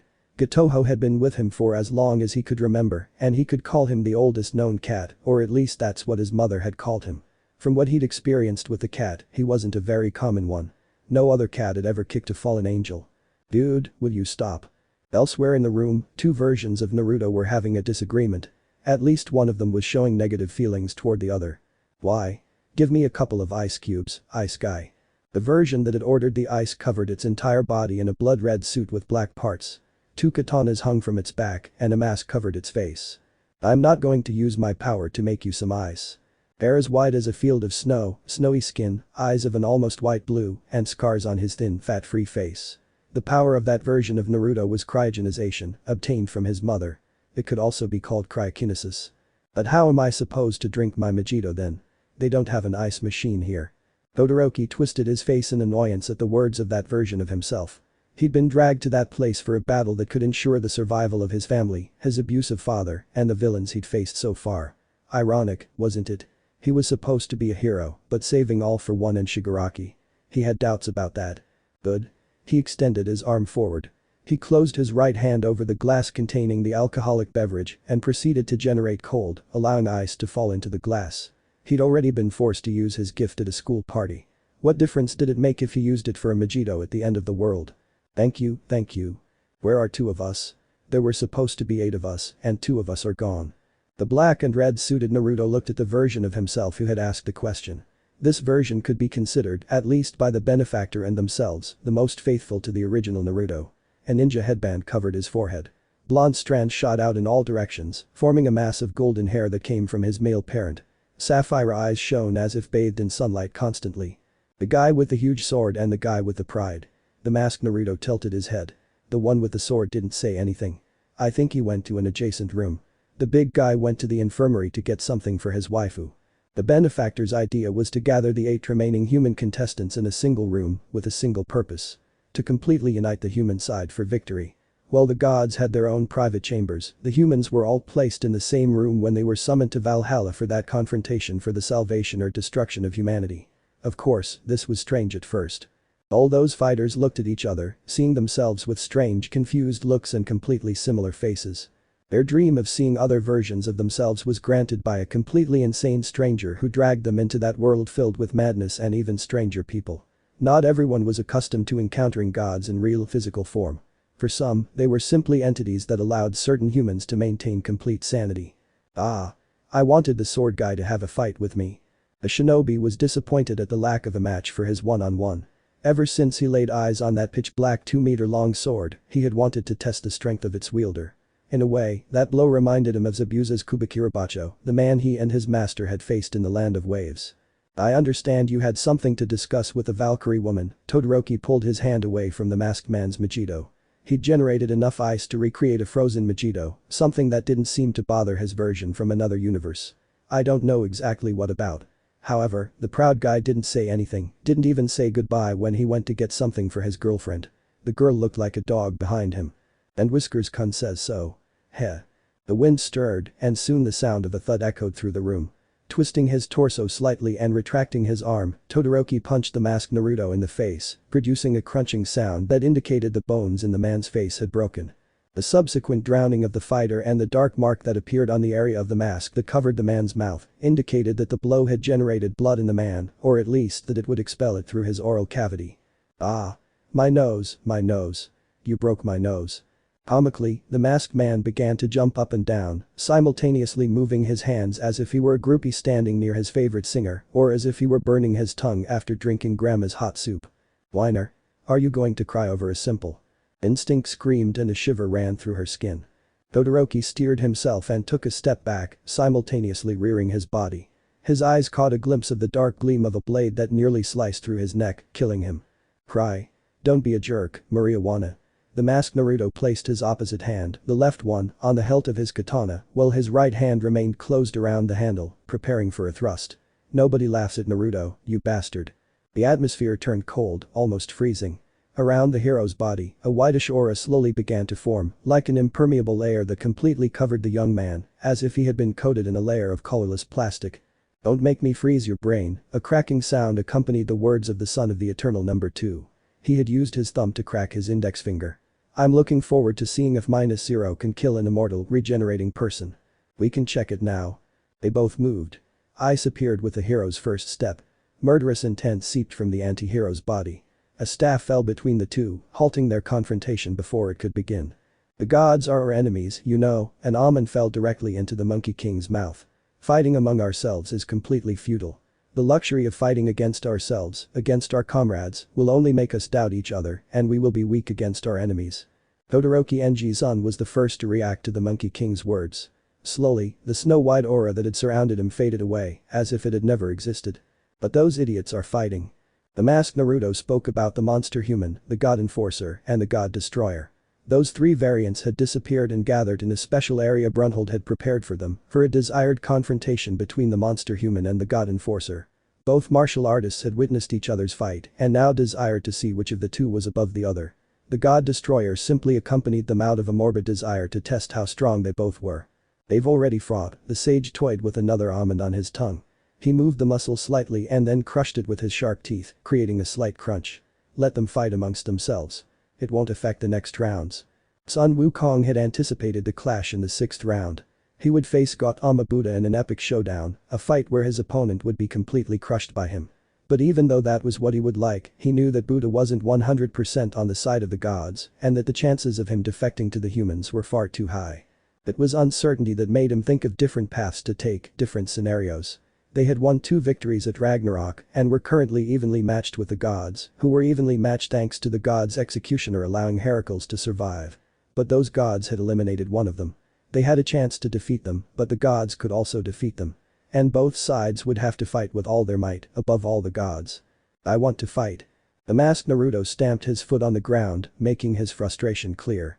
This gesture, from poolside, generated a light laugh from the Monkey King, who found it extremely amusing. They were standing before a completely unstable Naruto, with probably multiple personalities in his brainless head. Oh, well. Could you calm down a bit? The man, wrapped in a threadbare traveling cloak, watched the interaction between the rest of his multiversal variants. You're giving me a bit of a headache. I don't wish to devour you. It could be noticed in that last word that Naruto was completely serious about devouring him, which in turn made Naruto shudder completely with pleasure, as if he was wanting to be devoured. This place is full of weirdos, isn't it, Gotoho? Meow. Heads turned. The blindfolded Naruto didn't seem to notice the annoyed stares of the rest of his variants, who then looked at the cat on its owner's lap, enjoying the petting. Really? Is that the guy wearing a blindfold and holding a cat with sunglasses on his lap? Todoroki, his face expressionless, pointed out the most obvious thing the blindfolded man seemed to be overlooking. Are you serious? It's a cat. Everyone loves cats. Even you love cats. They were worshipped as gods by Egypt. The bandaged man pointed at the cats with some adoration, causing the rest of his variants to sigh, except for Naruto. That leaves a side where the previous participants are. Enji-san looked at the Monkey King. But what about the guy with the huge broadsword? And the one with that enormous one-handed axe? The axe guy is in the infirmary. Another almond fell between the king's jaws, being completely crushed by his molars and fangs. That sinister guy with the sword, I think he went somewhere to pray to the gods or something. He was too serious. Valhalla training zone. In the packs there could only exist one alpha male, one who prevailed over the others as a leader, as a command figure to whom the other members owed complete submission and whom they should respect above all else. This was how the human monster and the god executioner saw themselves. As 2 alphas leading that group of rebel humans fighting against the gods, something that indirectly drove that confrontation between both martial artists. Another reason, beyond testing their egos and male members, was the desire to see who was stronger. Both being martial artists, complete masters in their fields, the human monster, who had a predatory hunger, and the god executioner, who wanted to be classified as the strongest, found that moment perfectly suited to test how far their skills had advanced after a lifetime of practicing martial arts. Of course, the human monster just wanted to get stronger. In the shinobi hunter's mind, his strength must have been superior to that of the man before him. He had transcended space and time and managed to kill the most powerful god in the Greek pantheon, that old man known as the father of the cosmos. However, he hadn't reached the point where he was underestimating his enemies. He didn't do it with Killer Bee, or Mido Guy, or Namikaze Minato, or all those great shinobi he hunted throughout his miserable existence, taught him things to improve, points to focus on in order to grow. And following that philosophy, he hoped that the confrontation with his double could teach him something more, something to improve and grow in. Sigh. The smoke escaped from the cigarette, disappearing completely into the room, fading from the eyes of the fighters and the few people present, the god of destruction, Brunhilde, Beerus, Whis, Kale. Does that suit allow you to fight comfortably? Bandages wrapped around both of the monster human's forearms and hands. The fighter had found Guy's method much more effective for striking and fighting than using shinobi or Anbu gloves. It seems a little uncomfortable. There was no garment covering the scarred torso of the human monster. As in his battle with Zeus, Naruto decided to shed any garment that might restrict his movement. This was how he had survived until the confrontation with the god, and he rarely wore a garment that covered the upper part of his athletic body. Nor did he wear shinobi shoes or sandals.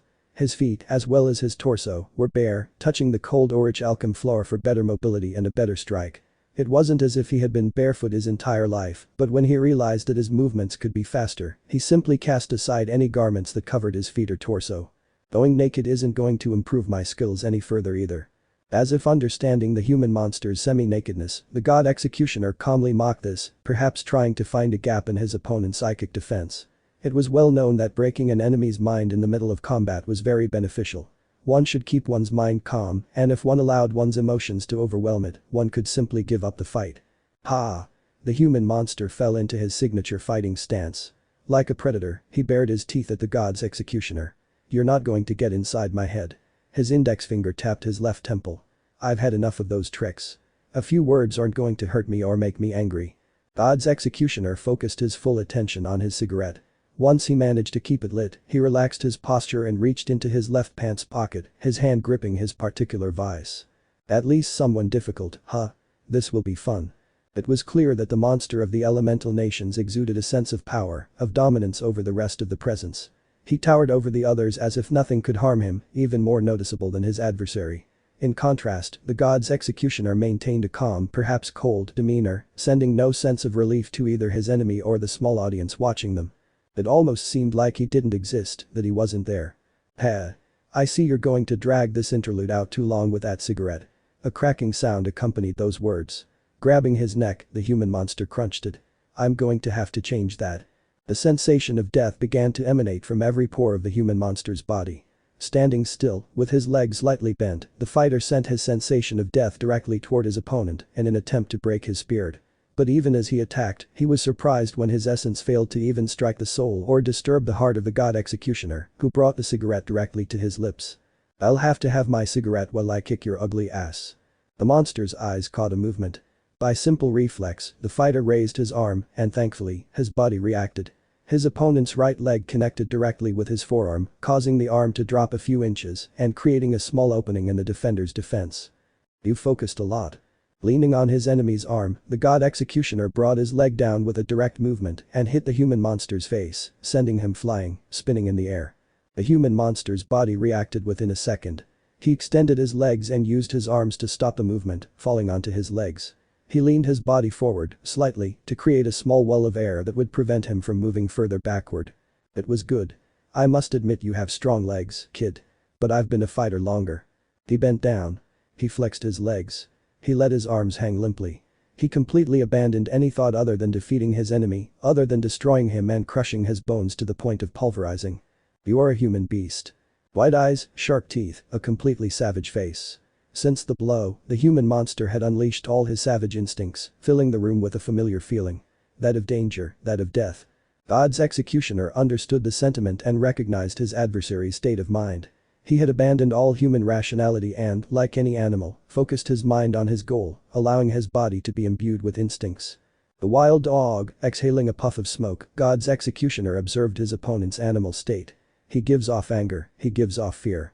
He's in a state completely disconnected from his mind, and his body seems to be following only its instincts. "I'd say it's wonderful." The jacket fell to the floor, "but this is going to be more interesting." The wind felt strange, stale. Shifting all his weight onto his dominant right leg, the god's executioner watched as his enemy exhaled air steadily, like a suffocating dog, for several seconds. At the same time, he saw veins popping out all over his target's muscles. The human monster's muscles grew, and that was something everyone could see.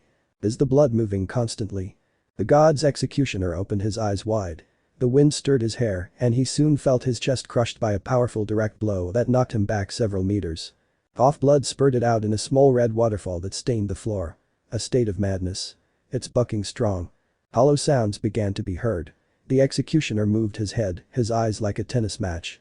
Blending into the environment, the human monster began to move at a speed that allowed him to blend in until he disappeared completely, turning into a dripping sound that reached his opponent's ears. "Ah, shit," the executioner inhaled and exhaled, letting the smoke that had been in his lungs for a few seconds escape. "Now the cigarette tastes like rust."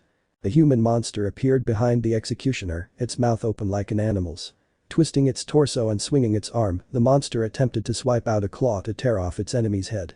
Reverse sweeping kick. Planting his right leg on the ground, the executioner twisted his torso and guided his left leg toward his opponent's head. Overcoming the fighter's instincts, he slammed his head into the ground, hooking his neck and twisting it slightly in the air. But this did not stop the human monster. Like a cat, he landed on all fours, catching his opponent by surprise. Letting a growl escape his mouth, he fired a direct blow at the executioner's chest, sending him flying into the air. "What are you going to try?" Golden energy surrounded the human monster like a completely impermeable cloak. He clasped both hands in a prayer gesture, forming a triangle, leaving a gap between the palms. "What's that?" Shinobi were born with a chakra system that governed their lives and allowed them to fulfill their assigned tasks. Unlike the rest of his comrades, those who had once been his prey, the human monster created a completely different system than the one they were accustomed to. He changed the energy his body used for a new one, replacing his atrophied chakra system with one more focused on the connection between soul and body. He used Kai. The golden beam shot out from the center of the triangle, flooding the room completely with golden light. This forced his opponent, who was still in the air, to cover his arms and take the full force of the energy attack that no one in the room had expected and which made Beerus's apprentice look interested. Bending Kai like this is complicated. But after seeing the god use his own energy, Universe 7's Naruto, it's become much easier. The energies differed between each universe. Kai, chakra, Kai, mana, but they all had a similar purpose and followed a very similar path within the user. While mana could be considered a distinct energy, since it was usually contained within a core within the user and was not directly linked to either the physical or the spiritual, the others were linked to the same points, since they were all linked to the physical and spiritual state of the user, requiring the user to train both aspects to improve their use of said energy. Understanding this from a higher perspective and seeing how Beerus's apprentice used Kai, the human monster decided to use Kai the same way his variant had used his own energy. It wasn't something he was used to, and expelling Kai from the body was much more exhausting than using it within, both for meditation and in a martial arts confrontation. "You ruined my shirt, you know." The dust cleared and the god enforcer was shown with a few scratches after the explosion, with the remains of his shirt lightly covering his training-defined torso. "You survived. Ha. I knew you would. And you have left aside that state of animal attack. Over my years as a fighter, I've learned different fighting styles," the human monster puffed out his chest. "This is one of many I've learned." He didn't give him time to recover. Bridging the gap between them, the human monster appeared before the god executioner, his arm completely retracted, pressed against his body. The muscles in his limb bulged slightly, allowing the others to see how the veins seemed to pop out on the limb once again, turning that otherwise normal arm into a sight that could generate a repulsive shock. "The difference between us is so clear," the emotionless words echoed in the monster's mind, that even an idiot could see it. Medical wing. Humans would never have expected to see a god bleed, a god die. But within Ragnarok, humanity could see that the gods they worshipped were even more like them than any religious person could have expected. But the gods didn't die because they were mortal. Human weapons could never have stood up to the divine weapons wielded by those beings they had prayed to, but rather the humans they had fought against had used divine weapons from their own worlds, some energies closer to heaven than to the earthly world. And even some of the fighters weren't normal humans, for they carried the blood of the gods in their veins, like the first variant of Naruto who was a son of Thor, and throughout history, demigods killed and fought against gods for a place in history. Something, of course, that was completely unfair if one were to speak completely by the rules, but being demigods they could fight for both sides. Due to the confrontation with Gautama Buddha and some of the humans, the 7 gods of fortune were in the medical wing of Valhalla, all because of one of the injuries the sage had inflicted on Ibisu during the confrontation. This, of course, generated resentment in the fishing god. A resentment that only increased as the years passed, and a previous resentment fueled his temper like gasoline on a fire. "Enough, Benzaten. Ara, are you crying?" The muscles around Ibisu's mouth twitched, causing the god to grunt in annoyance at the mockery implied in the question. "Are you kidding me? I'm going to kill Buddha. Plan Zero will wipe him out of existence." Even among the gods, the hatred between the 7 gods of fortune and Buddha was completely strange and misunderstood. Throughout all known history, all that has been told over thousands of years, there has never been a single story that links Gautama Buddha with the 7 gods assigned to fortune in various cultures. There was no direct confrontation or clear animosity between the two, which made the 7's behavior toward Buddha all the more bizarre. "You should keep your mouth shut, Ibisu. You don't know who might be listening." The shaman spoke calmly seconds before pushing the door with his left hand. "Oh." The 7 pairs of eyes looked at the fallen figure of the youngest sister of the Valkyries. "The spy. Now the bitch decided to send a little girl to spy on us." Ibisu stood up. He abruptly removed Benzaten's hand and pointed his pistol directly at Jair's face, seeing the flash of fear in those eyes. A real fear. "Me too. What did you hear, brat? Didn't your slutty older sister teach you not to gossip?" The anger that surrounded those words, that scream, was real, genuine, and fueled by years of resentment, by a swollen ego that no one had been able to diminish. That was a weak spot in almost all gods. Their ego, and Ibisu was showing that quality by threatening Jair, by refusing to let himself be seen as less. Ibisu Bishamontan sighed. "Calm down. Calm down." The god of fishing fortune's gaze shifted to the god of war fortune. Bishamontan could see his brother's eyes were bloodshot. "That Valkyrie has been spying on me, Book. Are you serious? Just because I heard it doesn't change things." "No." But Bishamontan understood that he couldn't stop Ibisu. He was unhinged, his anger clouding his judgment, pushing him to take an action that would be completely detrimental to him. And just as the god had predicted, his brother pulled the trigger. First, there was a loud bang, then a faint metallic crash, and then complete silence for several seconds. A silence filled with confusion, incomprehensible glances, and a state of tension that spread throughout the hall, among everyone present. Phew, a sigh broke the strange silence. I arrived at the perfect time. Gare opened her eyes. Seconds before Ibisu shot, she closed them completely, frightened, realizing she wasn't going to see any of her sisters or any of the upcoming clashes between gods and humans. But then she felt a thick arm wrap around her, and a sensation as warm as the sun seemed to embrace her, enveloping her like a blanket. The man could be considered an Adonis. With a hard face, an athletic build, tall, blue eyes and blonde hair, he could be considered the perfect man in terms of physical appearance, as even his luminous smile seemed to shine brighter than the sun. On the other hand, due to his upbringing and suffering, the boy could be considered a gentleman, someone capable of doing things without asking for anything in return. Who the buck are you? The tendons in the man's left hand tensed beneath his skin as he closed his fingers around the handle of a huge ornate axe forged from gold and steel. Attacking a girl, Ibisu and the other 6 gods shook their heads. The human in front of them was tall, powerful, and radiated a heat like the sun. That's not proper for a man. Don't buck with me, human. You saved a spy, a Valkyrie. Who the buck do you think you are? The axe cut through the air, remaining between the group of 7 gods and the human. I am the proud knight in service to Lady Gabriel. I bear the sin of man. Pride. I am Gabriel's ace, the one who bows only to his queen. Muscles grew beneath his shirt, making it tighter. Naruto of male. Chapter 7. 2 defeats. 2 victories. 1 draw. With a bitter taste in their mouths, the 7th round of Ragnarok had arrived, bringing 2 new clashes between the gods and humans. A confrontation the gods were forced to win after Shiva's humiliating defeat in front of the entire stadium, a defeat that severely hit the pride and morale of the Hindu gods. Shiva had climbed to the top, had established himself as the strongest of all the Hindu gods after defeating all those who stood before him, which included defeating his only companion on the entire climb to become who he was today. But all that effort, everything he achieved climbing Svarga with his friend, whom he was forced to defeat, was erased as if he hadn't achieved it, as if it hadn't existed. The dead at Ragnarok, those who fell in each of the clashes, were not simply killed in the fight against their adversary, unless the latter surrendered, but were completely erased from all history, from the entire firmament. Each of the fighters who fell, just as they had done until now, was erased from known history and from the planet where they had existed. The gods were erased from future histories, from the mythologies and myths that had underpinned their histories. Humans were erased from the thoughts of those who had known them, those who had been their family.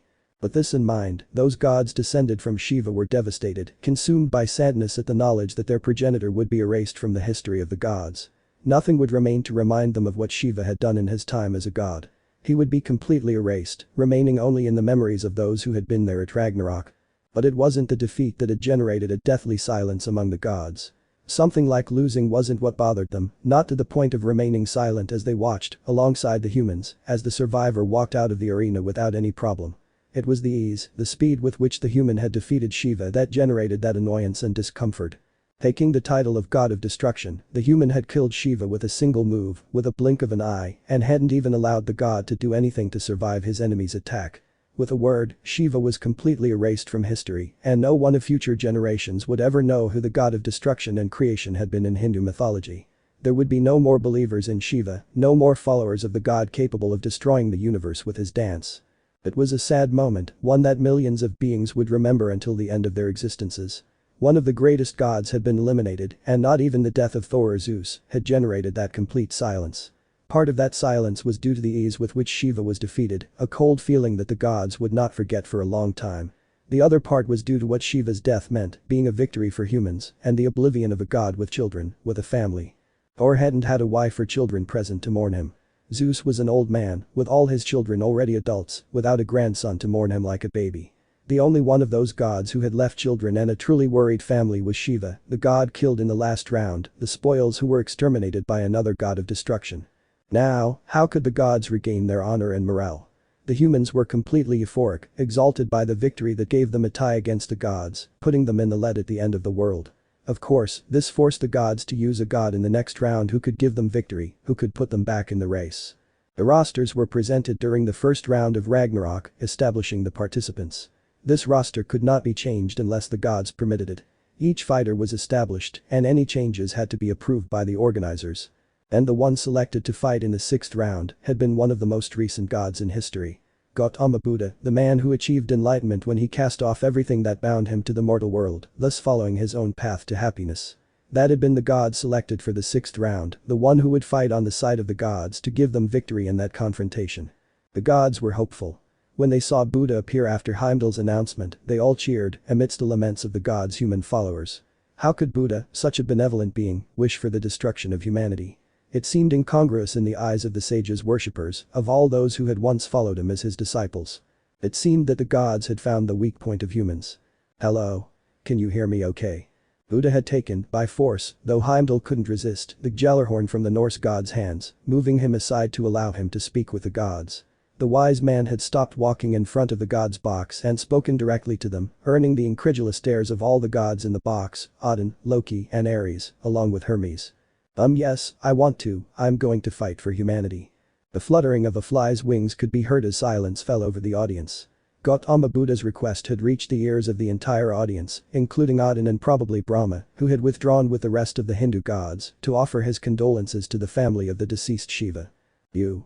The Norse Allfather's face remained completely impassive, yet the face of the god of deception and mischief expressed everything his uncle and the rest of the gods were feeling. Betrayal, anger, disbelief, and confusion. But Loki's eyes showed complete acceptance. In the end, the black sheep will always be the black sheep. You can't. The fighters had been selected for Ragnarok and Buddha wanted to switch sides, something Heimdall didn't seem to want to accept. You already. The fragments of the Gjallarhorn halted Heimdall's aftershocks. The Norse god watched in shock as Buddha destroyed the Horn of Ragnarok with his superhuman strength, his teeth bared in a predatory grin. Then I'll say it, if the gods don't help you, I will. If any god gets in my way, I'll kill him. The declaration was made. Those words were the seal of Buddha's betrayal of the gods. But could that be called a betrayal? Buddha never felt affection for the gods, he was never on their side, and always, following an imperceptible selfishness, he did everything for himself, for he was the only one who could give orders, command, and accept them. I always knew you were up to something. Ever since that meeting with the Valkyries, ever since that moment with the human group, I knew you were the traitor Gautama Buddha. Loki's eyes sparkled with amusement, with bloodlust. I'm going to want to gut that traitor's body, that filth. Buddha and Loki glared at each other. While Loki's smile fully represented his madness, his bloodlust, and his willingness to kill his intended target, Buddha's face represented absolutely nothing, as if receiving all that bad attention wasn't enough to make him back down. But before Odin could give his verdict on Gautama Buddha's words and actions, even though it was clear that the sage would not fight for them, even if they did not let him fight for the humans, a metallic echo from the human tunnel stopped all murmurs, all arguments, and accusatory glances. Clad in golden armor with two enormous shoulder pads resembling two shields, the human fighter from the 6th round of Ragnarok appeared. He stood out too much, becoming the object of attention of both gods and humans. His appearance didn't differ much from the other humans, scars on his cheeks, disheveled golden hair, and sapphire eyes, but his presence was far more imposing than that of any other fighter on the human side. That fighter swung the ornate axe he seemed to be carrying. It was enormous, one-handed. The blade struck the orichalcum sand and created a gap in the arena. Human. Heimdall walked toward Brunhilde's fighter. Could you wait? We have a. The gloved hand stopped the Norse god's words. The human's eyes moved toward those of Gautama Buddha and then toward the single eye possessed by the All-Father. I don't know who my opponent will be this round, the human fighter moved his arms and crossed them over his torso, taking an imposing pose, but whichever god fights me, I hope he's willing to burn under the flames of justice. Gautama Buddha had shown his dark side, his involvement in the advancement of humans in Ragnarok. Naruto of Male showed himself willing to fight, reluctant to abandon his position as humanity's 6th fighter. After all, he had left even without Brunhilde's consent. A sigh escaped Buddha. Good, the man moved his weapon and dropped it on his shoulder. You don't look like someone who can be convinced, do you? I follow my lady's orders. Clearly, I won't follow anyone else's. Buddha had been willing to fight the gods, all of them, and give the humans another victory.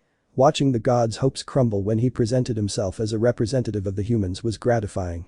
However, seeing the human fighter's eyes, Buddha knew that not even the benefactor would move that man from the arena. Another sound interrupted the conversation. Everyone's eyes shifted toward the 7 gods of Fortune's worship. They had all set out to carry out Plan Zero on Buddha and couldn't afford to miss this opportunity. Buddha. 7 figures fell onto the sand. A sigh escaped Odin's old lips, who looked at this with some reluctant acceptance. Please don't. You said you'd fight the gods, human. The Allfather shifted his eye directly toward Male's Naruto. Then your round will be against the 7 gods of fortune. This will be the 6th round. The decision was made. Buddha accepted it with a grimace, for he knew he would be cast aside and, most likely, eliminated by the gods. Odin's dark eye had spoken louder than his words. He did not tolerate betrayal. None of the gods did. But Gautama Buddha had been prepared to accept the consequences and was prepared to eliminate anyone who stood in his way. On the part of the 7 gods of fortune, the disappointment in their eyes was transmitted directly to their faces. They had hoped to confront Buddha, to eliminate him as the traitor he was. That was why they had appeared before Odin had given his acceptance or denial. But to fight that human. It's you. Bishamontan remembered that human. He had been the fighter who saved Jer from being shot directly by Ibisu and had also been the cause of the wound to the god of fortune's torso while fishing. The memories were fresh in Ace's mind. With narrowed eyes, the wielder of Male's grace looked at the face of the god of fortune and war. That human bastard. Somewhat belatedly, Ibisu recognized the human in the arena. For several seconds, he had trouble remembering where he had seen him before. The armor, the axe, and a taller body had confused him all this time. But he finally located the opponent in front of him and was now ready to fight him. Now, Heimdall tried to calm things down. Only those who are Naruto of Male and Bishamontan. No, Bishamontan squared his body, aligning his legs with his shoulders. We'll all be his rivals, but we'll only be one. One by one, the gods of fortune launched themselves towards Bishamontan's body, changing the god's form as he obtained one of his brothers. Over the millennia, myths changed, distorted, and transformed into another story. One of those stories referred to the 7 gods of fortune, making them 8 gods, or rather, just one. Before the 7 were known and worshipped, there existed a god known as Zarafuku, the god of no fortune, the god of misfortune. Zarafuku's general power was to absorb misfortune and return all humans to completely happy beings, without a single ounce of unhappiness in their lives. As the years passed, the misfortune that Zero began to experience began to drive him insane, making him completely miserable and turning him into a dark being, lacking the happiness that had characterized him. Sigh. From amidst a dust and a light mist, the figure of the original god of fortune appeared before the audience, standing in front of Naruto of Male. Zarafuku had black hair with lighter streaks. A hole where the god's heart should have been made it clear that his heart had been ripped out by unhappiness, or so Ace interpreted it. Yellow eyes with black sclera represented the misfortune of the world, of gods and humans. Small red horns were on either side of his head. Zarafuku shifted slightly. Muscular yet slender, small yet strong. Of all the gods, Zero had been the smallest of all the fighters present. Do you want to be unhappy? The smile, mocking and cruel, spread across the crazed face of the former god of fortune and the current god of misfortune. I can give you misfortune. Naruto of Male watched as a dark mass condensed in the god's hand, forming, before the incredulous gaze of the spectators and his adversary, an enormous battle axe that Zero seemed to be able to hold with one hand. Oh no Fuko, axe of misfortune, Zarafuku gripped the handle of the weapon with both hands. Despite his small frame, the god was able to wield that axe larger than him without difficulty. We're going to make you miserable. He didn't even wait for the start. The axe created by the world's misfortune moved against Gabriel's ace. Eager to devour the human's flesh, the weapon sliced through space in a completely horizontal slash, hoping to obtain its target's blood, to split it in two with a single movement. This appeared in Zarafuku's eyes, which shone like small candles in a dark room. Rita. The metallic echo overlapped the whistling sound generated by the immense semicircular movement. Rita, the powerful and heavy axe, moved at its master's command and blocked the Ono no Fuko in its path, generating a resounding metallic echo, accompanied by faint sparks that enhanced the visual of the exchange. Zarafuku's face twisted in displeasure at the result. Again, the god slashed a second time, hoping to cut his opponent with the power of his attack and his weapon. But to Zero's dismay, the result was similar to the previous one, and his weapon couldn't find its way into his enemy's flesh. That image was repeated over the next few bars, going from seconds to minutes, and from a couple of moves to hundreds. Zarafuku's temper went from frantic to exasperated by the events, behaving like a little boy who couldn't get what he wanted. Ah. Why can't I hit you? Why can't I kill you? You slightly injured my arm, the human pointed to his left limb, but it wasn't strong enough to sever my limb. Those words encouraged Zarafuku. Ono no Fuko began to grow, to become darker, to emanate even more disgrace in the eyes of her creator. I'm going to crush you. Zero swung the axe back. Naruto held his own weapon in front of him, like a rapier, revealing the golden color that had created it, that had given it its shape. For the third time, Ono no Fuko and Rita met on the path, this time generating a light cloud of dust. The gods and experienced warriors were able to observe the third exchange. Both weapons moved at speeds greater than the normal eye, generating wind waves that created small pressure shocks around both weapons, forcing the two fighters to use their body strength to stay in place and not retreat too far.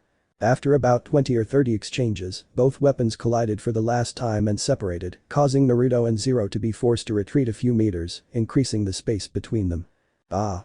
Males Naruto looked at his opponent's axe. Like a huge plank with sharp partitions, the Ono no Fuko covered the sky and darkened everything below it, including Naruto himself. Ono no Fuko of many leaves. Grinning, Zarafuku brought his transformed axe down, ready to crush his enemy.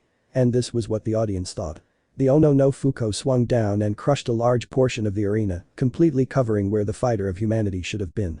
With a more sinister smile, Zero spoke. That's it.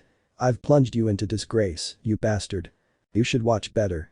Disbelief, surprise. Males Naruto was under pressure from the Ono no Fuko, but he wasn't under it. Using his left arm, increasing his own size a bit, the proud ace of Gabriel kept the weapon away from him without being crushed, thus giving him the opportunity to continue fighting in that round. Because throughout his life, Zarafuku was completely miserable, taking on the corrupted form of what he had once been. That was why he couldn't bear to watch anyone evade his attacks, to see himself failing again in the face of what should have been perfect, something that could have given him victory, something that was slipping from his grasp.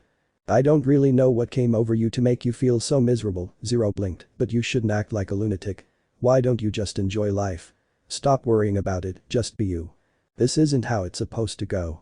Male's massive axe changed shape before Naruto's eyes. I'm going to cut you in two. I have to admit, that weapon looks cool. The massive axe turned into a spiked claymore that promised to slice and dice the fighter, but I'm not sure I want to try that. But Zarafuku didn't listen to his opponent's words.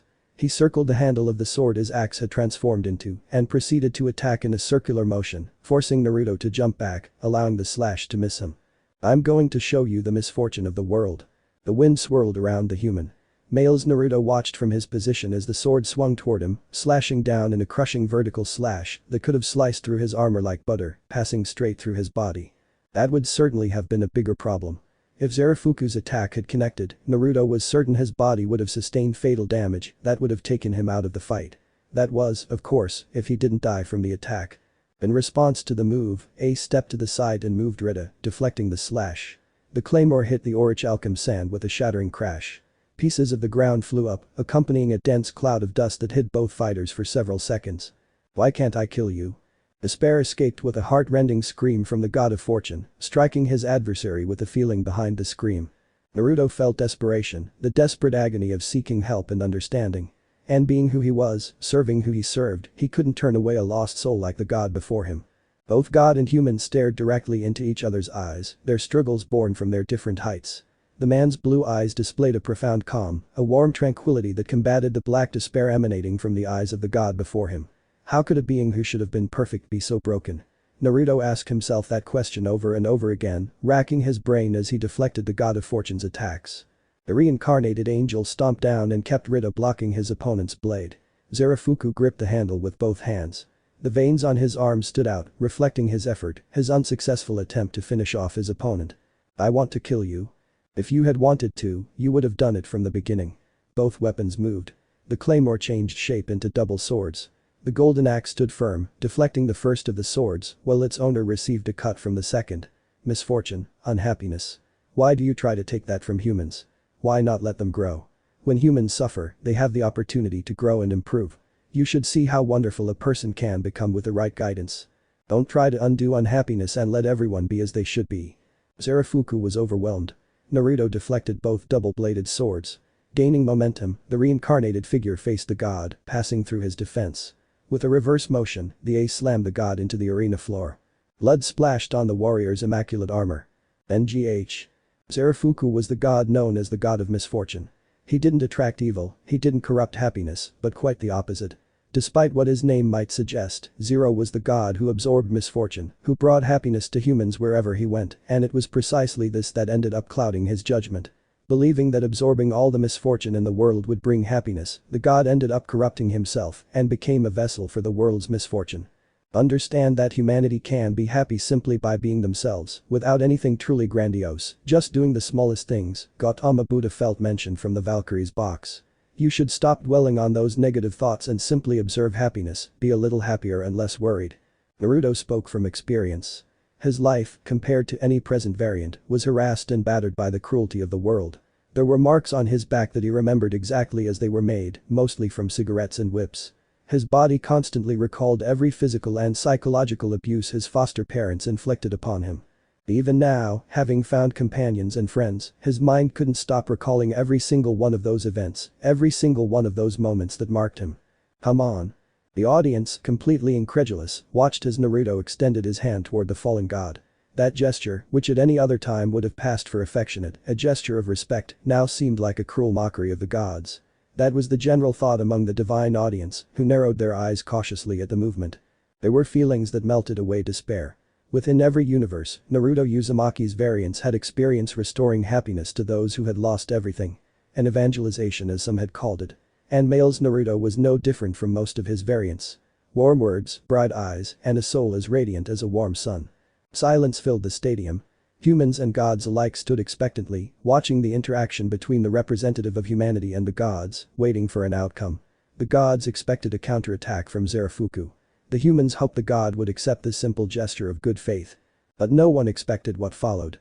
With a pop, the horns that had been on the god of fortune's head fell to the ground. Slowly, the dark skin disappeared, giving way to pinkish skin, and the dark hair turned snowy white. That Zarafuku, corrupted by the despair and unhappiness of humans, passed from the god to the one who had been the first god of fortune, the one who gave rise to the 7 gods of fortune. The 8th god of fortune. The god's appearance changed completely. He no longer radiated misery and unhappiness. A luminous aura surrounded him completely, and a huge smile spread across the distraught face he had possessed just minutes before. Ah. Zarafuku sighed in relief, as if a huge burden had been lifted from his shoulders. Naruto and a few other gods and humans thought directly of Atlas, the titan who carried the weight of the entire sky. This simple gesture brought smiles to the faces of the audience. It seems it's over, Buddha, from the Valkyrie's box, showed his satisfaction, revealing his fangs while smiling lightly, as if he had foreseen the whole outcome. Zero's misfortune has disappeared. The clear objective of Ragnarok was the victory of one of the contenders and the death of the other. A draw, a surrender, and that victory without death had become 3 exceptions the gods had never expected. They had underestimated humanity far more than they should have, and now they were paying the consequences. Hey. What's going on? In the audience, one of the attendees pointed. As Zarafuku sank to the ground amidst a joyful and melodious laugh, the horns that had previously detached from his head returned to insert themselves into the small god's skull, causing a heart-rending scream from Zarafuku, who brought his hands to his head in a vain attempt to rid himself of the lacerating pain that ran through his body like a shock. From across the arena, powerless in the face of the god's pain, Naruto witnessed his opponent's tragic end at the hands of 2 enormous dragons that devoured him. These dragons, one black like the cruelest soul and the other white like the purest soul, formed from Zarafuku's horns, raising questions in the mind of the representative of humanity. After several seconds of uncertainty and confusion, a huge egg remained in the middle of the arena, before the incredulous gaze of the other contestant and the entire audience. Scales like a dragon's shone brightly, serving as a huge beacon in the momentary darkness. Taking a few hesitant steps, male Naruto walked toward the enormous egg and extended his arm, as if it were a tiny ball of lightning directly drawn to it. It was in that tiny instant, while the boy's mind was wrapped in thoughts of touching the egg, that it fractured, forcing the fighter to jump back. The egg burst. Hands emerged from inside, tearing the shell apart as if it were nothing more than paper. From that enormous radiant sphere, a massive being emerged, wrapped in black goo. Enormous horns on its head made it look like a cruel demon, and its enormous eyes and expressionless face reinforced the image everyone was observing. Away from Zarafuku's new form, Naruto decided to analyze the new enemy before him. While Zero had shown a gleam in his eyes, either dark or completely glowing, when he broke through his darkness, this new being showed nothing. He couldn't see or foresee what it would do, and like an animal observing something unknown, he decided to keep his distance. Box of the Gods. Among the divine attendants, none of them could foresee that grotesque image that both humans and they were seeing now and the surprise in their eyes, at least those gods who showed on their faces what they were feeling. Odin, from his perch, looked at the appearance of that being with a stern, thoughtful face. His thoughts went directly to one of the participants in Ragnarok. Beelzebub. He had no physical proof, only his own conjectures, but he was certain that Beelzebub was the cause of Zarafuku's death, and the appearance of that demon, no one would have expected to see in millennia. There were hundreds of myths, even among the gods. That being who had emerged from the egg represented one of the most widely told legends in Helheim and had decided to appear at Ragnarok as the replacement for the defeated Zarafuku. When the white light and the black shadow mix, the horns of hell will awaken and eternal darkness will be born. The echoing words stopped and the faces of the gods shifted toward the entrance of the stage, meeting their gazes with a majestic figure who stood impassively looking back at them, displaying the bearing of a king. This man was dressed extravagantly in a white trench coat over a tight, sleeveless shirt. Finishing his attire were white trousers covering his lower body, and black shoes with checkered trim gave the god an elegant appearance. The outfit wasn't the only thing that stood out. The trench coat was adorned with various medals, making it much more visible to others. Around his neck, a spike choker seemed to form a strange scar, and a mitama hung from it. Lord Hades. Being a god steward who had served his father Zeus, Hermes bowed to the ruling god of Helheim, the underworld itself, though this gesture was not replicated by Hades. The silver-haired god walked over to the seats occupied by his fellow gods. In one bound, Ares gave up his seat to his uncle. Looks like you know him. In Helheim, many legends are told about the legendary berserker of the underworld. Crossing his left leg over his right, Hades maintained relaxed, observant posture. An eye patch hid his right eye, covering the entire length of his right cheek and cheekbone. Hagen, the demon king of the sixth heaven. Legends of the legendary berserker of the underworld had roamed the narrow, dark territories of Helheim for millennia. As Hades mentioned, it was a story, a myth that even higher beings couldn't see as reality, as fact. Breaking all that had come before them for years, Hagen had appeared at Ragnarok, born from the light and darkness that Zirafuku, the original god of fortune, had borne. With Hagen present in the arena, his power was visible and accessible to all. He wasn't someone like Odin, Hades, or any other major god. The demon king of the sixth heaven let his power emerge from deep within and flood the entire arena, frightening humans and lesser gods alike. Anyone else of similar or greater power simply viewed this as a playful gesture, a call to fight and death. Hagen, Odin looked at the enormous figure of the demon king of the sixth heaven. His appearance was demonic, sinister, as a demon king should be. What relationship could he have with Zirafuku? He was light, Hades said calmly, referring to the part of the legend that linked Hagen to his birth. Then he was darkness when he was corrupted. When that human returned Zirafuku to the light, Hagen was simply born from those horns that turned into dragons. Now, who could have used Zero, such a kind god, for something so unpleasant? Odin silenced his thoughts. The only being, the only god, who came to mind was the god Beelzebub, a dark being, truly unhinged by knowledge. But what was he seeking with that? A test. How could he have given birth to Hagen?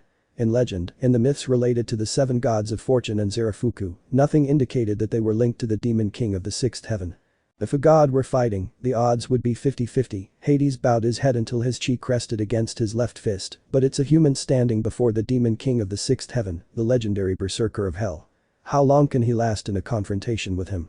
How long will it take that demon to tear his victim's flesh to shreds? From my place in the box, I can tell that Hagen is extremely tall, several heads taller than that little Brunhilde fighter. It may sound morbid, but I want to see how far a human, a variant, can last against a being like the legendary berserker of the underworld. It wasn't a god who was taking Zirafuku's place in the arena. As his description indicated, Hagen was a demon king, a being who could be ruthless, who could be completely sadistic once that battle began. And Hades wanted to see what someone like Hagen was capable of and at the same time discover to what extent a human could fight against a demon that no one knew about, not even him, being the ruler of Helheim. Everything could be decided with one move. Arena of Ragnarok. The height difference was obvious. Hagen was probably around 8 feet tall, maybe even 10 or more feet tall, compared to Naruto's 5'7". Where is Zero? The question reached the king's ears. He's gone now. He's gone forever. Hagen didn't seem interested in the fight. He stared at his hand as if trying to figure out what to use it for, what he could do with it, and like a newborn, he thrust out a leaf that grew from his arm, surprising Naruto. Forgive me. I'm still not used to this. Naruto opened his eyes. I'll end this in a moment. The wind was cut by the downward swing of Hagen's blade arm, generating a whistling sound that reached his opponent's ears. Letting his body move in response to the threat, Naruto moved Rita to block the slash, generating an intense metallic sound that reverberated over the murmurs of the audience. You blocked him. I'm surprised. You don't look like it with that face. The attacks continued, giving way to a constant, fast-paced and intense exchange. With each clash between the two fighters, the Ragnarok arena once again began to fracture, creating cracks and raised areas throughout the arena as the fighters moved during the clash. An instant was enough for a change of pace. Hagen's blade transformed into a malleable form, and instead of attacking in its ordinary manner, the sword moved like a scorpion's tail and attacked from above, directly, intending to penetrate its opponent. Shocking the gods in the audience, Naruto blocked the attack using Rita's staff, forcing him to nearly fall to his left knee as the ground beneath his feet cracked. I guess I have to give it my all to destroy you. The blade molded itself around the demon king of the sixth heaven's right arm. Like a snake wrapping around its prey, the blade wound around Hagen's arm until only the tip, angled slightly downward, passed over the demon's hand. Nakai Tensho, sky-piercing demon drill. The thin, flexible shape of the blade began to swirl around Hajin's limb. The wind began to grow fierce, dust began to rise, and an immense drill appeared where the Demon King's arm had previously been, thrusting straight toward its target with the intention of shattering it. Bringing his ancestors' armor might have been a good idea, perhaps learning how to use a shield. For the first time in his life and in his time as a reincarnated being, Naruto discovered that his defense was always based on his own strength. Strength that Hajin in front of him was willing to shatter. He could see it, he could feel it, and he simply covered himself with Rita like a shield, hoping to stop that movement. But the instinct screamed, roared. In front of the incredulous gaze of the spectators, Hajin's movement passed over Rita and shattered the weapon in two, hitting Naruto's chest directly. The armor shattered. Pieces fell to the ground, accompanied by fresh new blood, forming a dark red pool beneath the human fighter's feet. I could have shattered your heart. Your internal organs have probably been destroyed, blood dripped from the ace's mouth, adding to the previous pool, but that axe and that armor were a fine piece of paper that saved your life. Cough. I had hoped to leave a gaping hole in your body, through which I could see your internal organs, your heart trying to pump blood to save your life, each word becoming more vicious, sadistic, and filled with cruel amusement. But I wonder the sword whip transformed into an axe. Hajin's arm transformed into a version of the axe Sarafuku had used before. How far can we go? Divine punishment. Hajin shot toward his target. With only a few meters left to reach it, he swung his axe and brought it down in a powerful downward slash that would have sliced through any living being, any fighter who had faced the Demon King of the Sixth Heaven, like butter. Divine punishment, huh? Using the remnants of Rita, Naruto blocked Hajin's axe with the blade of his own sacred treasure, leaving both axes clashing blade to blade. There is only one who can impart divine punishment on me. Male's Naruto moved Rita and forced Hajin to move his arm axe to the right, creating a gap that the human fighter took advantage of.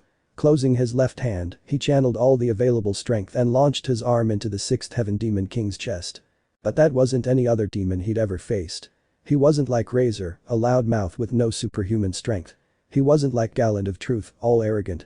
He wasn't like the Demon King, Meliodas' father. He wasn't even like Ria's brother, Rizavum, or any other supernatural being. Hajin was far more intense, far darker, and far more bloodthirsty than he could comprehend. If that's all, Hajin swung the axe again, you're finished. Even though the armor still covered the arms of the representative of the humans, the Demon King's axe cut through those remains just as the drill had done and went on to sever the left limb of the reincarnated angel, as if it were nothing more than a simple paper that he could cut with a single movement. One-handed, with a dark hole in your chest. Are you really going to keep giving me your flesh? Divine punishment. Rita moved and blocked Hajin's axe. The sacred treasure of the Lion of Pride shattered into thousands of tiny, glittering pieces before the might of her opponent. The axe arm passed over Rita and generated a cut from the left shoulder to the right side of his opponent's torso, destroying what remained of Escanar's legendary armor, leaving only the part that covered the human fighter's right arm. Divine punishment. The axe swung horizontally. It could have severed its target's head, but the fighter shifted his body backward and evaded the swing enough to only receive a light cut to his neck. Ugh, what had previously been an imposing image of Gabriel's ace was now a completely different sight. A severed arm, destroyed armor, a wound on the torso, and no weapon with which to face his adversary. You're being intense about divine retribution. I only accept punishment from one person in the entire universe, in my entire existence. His words came out, encircling his neck like a shackle. Before the eyes of humans and gods, Naruto of Male declared himself a complete servant, a slave to the only person who could command him, who could punish him. Perhaps some were thinking of a god, perhaps of a woman who would own him like a dog. You're helpless. Your words won't save you. Those who thought of Naruto as a woman's dog wouldn't be entirely wrong. A fallen angel killed him, and a pure angelic angel brought him back to life, making him her ace, one of the most important pieces of heaven. My faithful proud knight, a sweet melodious, pure, and angelic woman's voice rose from the murmurs, its transmitter the complete center of attention, both gods and humans. I command you to defeat those who do evil and bring peace with your beliefs. Survive my ace. With golden hair that fell like a golden waterfall, blue eyes that reflected complete purity and a body that any woman would envy, since she was even more beautiful than Aphrodite herself, the owner of that wounded knight, appeared before everyone showing her 12 wings that represented her with an archangel. Yes, my lady. Hajin opened his eyes. The reflexes of the Demon King of the Sixth Heaven were outmatched by the speed of his enemy's dexterous arm. Naruto's fist flew past and slammed into the demon's face, sending him several steps back, blood dripping from his shattered nose. Ah, that's it. But the words died in Hajin's mouth. Before the eyes of both the audience and the demon, the wounds on Gabriel's ace's body disappeared without a trace. The lost limb regenerated with a small beam of light as if it had never been severed.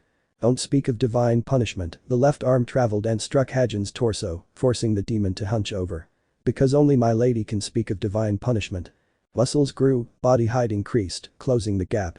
Male's Naruto proceeded to swing his left arm in a perfect 40-degree arc, unleashing the pent-up power directly into his opponent's face. Hajin shot forward, surprised and overwhelmed, letting blood spurt from his boa and create a red trail in his wake. Now the height difference between human and demon wasn't as great. Naruto had grown to 2 meters, with more proportionate and swollen muscles than a few seconds ago, as if he had entered the gym and finished a routine intense enough to show off all his muscles. Ready? Seiken Eskener, Divine Sword Eskener. The arm sliced through the air like butter. Like a sword, the right end of Gabriel's ace slashed through Hajin's body, creating a gash across his torso, a bloody line running from his right shoulder to his left side. NGH. I see your divine punishment has been for nothing, demon. Arrogance enveloped the words of the fighter of humanity, rising toward the stands. Have you lost a coin? Hajin was on his knees. A demon king, a being over 8 feet tall, he was on his knees, his head pressed to the ground, completely overwhelmed in front of a human, a proud and powerful man. You've just had some luck, male's Naruto raised one of his eyebrows as he watched Hajin begin to stand up, once again displaying his enormous height. A little blood, it's salvageable. I'm going to dismember your body until only your torso remains. Then I'll rip out your heart and feed it to you. That's disgusting. Hajin moved forward, swinging his axe forward for a horizontal slash. Naruto countered, using his arm as a sword. The two collided, and the demon king of the sixth heaven's axe shattered, giving way to his opponent's Seiken Eskener technique. My body is too tough. The hand balled into a fist and moved backward. The forearm of Naruto's arm struck a surprised Hajin in the face, sending the demon several steps back. Can you go all out? Sai, the legendary berserker of the underworld, relaxed his body for several seconds. Then, in front of the audience's eyes, he grabbed his left limb and tore it from his body as he moved towards Naruto. Arataka, blaze of glory. As if it were a sword, Hajin swung his severed arm in a downward motion, creating a crescent-shaped slash as he attempted to strike his opponent. Naruto opened his eyes and responded to the attack by shielding himself with both arms, taking the blow and being pushed back a few steps, with several cuts on his arms from Hajin's attack. I thought that would cut off your arms. My mistake. The sixth heaven demon king's limb transformed into a sword. It's time we finish this, humans. Ah, the heat had risen in the arena, spreading like a breeze through the stands. Yes, it's time to finish. It's the perfect time. The one. Hajin and the gods watched as the human grew, reaching the height of his adversary in seconds. Small flames licked the body of the bearer of Male's grace, creating a strange aura of radiant fire that surrounded him completely, as if he were bathed in the sun itself. I won't deny that's impressive. But you can't beat me. And who decided that? Ace's blue eyes became engulfed in flames. Who decided I couldn't beat you? Who decided you were going to win? Who decided that? Hajin swung his arm sword at his opponent. Male Naruto stopped holding his breath and swung his arm directly at his opponent, using only his index finger to strike his enemy. Saisu Eskener, Divine Spear Eskener. The movement hit the demon's weapon, generating an immense wave of heat that stopped all murmurs and drew the full attention of everyone around the arena. Hajin planted his feet firmly on the ground and, using his supernatural strength, deflected Naruto's arm, gaining an opening to strike his exposed side. Even if you're my height, you won't win. Seiken Eskener. Naruto changed his technique and used his left arm as a sword, cutting through the air and striking Hajin's arm sword with all his strength, fragmenting this weapon into thousands of pieces, generating confusion in the Demon King. My body carries the same sun, a shadow covered the face of the Demon King of the sixth heaven.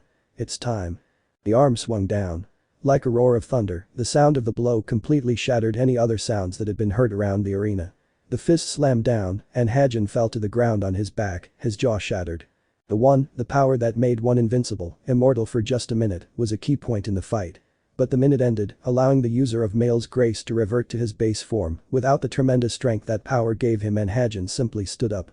Off spitting out a huge amount of blood, Hajin turned his right arm into a blade. It doesn't matter. It seems like that power has vanished, left your body, huh? You're so vulnerable now. And you're such an idiot. Ever since he first set foot in the Male arena, Naruto always had an ace up his sleeve, a final card to play. He fought Zarafuku, containing his power, and tried to bring him back to life and succeeded. But someone else had been plotting to bring Hajin to life, and now his card had to be revealed to kill him, even if it melted the sand. What do you want? Don't God sense magic?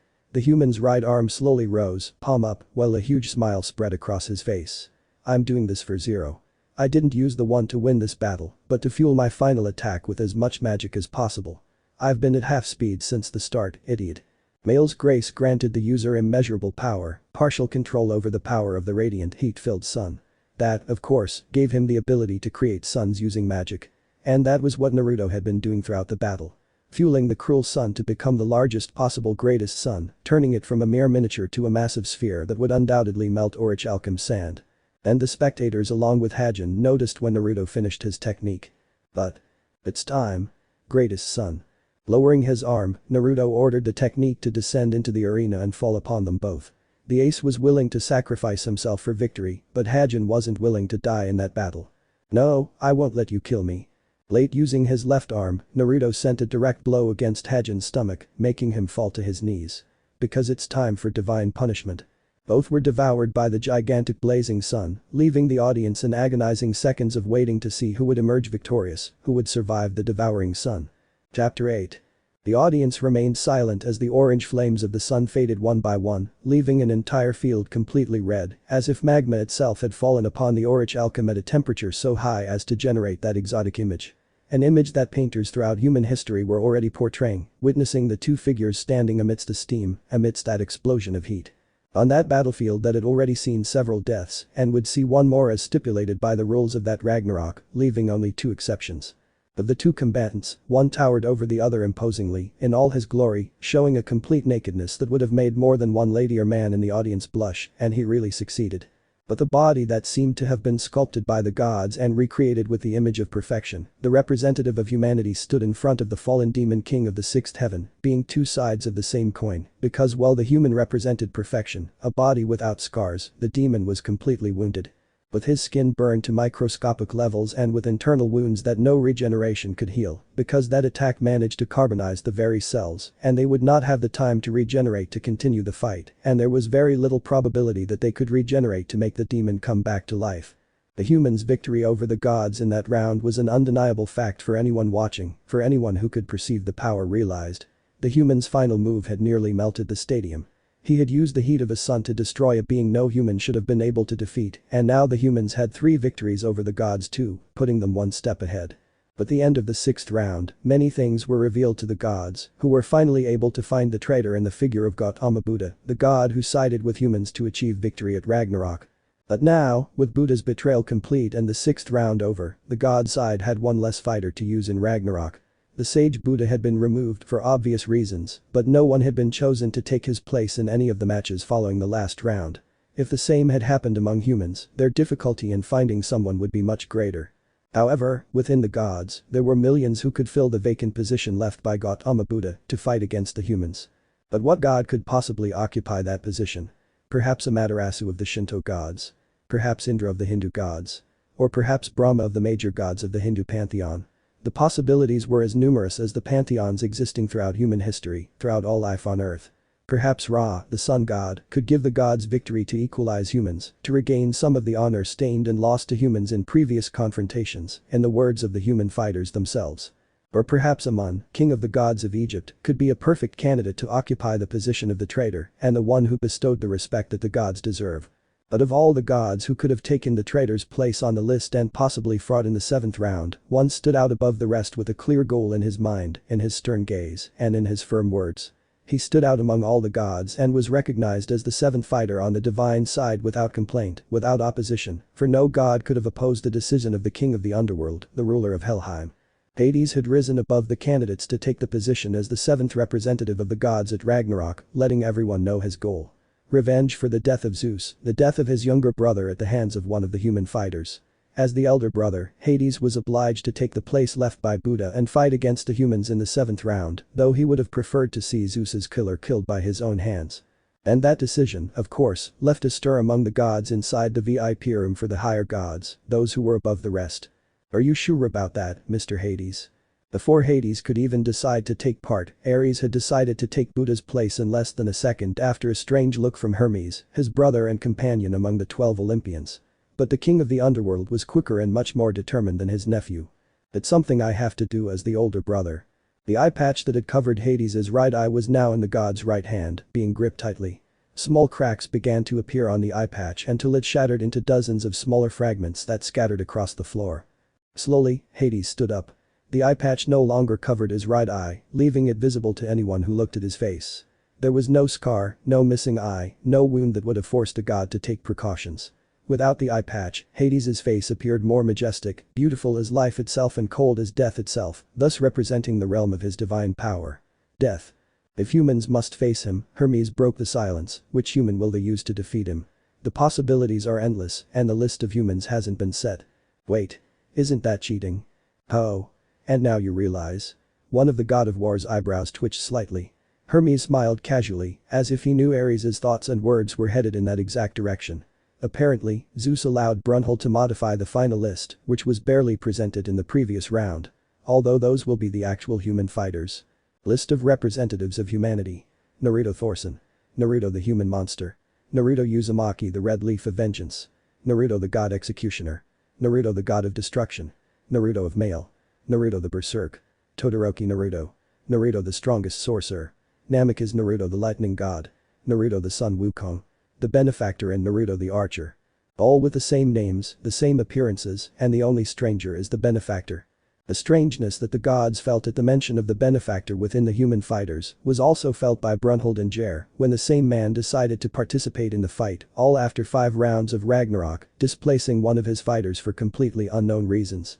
This fact didn't bother the gods, but it generated incredible doubt and distrust in the eldest sister of the Valkyries. Why had the benefactor decided to inject himself into the list of humanity's representatives by removing one of the established fighters? And which god would he fight against? Throughout Ragnarok, Brunhilde's decisions had been postponed by those of the benefactor. The hooded man had decided each of the fights, placing each fighter as he saw fit, as if he knew the outcome that could come out of the confrontation. This, of course, generated a strong suspicion in Brunhilde's paranoid mind who, accustomed to knowing everything on the ground, now walked on a path built by bewilderment, confusion and misinformation that did not allow her to see beyond her nose to understand what was really happening. It's an effect of not having prevented the participation of the rest. The universe was vast, and its branches extended throughout the cosmos, generating other universes, other worlds that could provide humans with infinite fighters, with strange abilities, and with high probabilities of victory. When the gods who created the universe created the known universe, they could not foresee that it would extend to form an endless number of universes, just as Yggdrasil created the known worlds. Are you saying, Hermes, that the universe is like a tree? Yggdrasil, known as the Tree of Life or the Tree of the Universe, is exactly a small representation, a small shoot of the Tree of the Universe. We are barely one of the leaves of the tree, perhaps the trunk for being the creators of the universe. As if speaking to a slow-thinking person, Hermes calmed his words and spoke properly so that Ares could understand. There is no representation of us in each of the universes. We do not have a copy. The gods are the creators of the universe, and we are the same face, a representation in all of them. However, the mistake we created was that humans did have copies of themselves in the other universes, in the other leaves of the tree. But slightly changing their appearance, their abilities and their stories told. And it is something that Zeus did not foresee that Brunhilde would use at Ragnarok to confront us. The image of the universe as a tree spread to those who listened to Hermes' explanation. In various mythologies, in different myths, the world or the universe was represented as a tree. An example of this was in Norse mythology with Yggdrasil, the tree of the world or the universe, depending on who you asked. But now this tree remained a simple fruit, a sprout before the tree that was the multiverse, from which the universes hung like constantly ripening fruits. Those that fell were those that rotted, that no one wanted, or that were simply infected by something external. In Hermes' words, the gods created this tree to generate different universes, different variants of humans to play with, different stories to write. The universes were vast, diverse, and rich in different ways, but they were also poor and boring. The gods didn't play the games for many years and eventually lost interest in what they considered mere toys. But Hermes' explanation about the multiverse, about how the gods who created the cosmos had created it, Ares now understood, partially, the fear that some gods showed at the idea of facing variants of humans with the powers of a god, since none of them put a limiter for humans, in other universes, to reach the power that they held, which was reaffirmed by the power that humans showed, by being able to kill them, the gods, without sacred weapons, simply with their raw power. But the guy in the suit, the one who left Heracles alive, said the gods in his universe were stronger. Aren't we supposed to be replicated? I see you've been paying some attention. You may only have a couple of functional neurons. Hermes smiled somewhat mockingly at Ares' question, earning an annoyed grimace from the god of war. We certainly don't have variants, but we could say we have copies in each of the universes. This is something difficult to explain, since it shouldn't be possible for someone to replicate the power of the gods, and yet there are gods in other universes. The messenger god's neurons began to function, trying to find an explanation for that loose end that had been left in sight since the beginning of Ragnarok. The first participant, Naruto-Thorson, was Thor's son, which should be impossible because there are no variants of them nor an imperfect copy. That demigod recognized him as his father. This is something strange. It's possible that not everything really turned out as the primordial gods wanted. The Olympian god shrugged. Looking for an explanation for something they wouldn't fix would be a waste of time. We can leave that explanation for variants. Copies. A long list, don't you think, Hermes? Ares and Hermes moved in sync. Still wearing the tattered black robes, the hood covering his face, the benefactor showed himself to both gods without a care. The blue glow of eyes gleamed faintly through the folds of his hood. Do you know where you've entered, human? In the VIP Harem of the higher gods. The size difference between Ares and the benefactor was completely evident when they stood face to face. With a more muscular body and a height of over 2 meters, the god of war seemed physically superior to the human in front of him, who appeared shorter, thinner, and less muscular than the deity. You will be. It's a shame Zeus isn't with us. The human didn't respond to Ares' angry behavior, instead fixing his gaze directly on Hermes. I should point out that you do have variants in the different universes of the Tree of Life. It was something explicit, created by law. Each world, each universe, will have its gods. The green glow of the ring slightly blinded both gods. Hades had long since marched toward the arena. And by this rule, by this law, each universe in the tree has its own gods, all with different appearances, so they are not variants of you as such, but with variations in power. That was a crude explanation, one for simple minds like Hermes understood. Perhaps it was meant to be explained to someone like Ares. Or did that man not have all the information? That they, as gods, had been replicated in other universes was something none of them knew. Not even their father Zeus had known about the information they had just learned from a human. But how did this human know about it? If you're going to try to ask something, I'd tell you that Brahma didn't do too well, you know. The delicate and selfless movement. Ares' eyes widened as he witnessed the object roll across the floor of the room and land at Hermes' feet. Gently, as if it were a fragile object, the messenger god took the Hindu god's head, his face showing nothing. I see. You confronted Brahma and killed him outside of the Ragnarok confrontation. That is a violation of the rules, of the laws of Ragnarok. That would be if I were a human, right? From the dark cover created by the cloak, a brilliant cruel smile emerged, with teeth as sharp as a predator's. A pity I stopped being human millennia ago, that I stopped considering myself immortal. The benefactor kept many secrets, much information that he gave away in dribs and drabs. Brunhilde might have trusted him slightly, but he certainly didn't trust the Valkyries or the gods. He followed his rules, met his objectives, and got what he wanted from every confrontation. He wasn't there out of altruism. He wasn't there to give the humans victory. Are you implying you're a god? Don't make me laugh. Get out of this place. Ares moved forward. The benefactor responded to the god's move.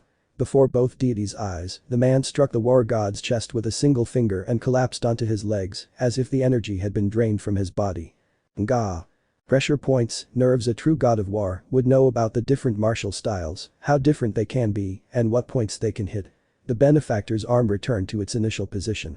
But nevertheless, I see that Hermes understands my motivations and my movements better. Ifufu, Ares is a big boy sometimes. I'm sorry if I bothered you, Mr. Benefactor. But honestly, if you come to help us, I doubt Hades will lose the next fight.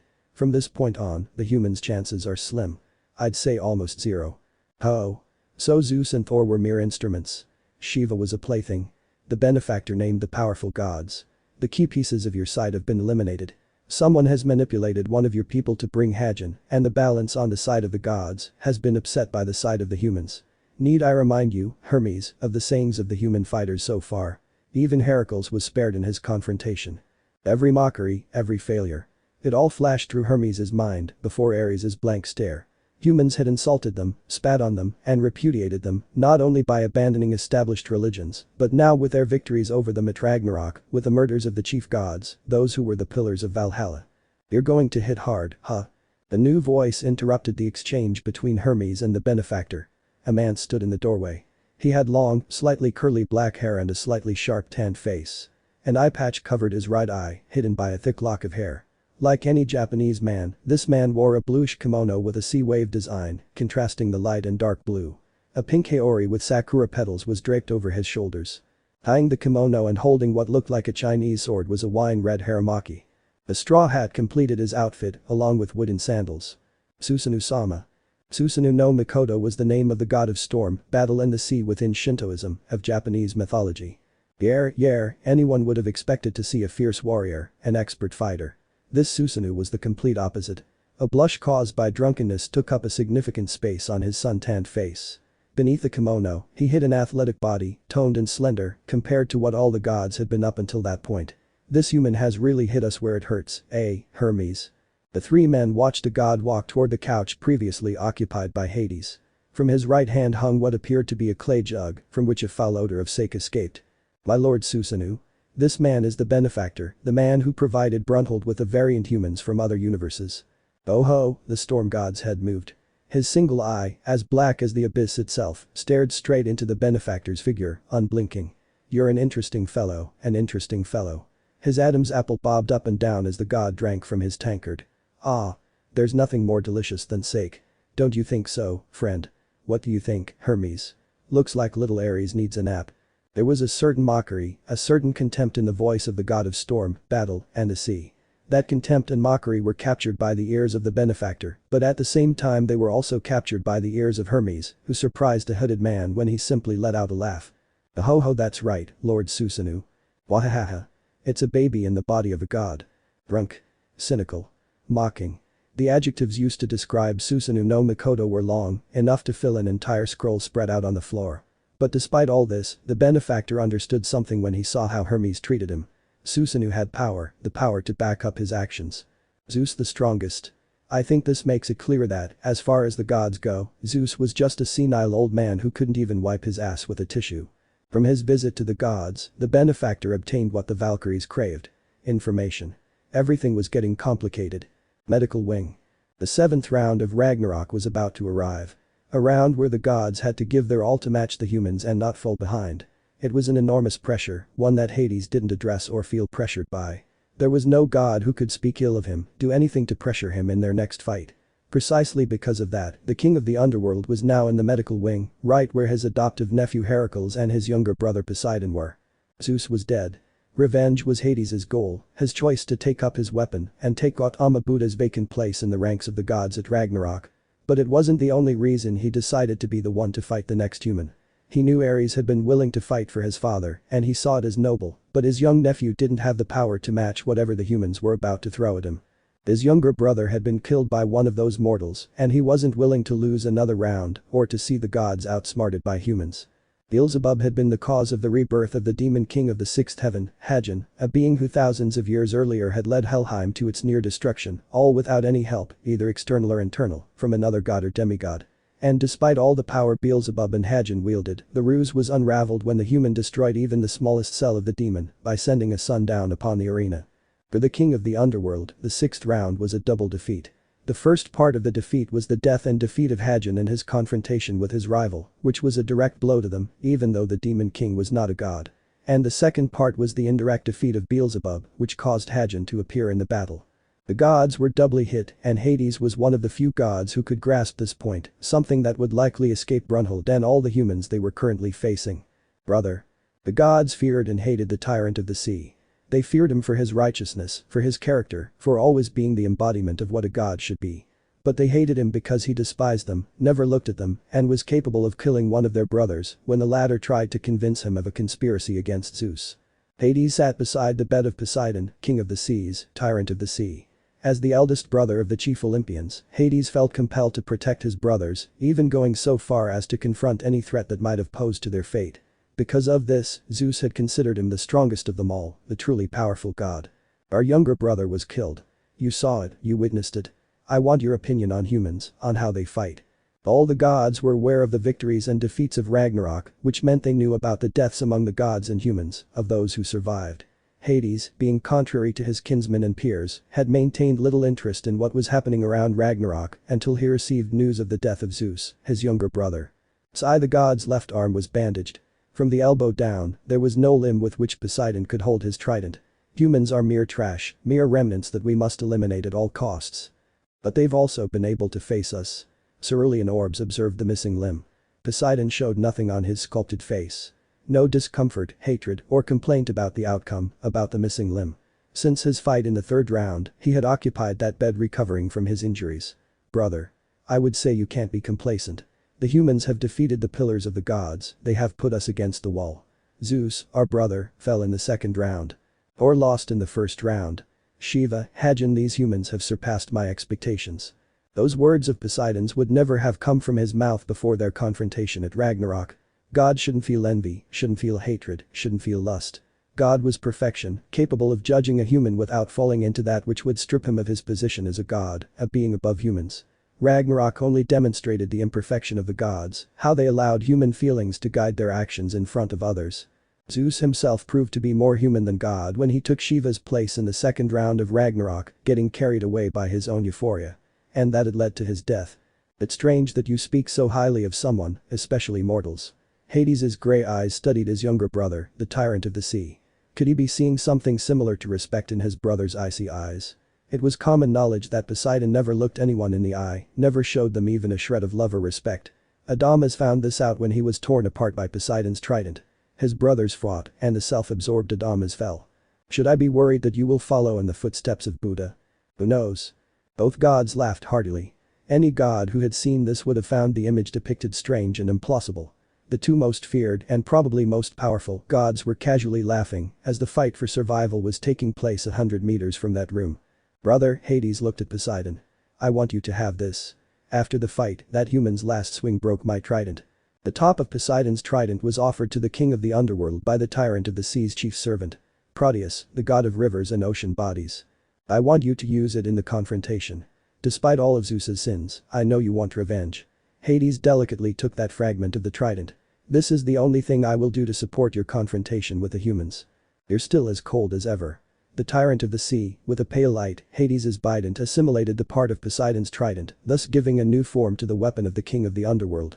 The perfection of the gods.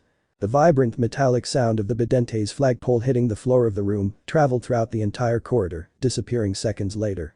I will kill my enemy for Zeus. I will show the power of the gods and scourge the humans, forcing them to their knees. Ruler of Helheim. The god who was capable of giving everything for his brothers. Hades emerged victorious from battles other gods would have lost. Zeus was known as the father of the cosmos, but Hades shone with a power, a presence that the least of the Greeks was unable to replicate throughout his life. That's one thing I can be sure of, the rustling of fabric continued the god's words. Slowly, the king of the underworld stood up, as if shown in slow motion. Humans will be forced to pray to the gods for us to simply reject them. Am I Ragnarok? The god mentioned the phrase of the human monster after Zeus's death as a question. I will have to prove who Ragnarok really is. Like Odin when he separated humans and gods, Hades exuded his power in the form of a silver aura that surrounded his entire body. Raw divine power, one that cracked the floor and made the entire room tremble. Sigh. The aura vanished completely as quickly as it had appeared. The king of the underworld's eyes blazed with power, prompting the words that fell from his lips. Odin is not to be trusted. It never was, brother. Exit corridor on the human side. The seventh round was seconds away from beginning. The humans had 3 wins over 2 of the gods and a draw, which had stalled the current result that represented Ragnarok. But while the humans enjoyed high morale thanks to their representatives, the gods' morale teetered on a knife's edge, with the possibility of either falling or rising. Echoes of footsteps eclipsed the words of Heimdall, the referee god who introduced the fighters of the rounds. From the shadows, a figure began to form.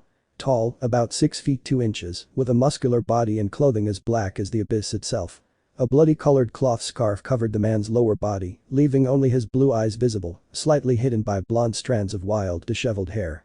The echoes stopped as the man halted his steps. In the new light falling on the fighter, the thick handle of a broadsword became visible to anyone who saw it. The handle protruded from the man's right shoulder, white from the bandages covering it. Another man stood in the hallway. He was dressed in dark armor and carried a sword just as large as the human figures, but without bandages covering the handle. Brother. The man, with black hair and a hard face, pushed himself away from the wall and uncrossed his arms. He was taller and more muscular than the blonde-haired fighter. His dark eyes connected with his brother's blue ones. Guts. The black warrior's mechanical hand fell on the blonde's left shoulder. This is the final battle that culminates your life as a mercenary, as a warrior. Guts looked at the blonde man with a certain appreciation and affection. Both the black-haired man and the blonde man met under unconventional circumstances. With miserable, blood-soaked lives, the two warriors formed a brotherhood that had led them to fight side by side on several occasions, forging a bond of non-blood brothers that endures even now. Whether you live or die will be decided by your sword. They had survived various confrontations, various wars, and various enemies, most of them cruel enough to make them suffer with their failures in life, with those deaths they couldn't forget. And to survive each encounter, they followed a motto. As long as the hand holds the sword, the enemies will fall at our feet. A motto the blonde recited by heart, in memory of an old man who had engraved it in his childhood mind. Even if I fall to my knees, Guts looked at his companion's left hand. It fell on his shoulder. The black warrior was sure his brother was smiling, at least a little. As long as my hand is on the handle of my sword, I will continue to fight. The oath was made. Guts knew that his partner, his brother, would never break the words that had just left his lips. He swore to fight until his last breath, and that was what he was going to do, even if he bled to death, even if he was overwhelmed by the god he had to face. That's what I wanted to hear. Guts withdrew his arm and allowed his brother to separate himself. I'll be watching from the stands, brother. I'll see your confrontation with the next god. I won't swear I'll win the next round. But I promise I'll make him bleed. The fighter resumed his steps, accompanied by the echo of his boots. Staying behind, Guts watched his brother's back as he walked toward the tunnel exit, completely upright, ready for another battle in his life, and perhaps his last. It's time to rest, brother. The black warrior waited a few more seconds until he heard Heimdall's voice. Then he bowed his head slightly and walked toward the stands, leaving a small crack hidden behind his own body as a reminder of his presence. The 7th round had finally arrived. Arena of Ragnarok. Heimdall brought the enormous horned Jallarhorn to his mouth and blew it loudly as the two fighters introduced themselves, creating excitement among the audience, both gods and humans. The 7th round was about to begin, and both sides were eagerly anticipating the match. One side, the humans, had a victory, while the other, the gods, needed a victory to stay in line. As Heimdall finally stepped off the battlefield to the side, the swordsman drew his massive greatsword with a casual one-armed motion, generating wind with the swish of his weapon. Nightmare was a massive greatsword with a blade as black as the night itself, without a reflection, without a small glimmer to show a bit of light and hope to those pierced by its edge. With a thick blade, Nightmare had a grey reflection that ran completely along its edge, flickering between grey and opaque black. There were no runes or inscriptions, but this greatsword was no ordinary weapon. The sword stuck in the ground, revealing its nearly 2-meter length, making it as tall as its owner. As it stuck in, it passed through a shield that completely covered the human fighter, measuring 1.5 meters wide, perhaps a little less. The man moved his hand toward the maroon scarf. He didn't remove it, but repositioned it to hide the lower part of his face, his cold eyes fixed on the ruler of Helheim. Across the arena, the king of the underworld stood calmly, the fingers of his right hand wrapped around the shaft of his bident. He moved it and planted the shaft in the ground, revealing that the weapon was taller than its wielder. Both god and man held that position for several seconds, watched by the audience. They were combat experts, calm fighters, and more alike than one might think. Calculating, cold, and willing to fight for their family. After long seconds of silence, with only the sound of the wind breaking the calm, the first of the fighters to move was the god Hades himself. He took one step, then another and another. Changing gears, Hades gripped the bident tightly and launched a direct thrust that could have shattered his opponent's head. Sparks flew as the bidente's point struck the greatsword's blade. It's surprising that sword held up against a blow from my bident. The bident moved. Hades took it in both hands and brought a horizontal blow down on his opponent. God and man have fought throughout time. Demigods have represented humanity before the gods. I could choose from the thousands of offenses mortals have left the gods, but I am fighting for something more. Hades planted his feet on the ground. He inhaled and exhaled. Persephone lore, Stormbreaker. A powerful thrust. The knight with the two-handed sword placed his body against his sword, using his shoulder to support the blade and his right hand to steady the shield formed by his weapon. The movement slammed into the wide blade and the wind passed around it as if it were crashing into a huge rock, a huge wall, forming two paths in a perfect V-shape, passing around the swordsman. Taking advantage of his opponent's defensive stance, Hades spun around and appeared at the swordsman's side. His hand circled around the shaft and he launched a horizontal attack aimed at his enemy's back. But the movement did not reach its goal. Naruto took a deep breath. He closed his hand firmly around Nightmare's handle and swung the sword in an upward crescent-shaped motion that deflected his opponent's bidente, sending small sparks flying. You're fast. The human stepped down hard. He gripped the handle with both hands as the sword rose, and he slashed down with a firm and powerful downward slash. Hades moved swiftly. The blow passed by his left side, stirring his silver hair, and a huge crack formed when the sword finally hit the ground. A thick drop of sweat trickled down the god's serious face, imperceptible to anyone but his adversary. That was close. The human swung his sword, placing it on his shoulder, displaying his superhuman strength. You have strength superior to that of a normal human. Are you a demigod? Something. Hades brushed the thick grey locks of hair away from his face with his right hand. It's certainly admirable, I must say. But it's time for the king to show the people their place. He increased his speed. He increased his depth. Hades took a step, kicking up dust behind him. He fired the bidente with the previous movement, a perfect thrust, straight into his opponent's heart. Had that movement hit its target, the latter would have exploded into 1,000 pieces, showering the arena with blood. Nightmare descended again in a second slightly oblique movement, cutting off Bidente's advance and forcing the weapon to change trajectory, creating a gap in the god that the human took advantage of to attack directly. While the bident became obsolete, the broadsword became flat and was thrust by its owner in a wide thrust at the ruler of Helheim. A grotesque sound was heard. You could have cut me in two, blue and grey eyes met, connecting, but you put aside my own weapon and thought you could finish me off. The image appeared on its own. The blow missed its destination, the god's body. However, the god's broadsword struck his opponent right in the side, passing beneath the long, wide blade of the sword. Not a bit of blood coming from your mouth. I must. The god's eyes widened at the wind that struck his face. His reaction was delayed, but millennia-old reflexes acted to minimize the damage. Nightmare cut through the wind and struck the bidente, pushing the god to the right, forcing the 2 points of the weapon to separate from the human's body. Not even an apology. Hades straightened. His left arm had been injured, showing a red river dripping from his fingertips to the ground. How rude. The sight of Hades wounded generated gasps of terror and grimaces of fear among the gods. Zeus was killed, Thor was shattered, Shiva was humiliated, and now Hades had been wounded by the human he was facing. What kind of humans had the Valkyries brought to Ragnarok? Anyway, the king of the underworld looked at his blood as if it were rainwater, unconcerned. We'll have to get a little serious about this round, don't you think? Naruto took a firm stance with his sword. Hands wrapped around the handle of the sword, the blade pointing directly at the god, knees slightly bent and shoulders dropped, back straight. I am a warrior, the first words came out of the swordsman's mouth.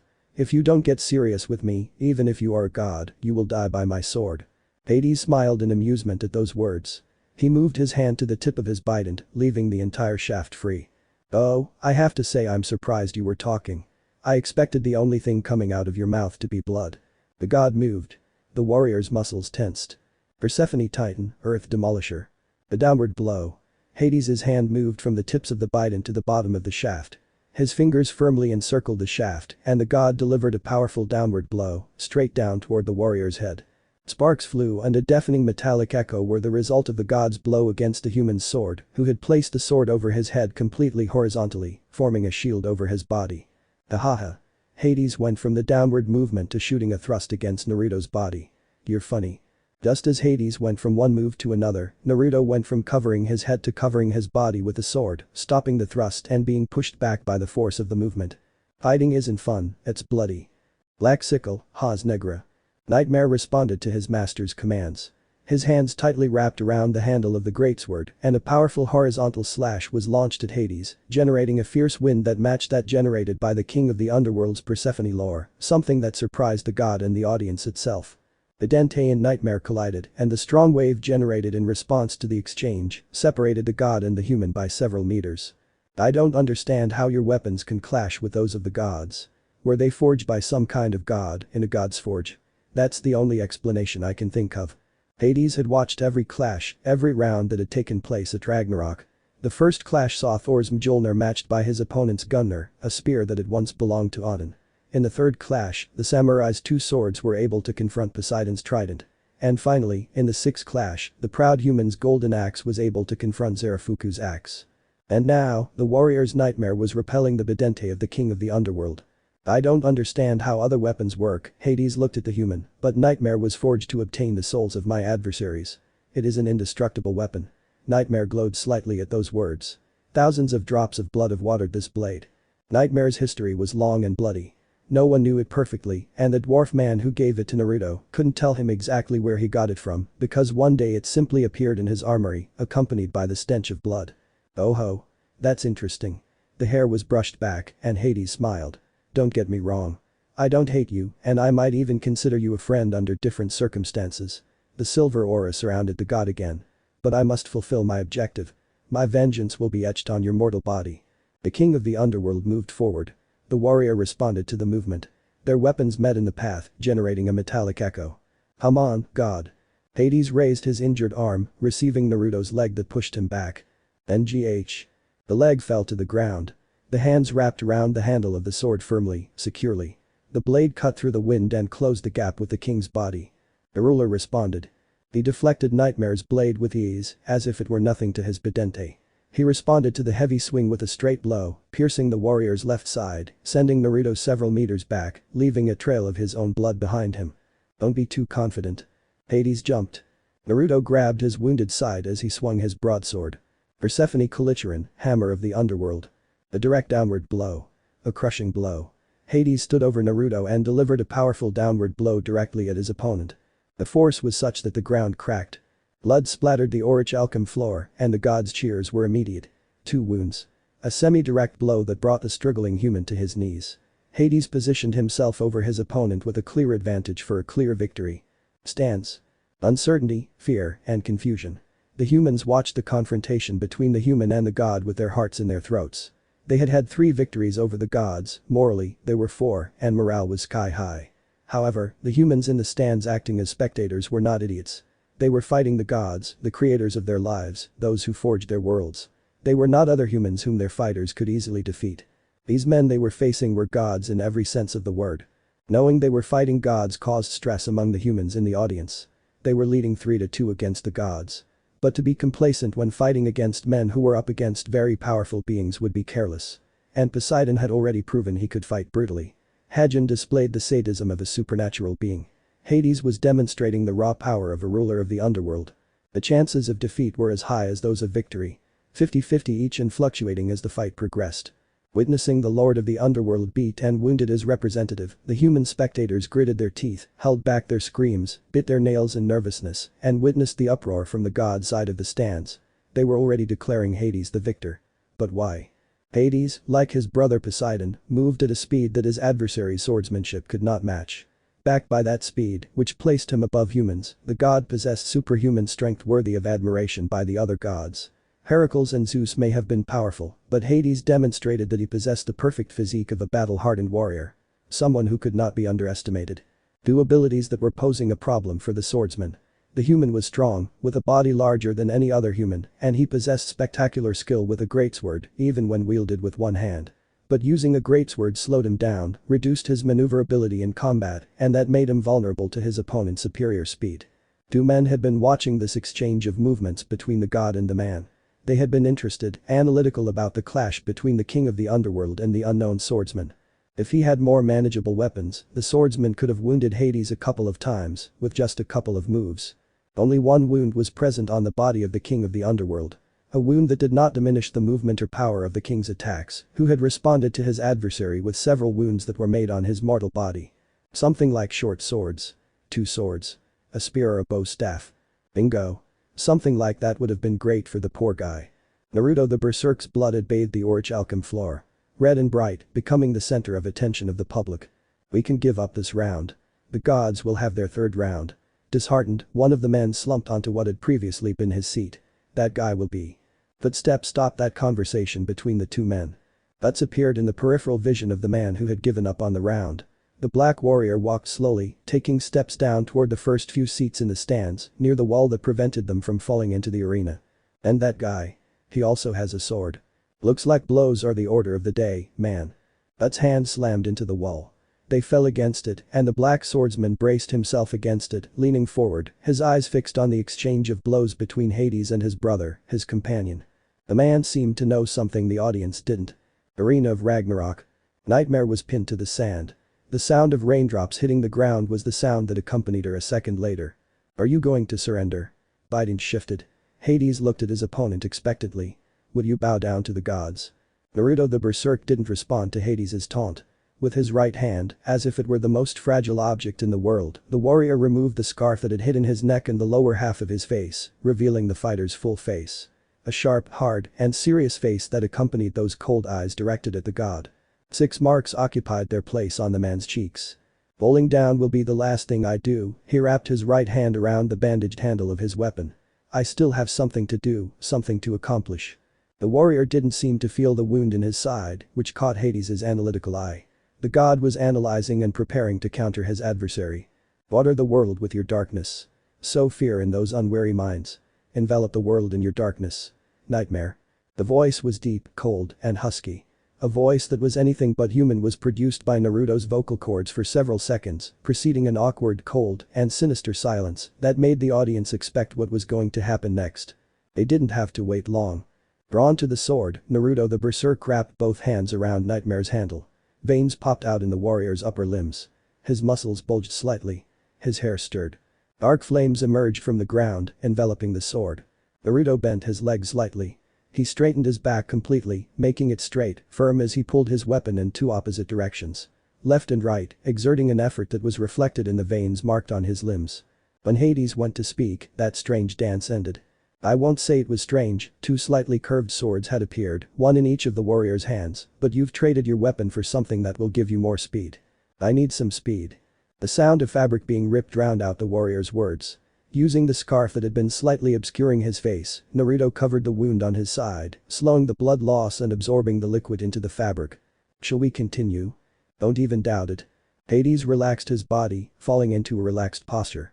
His legs were slightly bent and spread, allowing the god to lean his body slightly forward, holding the bidente in his right hand. Everything indicated that he would use the Persephone lore again. Naruto stood in a more upright position, his legs unbending. Unlike the god before him, Naruto completely relaxed his arms, giving the impression that his limbs were inert, lifeless, and useless to the fighter. Like a boxer, the blonde moved his feet along the ground, using them to support his body and his movements. Then the fight restarted. Persephone lore. Hades let his body move reflexively. His arm extended with force, and he thrust the bidente directly at Naruto, rippling the wind around him, slicing through the air itself and piercing space to his target. HMN. At the start of the fight, no one would have thought the human facing Hades could have moved with such speed. That's why the audience, including the humans, were surprised when the Berserk's body moved at the same time as the bidente tried to pierce it, passing inches away and landing right in front of Hades, passing through the center of the god's defense. One off, irrepeatable. Naruto's right arm twitched. His left leg fell against the ground, creating an echo imperceptible to anyone, like the tinkling of a small bell that distracted the king of the underworld. That microsecond caused Hades to fail to evade the downward movement, the slash that crossed the left side of his face, shattering his eye, leaving a cut that splattered blood on Berserk's dark clothes, without him seeming disgusted. Hades jumped back, separating himself from his enemy. You've entered my range, red drops dripped from the foregrip of one of the Berserk's curved swords. You now find yourself as a one-eyed man. Perhaps worried about his eye, Hades brought his hand to his face. The god ran his index finger over the gash on his face, drawing the blood with his appendage, then brought his finger to his mouth. Hades tasted his own blood and bared his teeth in a sinister smile. I'm finally going to be able to give it my all. I'll be honest with you, Bident moved, slicing through the air. I was hoping you had the power of one of those gods from your universes, something that would make this more satisfying. Despite not being a god or possessing those strange energies, you've managed to make my body, my fighter's senses, want to tear you apart. And that's something I'm going to do. The sound was the only warning for Naruto. Hades disappeared from sight, closing the distance between himself and his enemy. He swung his bidente in a motion that forced the human to cover himself with both swords once he sensed the god's movements, but this was merely a feint, a distraction for the human fighter. Cornucopia, Horn of Prosperity. Shifting to one leg, Hades slammed a powerful knee into the Berserk's face, sending the human sprawling on his back. Naruto spun around in the air and landed on his haunches, blood dripping from his mangled nose. Your head should have been smashed in. You did well. For normal humans, Naruto's movement went completely unnoticed, but for those already accustomed to frenetic movements, it did not go unnoticed. As Hades leaned on his leg to perform the move, Naruto began to move his body backward, not being fast enough to completely evade all the damage from the move, so although it didn't hit him directly, the wind wave shattered his nose slightly, moving his nasal septum a little. Using his right hand, Naruto repositioned his nose, causing a grotesque crunching sound that made some people in the audience uncomfortable. I've grown accustomed to your speed. My body is comfortable in this fight, with your strength and speed. Naruto flexed both legs. He moved the swords and grabbed them in an inverted position. With my two blades, I can move comfortably and respond to your attacks. You should be trembling in fear, king of the underworld. The gods in the audience perceived those words as an insult, a mockery of the ruler of Helheim. However, Hades wasn't offended or bothered by those words, and he showed it by laughing before the audience and before the eyes of his brother, who was watching him from his room in the medical wing. It's refreshing to watch a human like you. Honestly, I've never enjoyed a fight this much. They're mostly so self-centered, I focused on just destroying them until they disappear from Helheim. Should I feel honored that Hades notices my presence? A smug smile appeared on the warrior's lips. That will make me give even more of myself to satisfy the god. Hades smiled back, raising his arm and preparing his weapon for the next swing. When a god sets his sights on a human, he should be considered dead. The atmosphere became dense and strange. The air began to envelop the god as his body was surrounded, once again, by a silver aura, exuding divine power from every pore of his skin, every fiber of his body. The bidente moved when Hades willed it to. The enormous weapon spun 360 degrees in the air like a propeller, always staying parallel to the ground, its tips never touching the orichalcum, hovering inches above the ground. Persephone Lorax 20. As if shattering space and time, the weapon responded to its wielder's command by performing the movement Hades had ordered, fully aware of its own capabilities. To respond to 20 perfect movements from the bidente and unleash all that power against the berserk, the god's right arm grew slightly in size. It widened slightly, with more defined and swollen muscles that confirmed the god's physical power. In response to the Underworld King's move, the berserk raised both arms, holding the tips of both short swords in reverse, pointing towards the ground. Naruto bent his leg slightly, moving his left leg backwards while twisting his torso slightly to the left, pulling his own arm back, leaving his right one in front. The pose seemed strange to the king of the underworld. Berserk had assumed an unarmed fighting stance, mimicking what a boxer or martial artist might do. The difference in those cases was that here he was using weapons. Two short swords, semi-curved and held in the opposite direction to how they would be held in a normal situation. Either you know how to use those swords very well, or that pose really belongs to someone who knows nothing about using weapons. You'll see that now. Wall of swords. The exchange took place in a mere 2 seconds. Hades unleashed his attack on Naruto, stabbing directly into his opponent, sending wind rippling, causing a pressure rupture that created a sonic boom as the bidente was guided in constant blows. Naruto's response was to take the stabs without moving, without retreating or evading any of them. Surprising Hades, the berserk moved his arms in sync with his attacks, guiding his swords in fluid movements that deflected each of the stabs the god tried to pierce him with. Naruto stepped hard. He twisted his torso to the right, letting one of Hades' sword thrusts slip past, creating a gap in the god's stance that berserk used to strike the Underworld King in the chest, causing him to slide backward. The perfect defense, created with fluid movements and a constant flow in my movements, Hades raised his face. Blood still dripped from the wound caused above his eye, from the cut his opponent had inflicted. To be able to dodge something like that, you need all your senses at 100%. Naruto launched himself forward, swords at the ready. And that's why I hit your eye. The two prongs of the bidente deflected the first of the swords.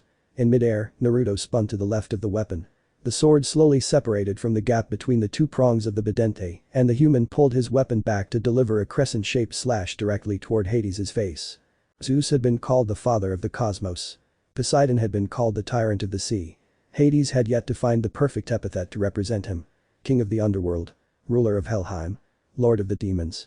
While his brothers found the adjective that best represented them, Hades was still searching for it. But despite not having anything to represent him, the king of the underworld was no less of a god or king for not having a nickname, an epithet to define his place. Nor was he any less powerful for it. Naruto opened his eyes. Swinging the bidente, Hades stopped the human's blade inches from piercing his right eye. Had that weapon pierced through, he would have been blinded for the remainder of that round, which could have led to his death. You don't have time to look at me. A split second. In the time it took the audience to blink, Hades closed the distance and smashed the berserk's right eye with one swing, forcing the human to move away, just as he had done moments before when his eye was smashed. Then speed, flexibility, and a good spatial maneuver, the sound of falling blood accompanied those words. The exchange from a massive greatsword to two short swords has given you enormous advantages, but also a fatal disadvantage. Overconfidence. During the opening moments of the encounter between human and god, the audience had seen the downsides of the enormous greatsword that Nightmare had originally wielded. That greatsword provided its wielder with perfect defense, but forced him to move slowly and attack unreliably in such an important duel.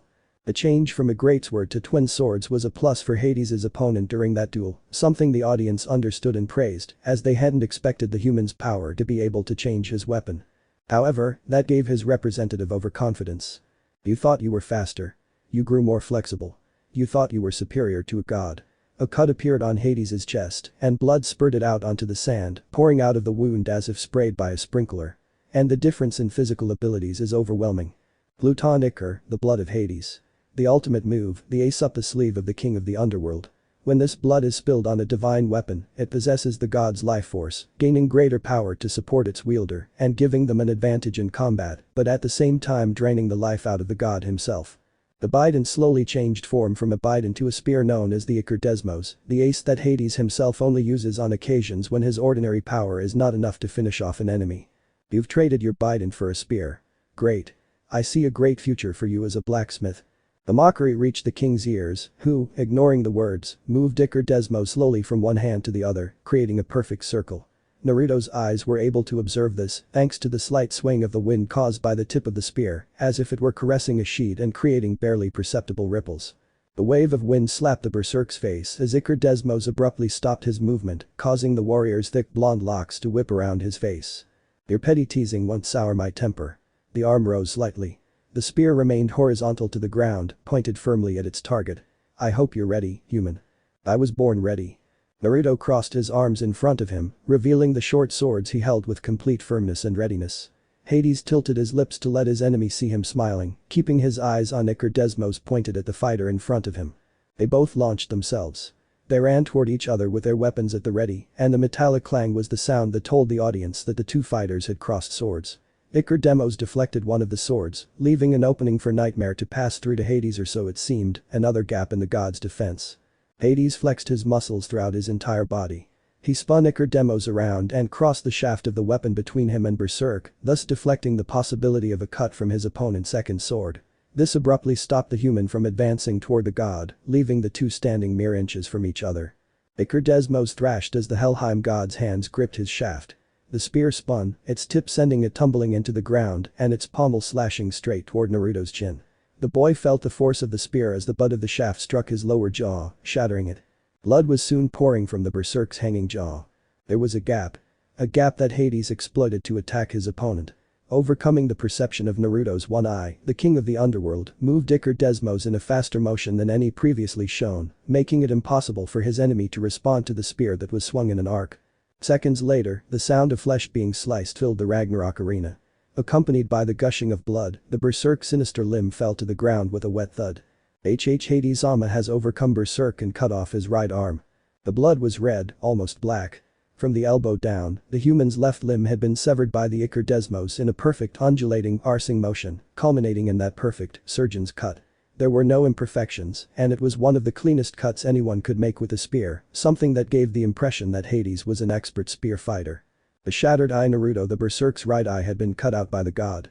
A stump occupies the place where your forearm should be. The blood continued to drip in a constant stream, increasing a pool that grew darker every second. I'd say your chances of victory are negative now. As Hades mentioned his opponent's fatal injuries, Naruto the berserk paid no attention to the king of the underworld. The warrior thrust his right sword into the ground and grabbed his shirt with his only hand. He tugged hard at the fabric, and a ripping sound halted the ruler of Helheim's speech. You may continue. Naruto wrapped the cloth around the stump. It was soon soaked with his own blood, human blood. I'm sorry for interrupting your little rant about why gods are better than humans, and blah blah blah. Fingers wrapped around the handle of the knife. Aren't you going to give up? Desmos placed himself on Hades' shoulder. Small drops of blood stained the god's shirt, something he didn't care about. Why are you fighting? Why keep fighting when the winner has already been decided? Has it been like that? Hades looked at the warrior before him. One-eyed, one-handed, with a wound in his side, and standing dry, with only one hand and a blade in his right hand, ready to cut him down. I see you're not going to give up. The wind was cut by the whistling of the Desmos. Then I'll have to end this. Devour everything within your reach. Engulf the world with your eternal darkness. Always fear in the hearts of those who yearn for you. Nightmare. Black flames began to dance around both of the human warrior's short swords. The flames moved as if buffeted by a faint wind, with enough force to force the black fire into a hypnotic dance, constant and uninterrupted. After several seconds, the sword on the ground disappeared in a mass of dark flames that merged with the flames in the fighter's hand, taking on a long, slender shape. The black flames disappeared, leaving a faint scent of ash and burned cloth. From these flames, an adachi emerged, its blade as black as the so-called swords, its handle as black as night itself. Small maroon details shed some light on that two-handed katana, at least 1.5 meters long and somewhat thicker than a normal adachi. Nightmare had 3 forms. A two-handed sword, a double-bladed sword, and an adachi, representing the 3 facets a warrior should have. Stamina defense, speed agility, and strength power. The two-handed sword represented stamina defense. The double-bladed sword represented speed agility. The adachi represented strength power. Despite currently having one hand, Naruto the Berserk had chosen to use the power that the adachi form gave him. Now we can continue, God. The metallic echo replaced the sound of words. The wind was cut, the whistling of leaves slicing through the space before the clash with their adversary. The sounds of combat resumed, becoming more constant and persistent. Both fighters refused to back down. The adachi moved perfectly and in sync, something that surprised Hades. Naruto used his one hand to wrap it around the handle of his double-handed katana and wielded it with his one hand, matching the king of the underworld's perfect and consistent movements. Sparks flew from the 100th blow between Nightmare and Icar Demos. The two fighters stepped back, creating a space of 3 meters between them. Naruto placed Nightmare on his shoulder and Hades tightened his grip on Icar Desmos. For having only one hand, you handle that sword as if you had both hands. The adachi could be the representation of a greatsword among samurai. This sword was intended to be wielded with great strength by the user, making other weapons much more effective on the battlefield. And despite its negative aspect, it was the perfect sword for Naruto the Berserk, allowing the mercenary to use all his body's strength in a single slash against his opponent. The adachi form is lighter than the greatsword, but it has greater cutting power. Nightmare was swung back and forth, passing between the fingers of its wielder. The whistling of the blade slicing through the air alerted Hades. Less heavy than the greatsword, it allows me to deliver more powerful slashes. I see, Icar Desmos cut through the air, deflected by Nightmare's blade. It's time to move on to the final stages of this battle, this confrontation. The divine aura rippled through the air around the god, generating a pressure that would have subdued any mortal standing before Hades at that moment. This was not the case with Berserk. Naruto cracked his neck with a slight movement and presented his sword, wrapped in black flames brought from hell itself. Let's see who gets the other's head, Hades. They moved swiftly. A single blink of an eye and the two fighters were facing off again, covering those 3 meters in a single stride that ended with the air exploding and the sand creaking. Nightmare swung around, deflecting Icar Desmos' thrust. A second later, the spear deflected the adachi's blade and attempted to stab the swordsman's chest. Using Nightmare's handle in an unorthodox manner, Naruto the Berserk deflected the spearhead just as it was about to pierce through him, creating an opening that he used with a powerful one-handed slash that sliced through cloth, skin, and muscle all the way to the bone. Pluton Icar, Hades' blood bathed Naruto's face in thick, hot drops, staining and soaking the mercenaries' clothes, making them heavier. While that wound could have ended the life of any fighter, it wasn't the same for Hades. The king of the underworld stood tall, taking the wound as if it were nothing to his divine body. He swung Icar Desmos in response to his opponent's slash and forced the mercenary to cover himself with Nightmare, being pushed back by the resulting wind and the god's strength. Naruto tried to distance himself after that thrust. Hades, drenching the ground with his blood, pursued him, forcing him to deflect each thrust with his sword. He was being pushed back, forced to take cover when Hades should have been the one being forced into a defensive stance. But while Berserk was holding the edge, the king of the underworld was going all out in the latter part of the fight. They both knew that the 7th round was almost over, that the time had come to conclude this duel between the two. One of them would emerge victorious, and the other would be forgotten, buried deep in the thoughts of their loved ones. Naruto stomped down. He sent Nightmare's adachi form directly into his legs. He carried the full weight of the sword and his torso on them. Purgatory flames. Flames erupted, completely engulfing Nightmare's blade. They didn't seem like flames that could cause heat. The wielder of the adachi seemed unaffected by the change in temperature, by those flames of purgatory. Ikarios, Bloody Dawn. Both of them launched themselves with the last move in their arsenals, with the last strength. Father. The image of a blonde man with blue eyes appeared. Mother. Next to the man, the figure of a woman with red hair like threads of destiny took shape. This is for you. Both adults smiled at him, hugging each other. Nightmare sliced through space directly toward his target. Icar Desmos tore through the wind, causing the air to ripple around him as he shifted his focus. Naruto the Berserk's right arm has been cut off. The promise he made to Guts was fresh in Berserk's mind. He twisted his torso and stomped down. Using his mouth, the warrior gripped the adachi tightly by the handle. He didn't care about the ashy taste coming from the mango. He didn't care that the flames were burning his face, his hair. His good eye fixed on the figure of the god. Not only was Hades moving in slow motion, he himself was moving so fast that time slowed down. Guts, brother. Our time has been short. We've traveled, we've killed, and the sight of hundreds of skulls staring back at me haunts me at night. Will I ever be able to rest next to my parents? Ikarios was the ultimate move of the god Hades. Augmented by the gods Pluton Icar and the enhanced strength of Icar Desmos, thanks to the life force of the ruler of Helheim, the move was superior to any attack previously displayed, capable of shattering its opponent. No. Ikarios.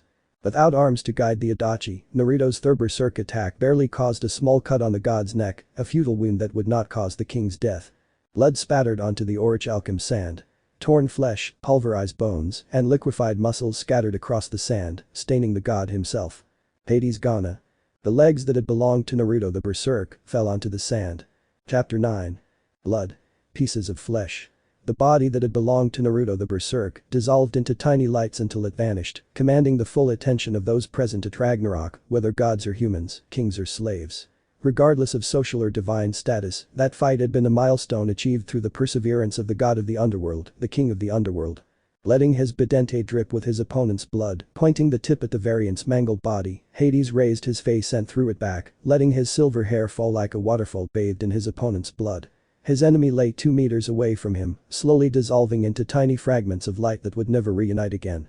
All those who died during Ragnarok, whether gods or mortals, would never return to life. They would lie in non-existence, erased from future history.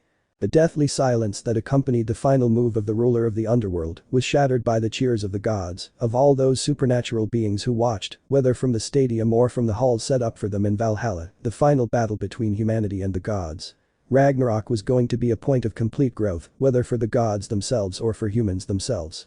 The sound of shouts, accompanied by cheers, awakened the king in the arena. A sharp metallic thud echoed, silencing the voices and forcing the gods to look at the king. With one hand, Hades brushed back his hair, and a smile spread across his lips as if painted, sculpted by an artist.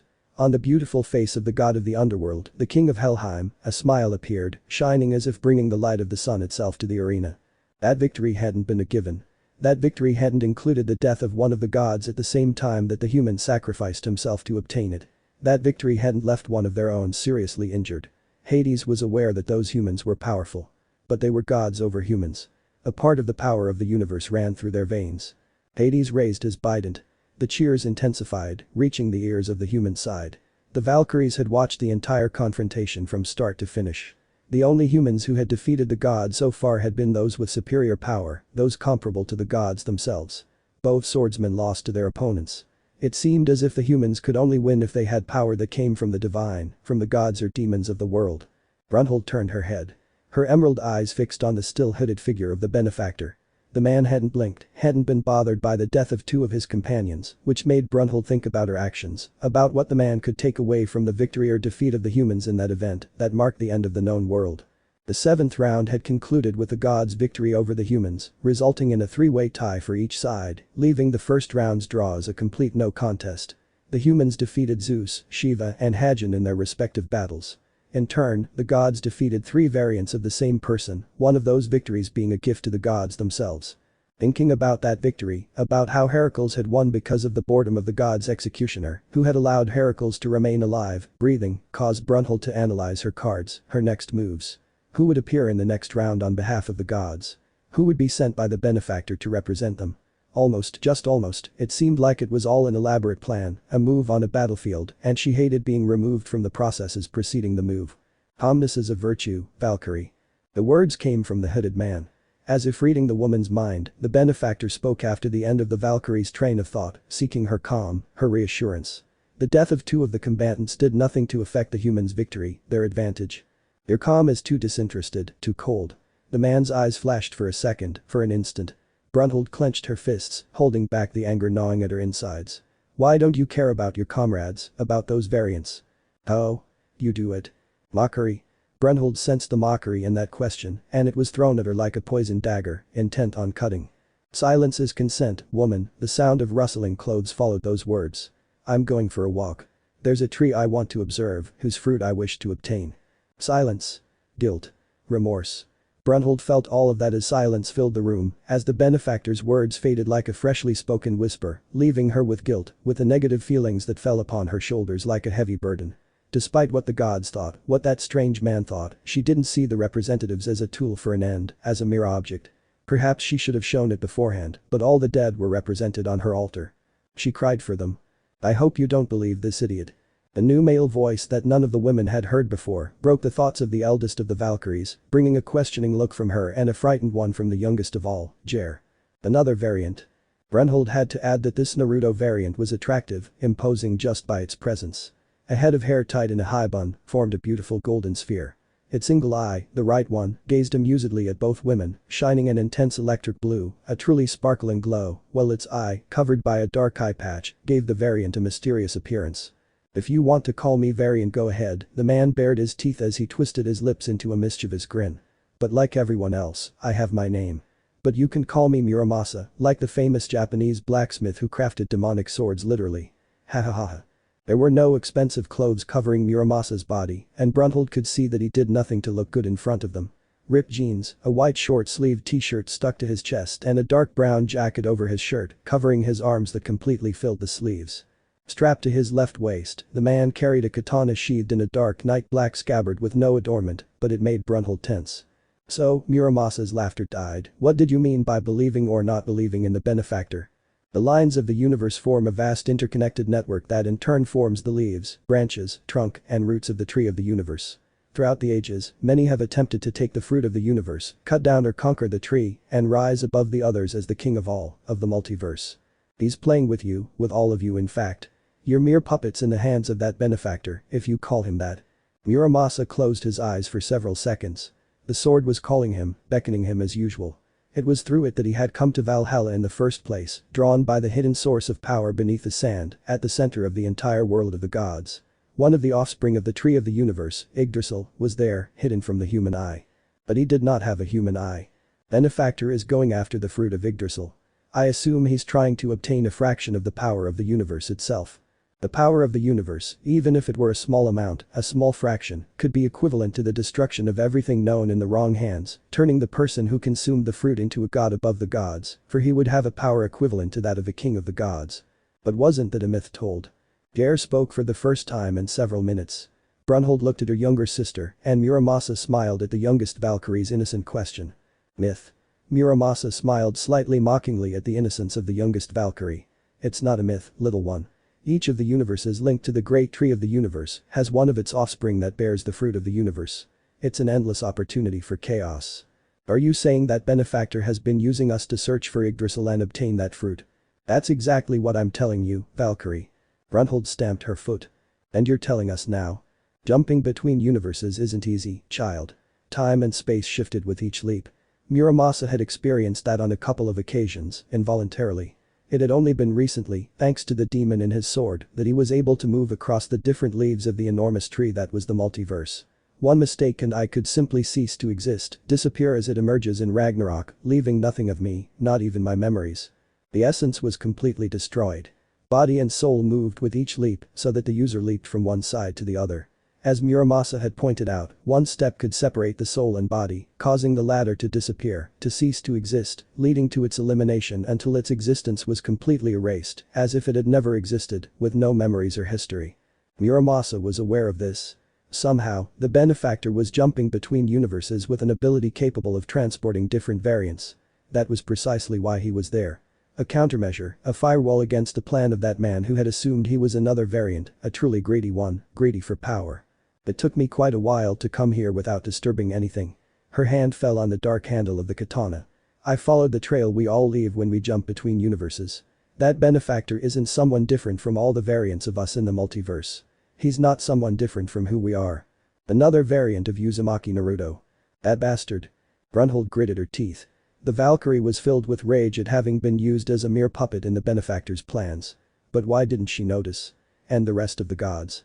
She didn't grasp the power that brimmed with a man who provided her with fighters, who gave her the champions of humanity. She had trusted a strange man, and now she was sold to Zeus's side without being able to carry out her revenge. Though the rest of the variants won't betray you, Senior Valkyrie. Some of them truly have a bit of honor in their moral codes. However, your roster of fighters has changed thanks to me, with a clear goal of victory over the gods. I'm not overly liked by the creators of my universe. The last of the Muramasa line, those blacksmiths who created demonic swords capable of killing and erasing the existence of a god or even a primordial being from their universe. The Muramasa family had forged the legendary swords of the world, using iron to forge their own katanas. Swords like Excalibur and Caliber were forged from Muramasa's steel, but instead of using the essence of a demon, they used that of an angel or a god. Those blades were like divine weapons. They could repel and withstand a clash with Thor's Mjolnir or Zeus's Thunderbolt.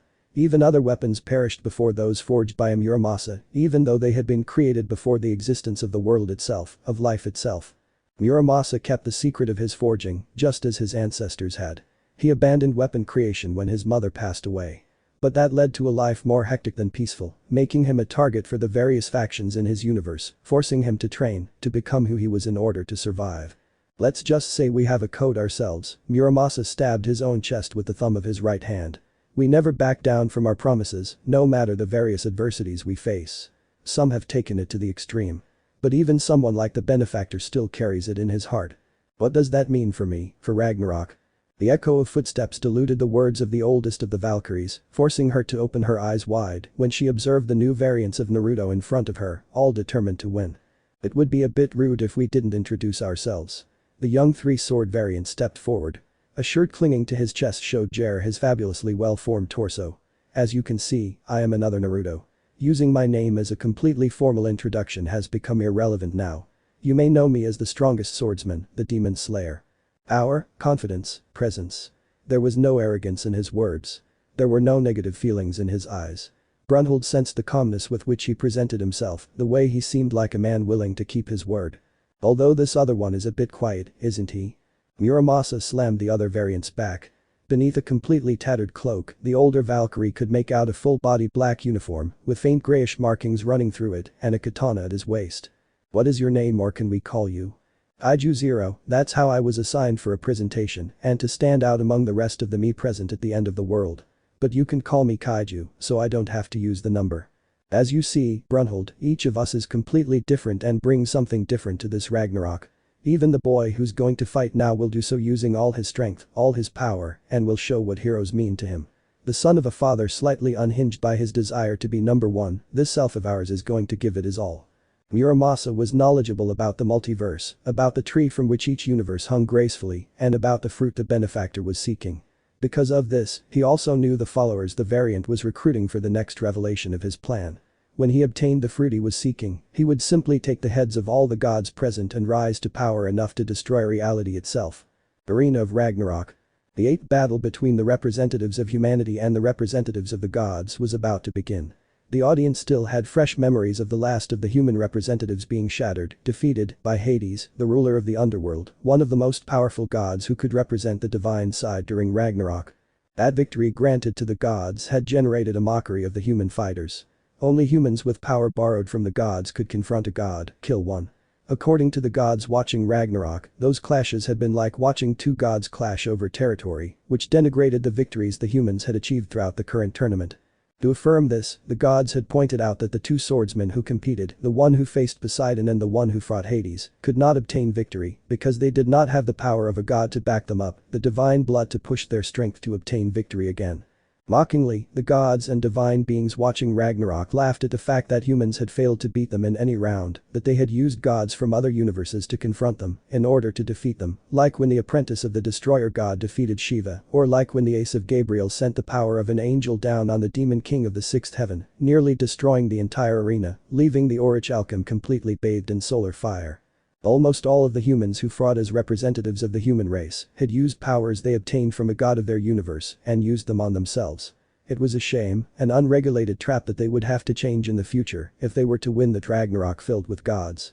Ahem, ahem, with a clearing of his throat over his horn, Heimdall called for silence from the stands, both the human and the gods, the latter persisted in their mockery, sighed. The eighth round of Ragnarok is about to begin. Take your seats, observed the participants. The echo of footsteps drew attention to the tunnel of the gods. Cursed, hated by the rest of the gods, feared by his brothers. He is the lord of the flies. Beelzebub. The echo of the gods' footsteps was accompanied by a light constant tapping, which occurred every few seconds, just as the god's right leg was about to hit the ground. The lord of the flies appeared. Hair as black as a raven's wing, a huge robe as black as the soul of a true demon. A face completely devoid of emotion, with deep dark circles decorating his dark eyes that constantly looked at everything with skepticism. To face the cursed one, a hero has given his letter of introduction accompanied by a polar cold. The arena had changed. It was circular, with no possibility of anyone reaching it unless it was with a vehicle, like Heimdall, or with magic. He is the son of the eternal number 2, a child born of betrayal and passion, because he was made due to his father's infidelity. Ice formed at the exit of the human representatives. An icy bridge connected it with the mouth of the tunnel. He is the hero of ice. Todoroki Naruto. A shadow appeared, drawing everyone's attention. Wearing a combat uniform similar to his brother's, but this one in black and orange, the representative of humanity appeared, leaving a cold wind behind him. White hair that contrasted with the god's dark hair. Blue eyes that vibrated differently than the god's. A young face that bore the wounds of a cruel and lonely childhood, contrasted with an older face, tired of going against the grain. Round 8 can begin. After Heimdall's start, silence reigned in the arena. The Lord of the Flies remained passive, his hands on the staff he carried, and his eyes fixed completely on his opponent. Young Todoroki did the same, appearing calm, his eyes full of life observing the face of the dark god before him. Beelzebub. I expected you to be a little bigger than what I've seen, perhaps with a truly disfigured face. But you're just another human. Swiftly, ice formed and attacked the god from the ground, sending a shower of fragments crashing down across the arena. Breathing a puff of steam from his mouth, revealing his skin partially covered in frost, Todoroki Naruto didn't take his eyes off his opponent. Ice. You generate ice from your body, I see.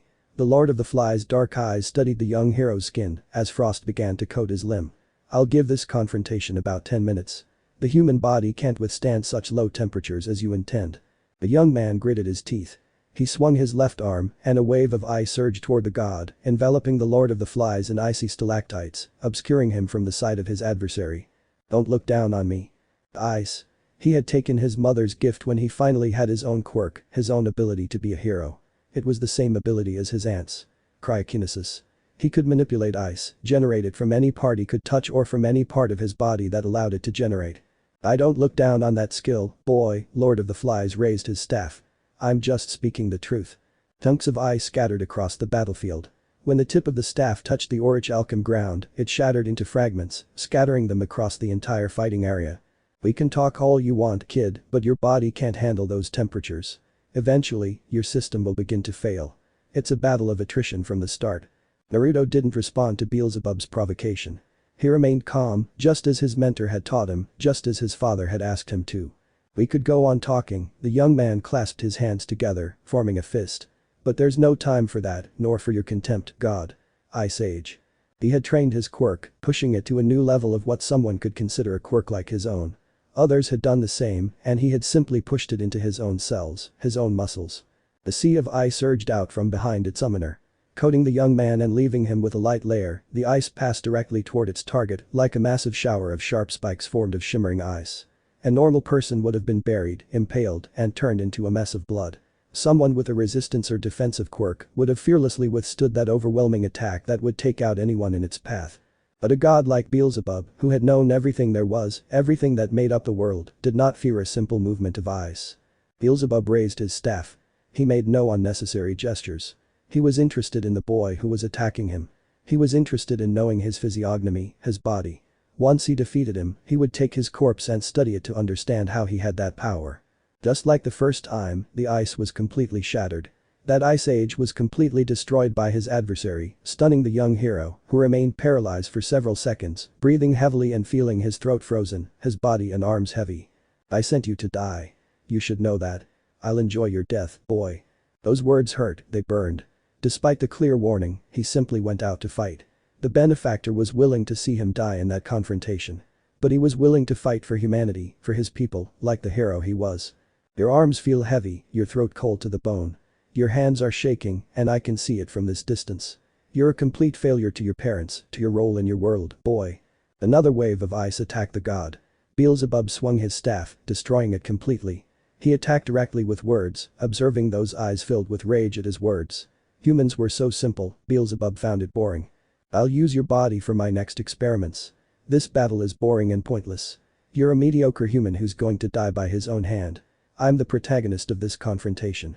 The ice was shattered again, completely destroying Todoroki Naruto's hopes of hitting his target. A single blink. Blood splattered the ground, the feet covered by the young hero student's boots. You've been sent to die by my hand, child. That's cruel of the Valkyries, a sad mistake to think someone like you can hold a match against a god. Yes, we're arrogant. But arrogance is the truth. Humans cannot defeat a god without the power of one backing them up. Beelzebub wasn't willing to prolong that confrontation any longer than necessary. He, like other gods, knew of the sacrifice of some of the human fighters, of his inability to defeat them on the battlefield. They were warned about these human fighters, and he agreed to fight one of those who couldn't defeat him, one of the fighters who was a mistake in the tree of the universe.